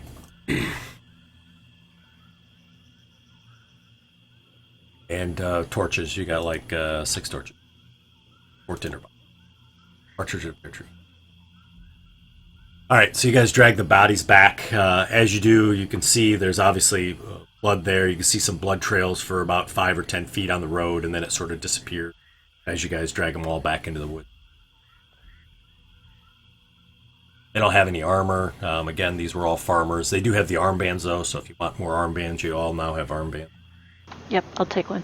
All right. I'm gonna try and like kick dirt over the blood and Okay. All right. disguise the. Yeah. the That sign. sounds good. You don't have disguise kit proficiency, do you? I do, but I don't have a disguise kit. That's okay. Go ahead and roll your disguise kit proficiency. Yeah, so you cover it up, and you feel pretty good about it, Harry, considering that it's a pretty rushed job necessarily. But you feel like it's enough that somebody from a distance wouldn't notice. Obviously, somebody came up close, they would see the blood. Okay. All right, so you all are back into the darkness, looking at the town. There's obviously no guards at that guard area there. So, do we go ahead and see if we can find the place? Since we can get in now because the guards are dead. Yeah, that sounds good. Go to the one building with the light still. Sure, that sounds like a plan. Yes, let's do that. Grumblejack says, "I'll pretend to be guard." Oh, we'll take their bands. All right, sounds good. We got enough bands for everybody, huh? Yep. All right. Put our bands on our left arms. All right. Yeah. Nobody will suspect goblins. All right. So you all kind of walk in through town, and as you do see that there is an occasional guard kind of walking from the inn and kind of walking down the street. I'll just have you all make stealth checks to see if he notices you. You make them at advantage. He's drunk.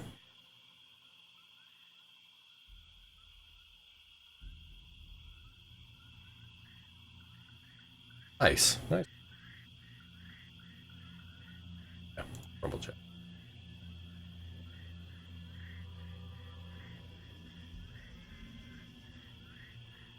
Double click. All right. So as you kind of continue, you see the guard kind of stumbles along. You see this large manor. It has a lantern that's there. The doors are closed. You don't see any sign of Ssue or Teztsz.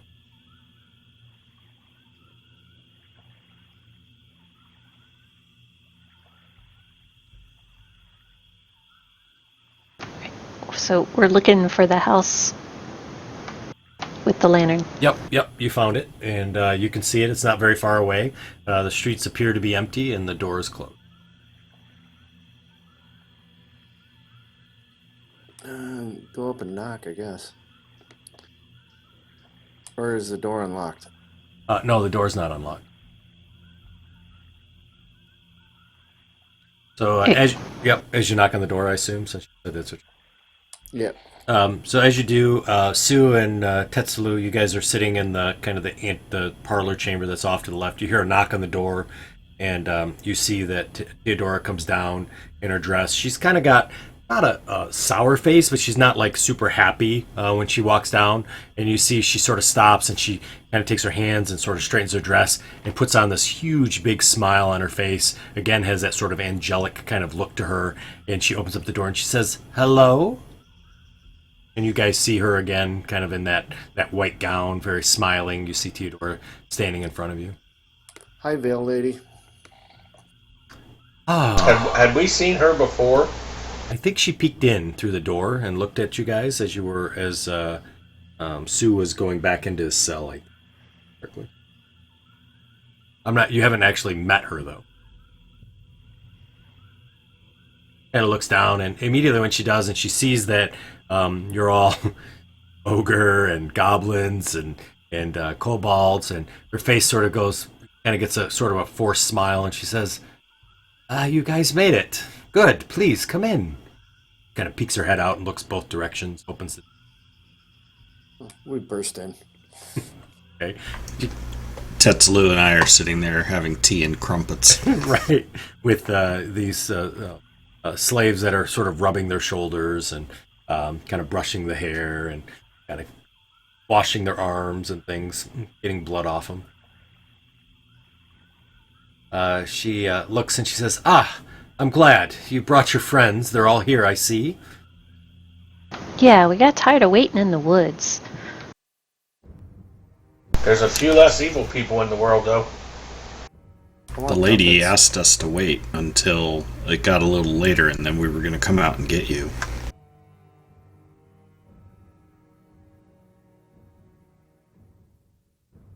Well, that worked out well then. She suddenly claps her hands again. She says, "Slaves, slaves!" And you see a bunch of, again, dozens of attractive men and women sort of come into the room. Their heads are bowed down, and she says, "All these people are our guests, and see to them, make sure that they're cleaned, dressed, and refreshed. Take them to their rooms quickly now. Come on!" And she sort of claps her hands again, and you see the slaves all kind of move up and sort of offer their arms to you and seem to be waiting for you to take you away. I'll shoo the one offering the arm to me. I'll shoo him and start to follow. All right. And then you hear her say, as she sees the slaves are sort of standing there, she says, "Quickly!" And they immediately sort of start to walk towards rooms. You all follow? Yeah, I'll take my slave's arm in hand. Alrighty. So as they do that, is there anybody that's not following the slave that's with them? Nope, I'll go. Okay. So the slaves take you all to, you all have separate rooms. The rooms are very nicely furnished. There's a large bed that could probably have about 3 people lay in it. Has big fluffy pillows, things that a lot of you probably have never seen before or maybe haven't really enjoyed on your own. There's a nice warm bath that's there. There's clothing of all sizes, and different appearances to them as well. There's a smell of lavender that's in the room. And each of the slaves quickly, there's about 3 or 4 for each of you, quickly get you undressed and bathes you, get you sort of ready at that point. Can I have everybody make insight checks for me, please? Females only with my group. I understand. I gotcha. Whatever you desire, you can send whatever you don't want away. Wait, they're trying to put me in the water? They are. No. No, you're not going to do it? So one of them says, need to be nice and clean. Well, if you've got a nice, attractive, goblin female, then you're not touching me. I don't have any goblins. Then go away. I'll do it myself. So they step back and they say, "As you wish."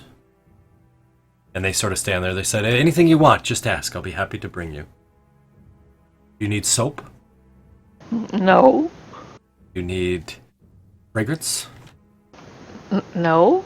You I'm need gonna try and sneak into a Itchy's gown? room. All right, gotcha. So Harry, you're able to sneak into the room. I'm gonna cannonball into the tub.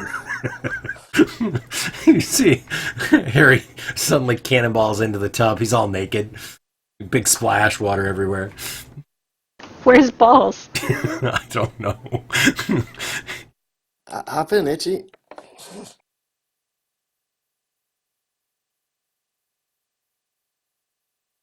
Oh, we can go get balls. Go Go fetch surprise my him. brother. And then I jump in. All right, and the slave says, "Of course." And she kind of starts to walk out, and she turns around. She says, "Which one's your brother?" Looks like the 2 of us. Okay, and she immediately leaves the room. That was weird. We haven't been separated ever. I don't know why they gave us separate rooms. That's stupid. Yeah, that's pretty dumb. Especially with these big beds.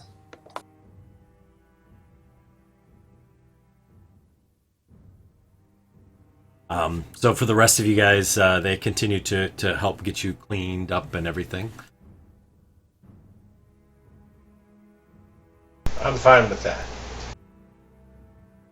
I like having the slaves pamper me. Yeah. You notice too that they bring over what looks like a decanter full of some velvety red wine, and you can smell that wine. It smells just absolutely.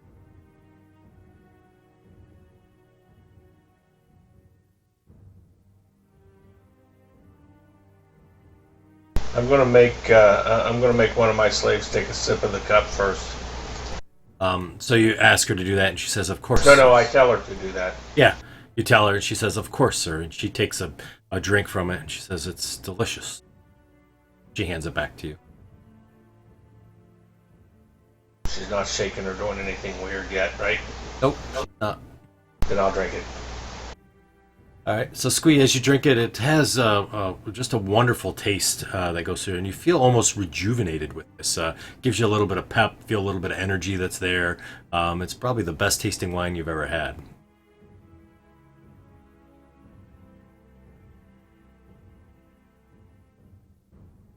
Because I drink so much wine in my life. I understand. And so as they kind of continue to clean, they do finally bring Balls into the room for Iche and Harry. So Balls, they were bringing you across. Hope that's all right. Well, yeah. Well, what are we doing? Hop in the tub. I'm not taking a bath. I splash him. I'll go grab him. All right. Sounds good. So, Balls, they try to grab you and put you in the tub. I'll try to dodge. Oh my goodness. Alrighty, go ahead and do the, I guess it's a grapple, right? So, the athletics and athletics acrobatics. I did. And Oh, I did you? rolled like missed crap. it. Oh, you did. Yeah, I see that. You both did. I I'm piled gonna go out and try and tackle him. He quickly died. Oh, okay. All right. So you try to tackle him. Go ahead. Go ahead and give me an athletics as well. Yeah. Just then, Balls, as you're trying to dodge Iche, which you do pretty well, and you get a big smile, Harry tackles you from the back. I'm gonna stick my finger in his ear and get all that earwax out and be like, "Oh, we don't want to waste this," and eat it. God. So the slaves just stand there looking at you. They don't do anything. Like, they're not moving at all. They're not snickering. They just stare at you as you're doing it. Throw him in the tub, Itchy. I can't lift him. I'll try to pick him up. All right. You throw him in the tub? I had a bath 3 years ago. So in the tub he goes in a big splash. I'll pick both of them up and put them in the tub. All right, gotcha. So you both end up in the tub. Plug my nose. Okay, sounds good. How about Ssue? What are you up to, Ssue? I'm just bathing and enjoying it. All right, gotcha. So obviously enjoying it. The slaves are there, and they offer anything that you need, and same for Teztsz as well. I assume probably the same. Is that correct? Yes. All right, gotcha. And so as the goblins are playing in the tub, you guys hear a knock on the door. The goblins. Come in. See Theodora standing at the door. She's still dressed very nicely, and she says, "Are you going to play all day, or are you coming down for dinner?"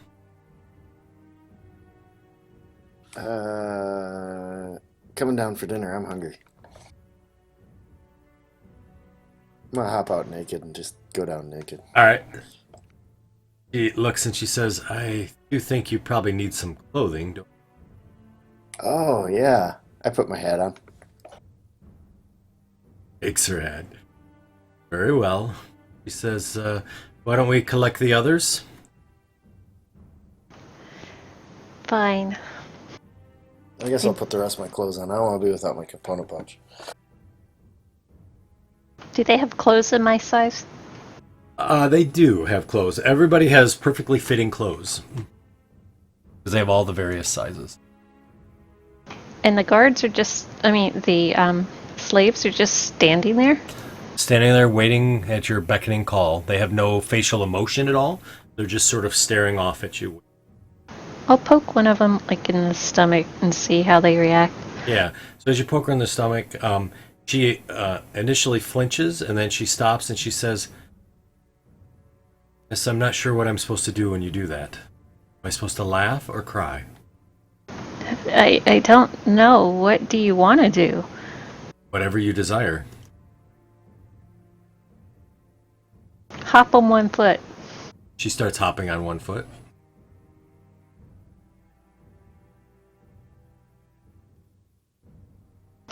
Spin around in circles. She spins around in circles, hopping on one foot.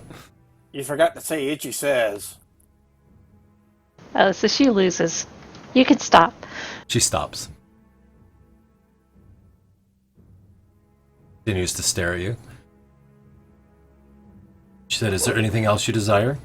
Just some clothes. She brings clothes over to you. She said, "Would you like me to dress you?" No. And then she holds the clothes out. She says, "Then I will not dress you."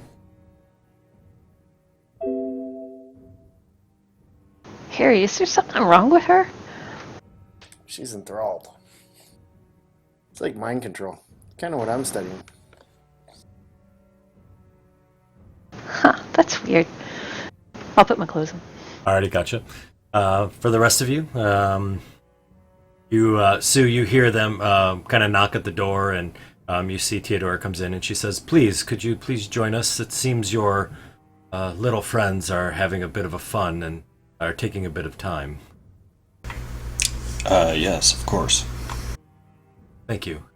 Please, if you don't mind coming out and going down to their room, it seems they're going to be the last. She walks out, and she does the same for Teztsz. She says, "Teztsz, please, could you please join us?" Of course.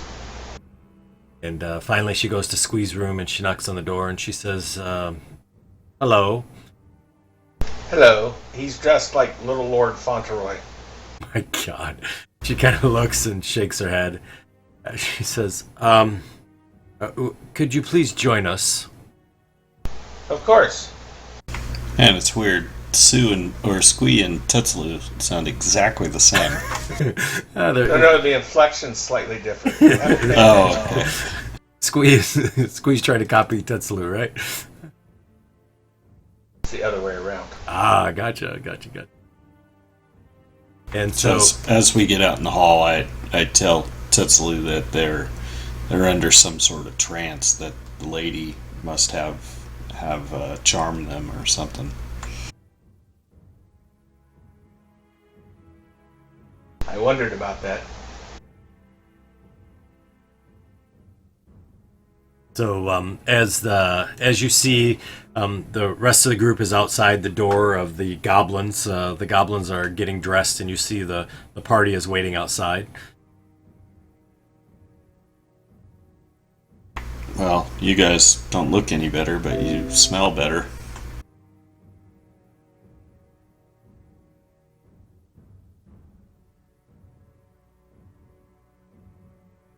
I'll go down to the dinner table. Okay. So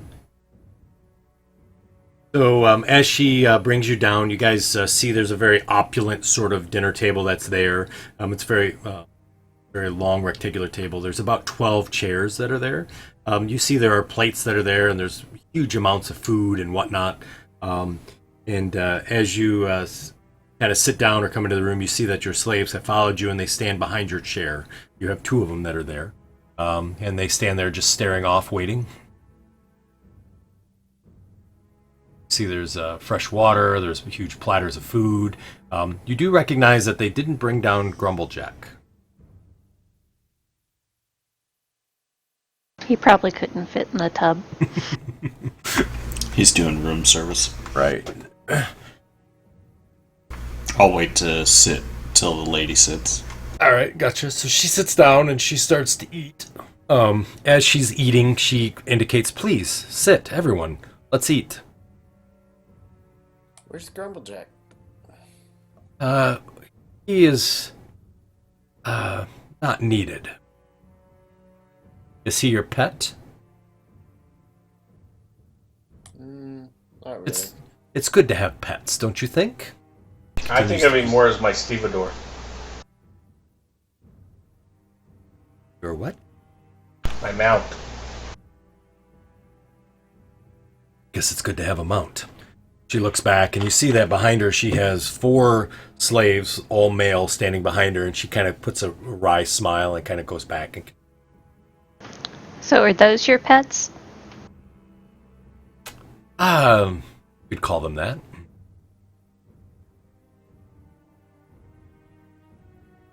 You've made it. You've escaped the inescapable prison. Congratulations. Well, I think a thanks is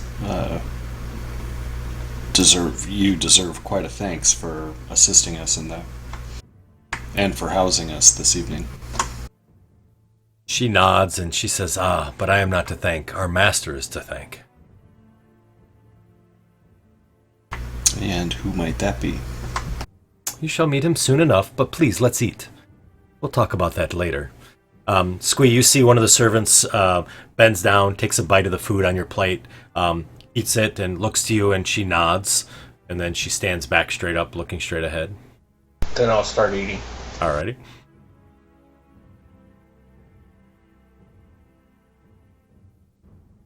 She looks to the goblins in the group. She says, "Are you not hungry? I'm always hungry. Please, eat." I'm just gonna stick my head in my plate. Okay, sounds good.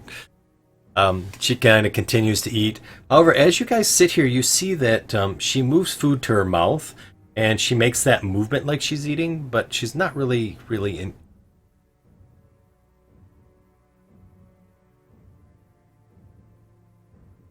The food is delicious, by the way. There is wine around the table, so goblins, I know you didn't have any wine up in the room, but you're more than welcome to have wine now. I know, did Teztsz have some wine? He did not up in the room, but he will down here. Gotcha. Same thing. Tastes very good. It's very refreshing, sort of feeling to it. Ssue, any wine down here? No. Okay. How about for the goblins? Anybody drinking any wine? Is there water? There is water. Yep. I'll drink water. Alrighty, gotcha. I'll drink water too. Alrighty, balls. I drink water also. Alrighty, so the goblins all drink water. I'll motion my other servant up to test the wine. Okay, alrighty. She drinks the wine and she nods to you again. Then I'll sip at it. And it tastes just like it did for the wine upstairs. You see Theodora just kind of smiles and says, "Please let me know when you're all done and we shall meet our master."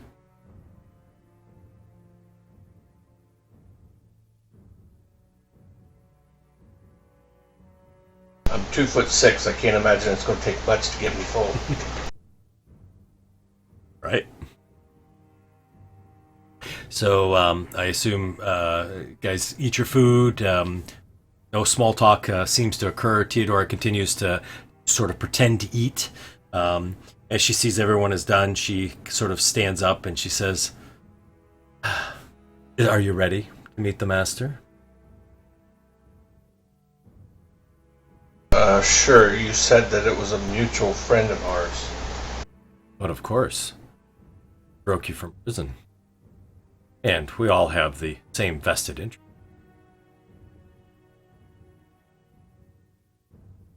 Well, I don't know if we know what your interests are. Oh, I assure you it's the same as yours. Please, follow me. And as she stands up, you see the slaves kind of pull her chair back, and they push it in once she's done.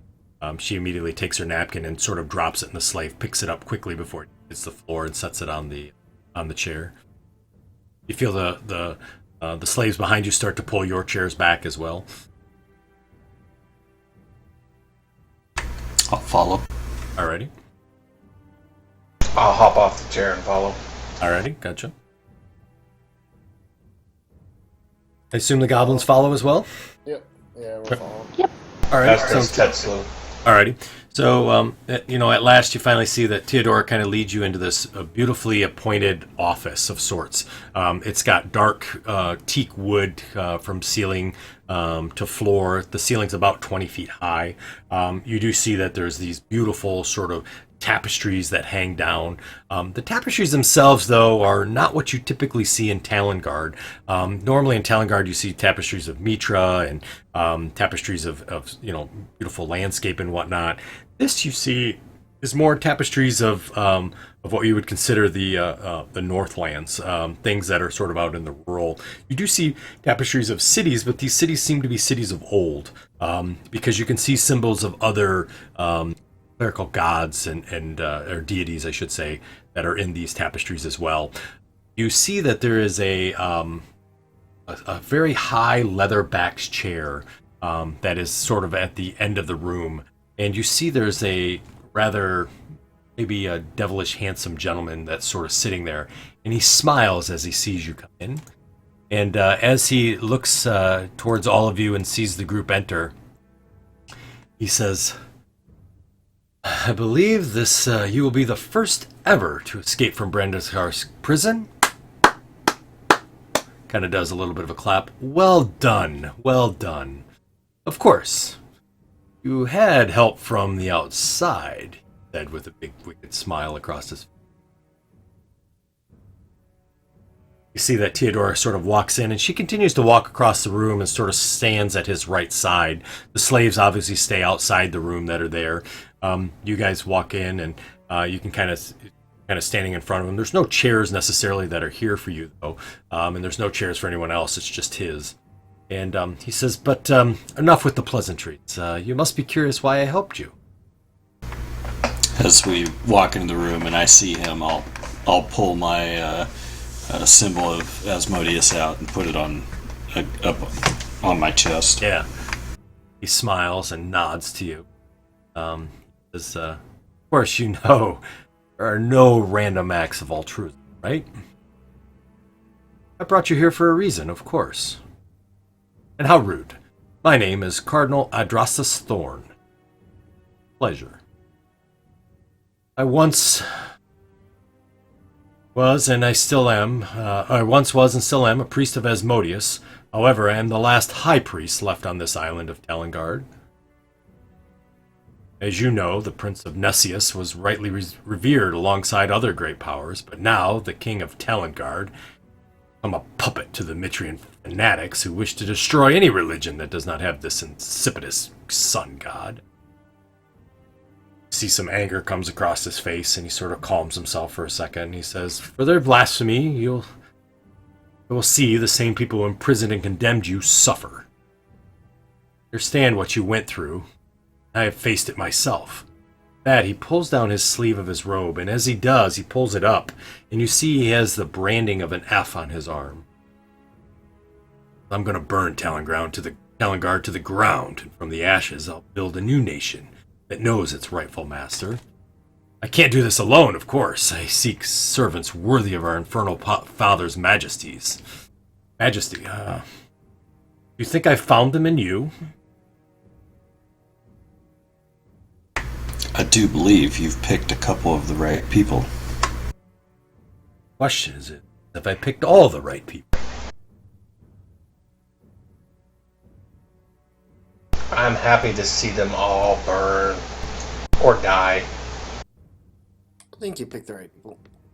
Especially us goblins. You big... Go ahead, please. No, go ahead. No, I was just going to say, as you guys are talking, you see him stand up.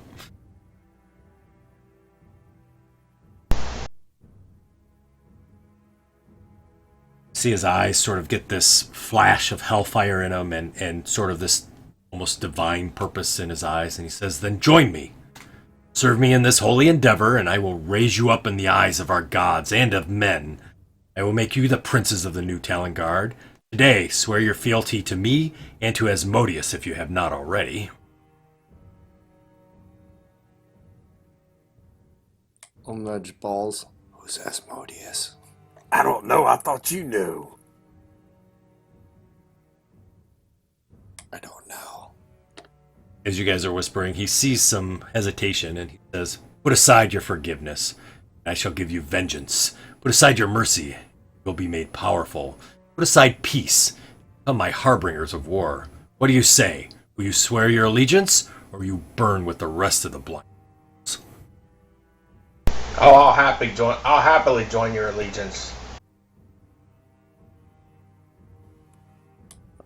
I'll join. I don't like fire. Is that for the join or the fire? I like fire. I don't want That was for me saying I'd happily join. All right, gotcha. I gotcha. If it means getting rid of Mitra in the lands and destroying King Marcadian, I am in. Anything that kills all the evil humans, I'm happy to do. You see, as you guys continue to say this, the smile becomes bigger and bigger across his face. You see Theodora also is smiling and sort of grinning from ear to ear. He kind of nods and looks to her and, excellent, excellent. Well, let's make this official, don't you say? Signing in blood is, of course, traditional. Brings out a quill, and you see he has a silver ritual knife that he had sitting kind of on a table behind the chair that he had there. And he sees he has a stack of papers, copies, and it's written on some sort of identifiable leather that's there, and you see that it's written in dark ink. We just usually eat each other's earwax. Earwax? Whatever works. I'll move up and grab one of the contracts. Alrighty. And look it over. Sure. I'll grab one and hand it to Harry. Read that. Make sure there's no fine print. I'll hold it up and read it. Alrighty. So as you're looking through the writing that's there, you see that it's very long and written out, and you see there are several blanks that are on this form. It's almost as if it's a regular copy that's there for just filling in the blanks necessarily. Sort of, I forget what those are called. Anyways, that's kind of what you have, and you see there kind of a date there, and he kind of sits down and he starts to scribble in the date of the contract itself, which you suspect would be today.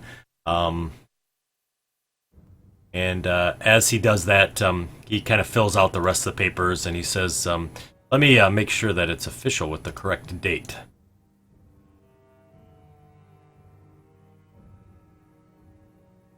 I have a for you all. I just... Squeeze imagining that he's writing today in there. And it looks that way.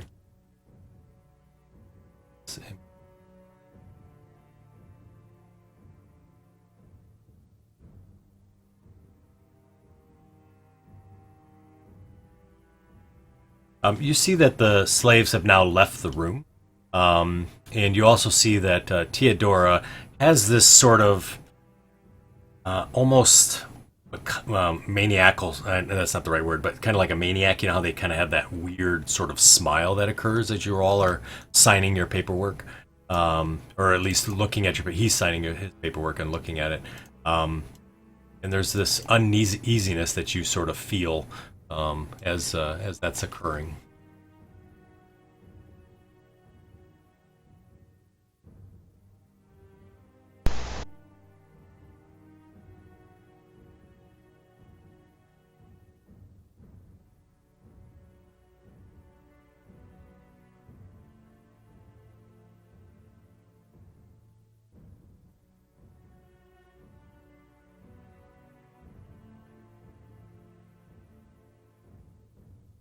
Look at it.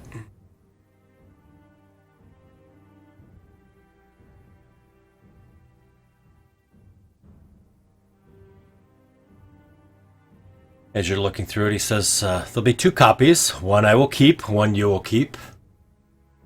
I will hold to my end of the contract. Let you know that you have to hold to the end of your contract.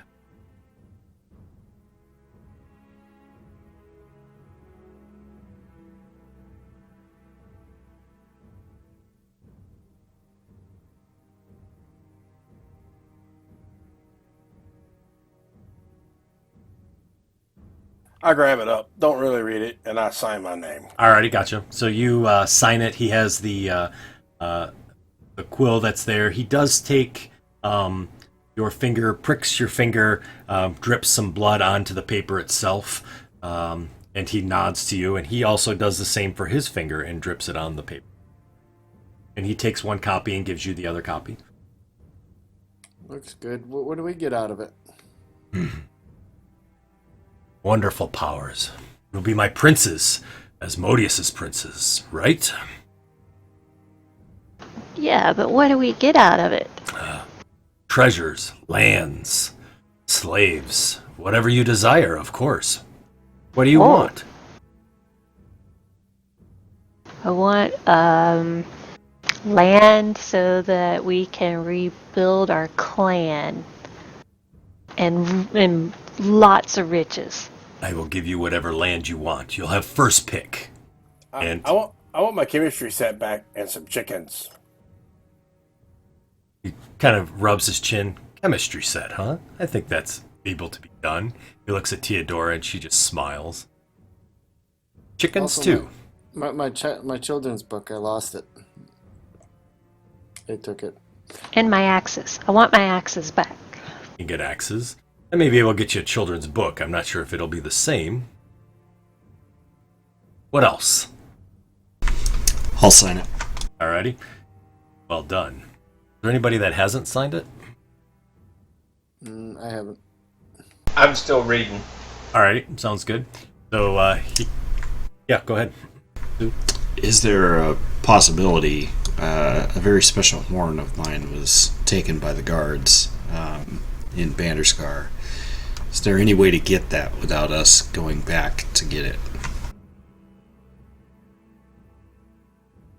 He kind of rubs his chin and he says, unfortunately, Banderscar prison is, as you can imagine, a wreck. Not much going in there right now. I heard rumors that somebody may move from there. I can see if I can get my spies to get in to get your items. Not going to be today or next week, but we'll see what we can. Very good. Go back and kill them. It's true. That may be a good test, wouldn't you think? He kind of sits there and rubs his chin. I'm not sure Asmodeus wants us to do that. I'll sign the paper. Alrighty. I'll sign it too. Alright. He looks at Squee. Sorry, I really am trying to read this, but I cannot read the word in the sentence where it says, understand the four. I don't know what the word after four is. Loyalties. Ah, thank you. I agree, it's hard to read. It took me a long time to figure it out.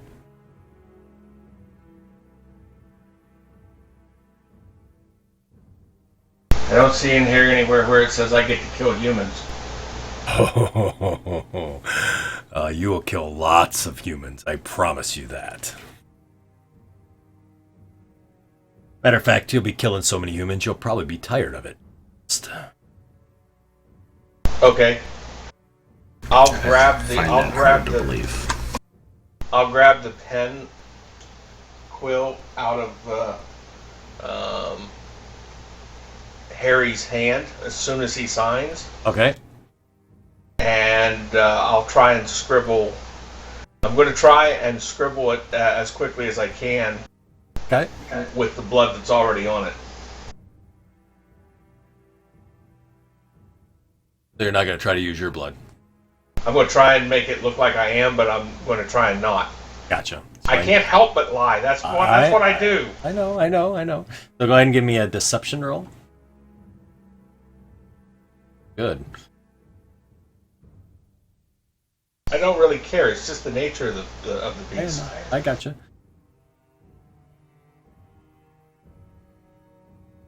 Okay.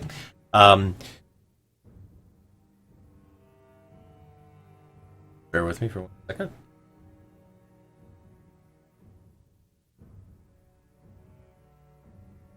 Windows open. So you kind of quickly sign.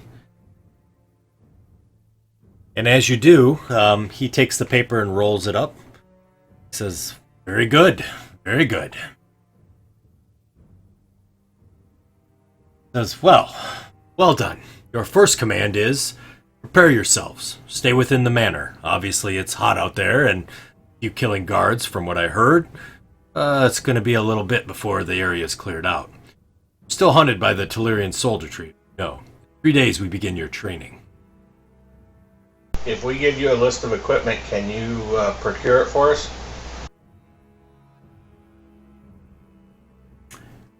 As you say that, you see that he turns around and he starts going through the paperwork, and Theodora looks to you and she says, we're all done, folks. Please, let's go.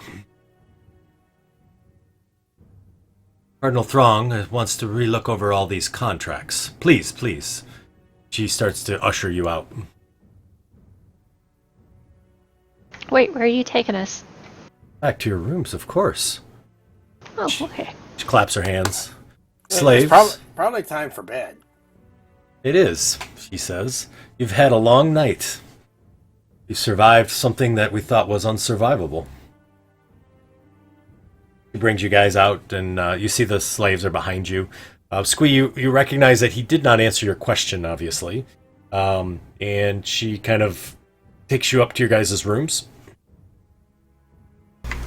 Lady Theodora, might you have a loot in the manor here that I could borrow for a night or two? She says, Ssue, may I call you that? You can call me anything you want, just don't call me late for dinner. Says, Ssue, I will see if I have a loot. If I don't, I'll see if we can procure one. Thank you, milady. Welcome. She brings you all up, and she puts you all into your assorted rooms with your slaves that are with you. You do, Squee, as you're put into your room, you suddenly see she looks to you, and she looks down very closely at you. She kind of even leans over, kind of over, foreboding kind of over you, and she says, why did you do that?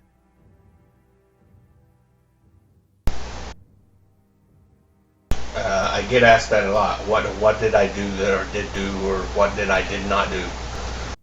You see this sort of anger, tightness comes across her face as she's biting down on her jaw, and she puts her hand and she touches your face. As she touches your face, you feel ice cold. I mean, it almost hurts, it's so cold. And she says, why do you test the Cardinal? Tell me. The truth? The truth. He looks human. Of course he's human. She says, you will sign that contract with blood. I expect it done by the morning. She takes her hand away, and as she does, you feel like her fingerprints are left on her face. You feel like there's like burns on the side of your face from the cold frostbite from her touch. She stands up and she smiles, and she says, we'll procure your items, I'm sure. Have a good sleep.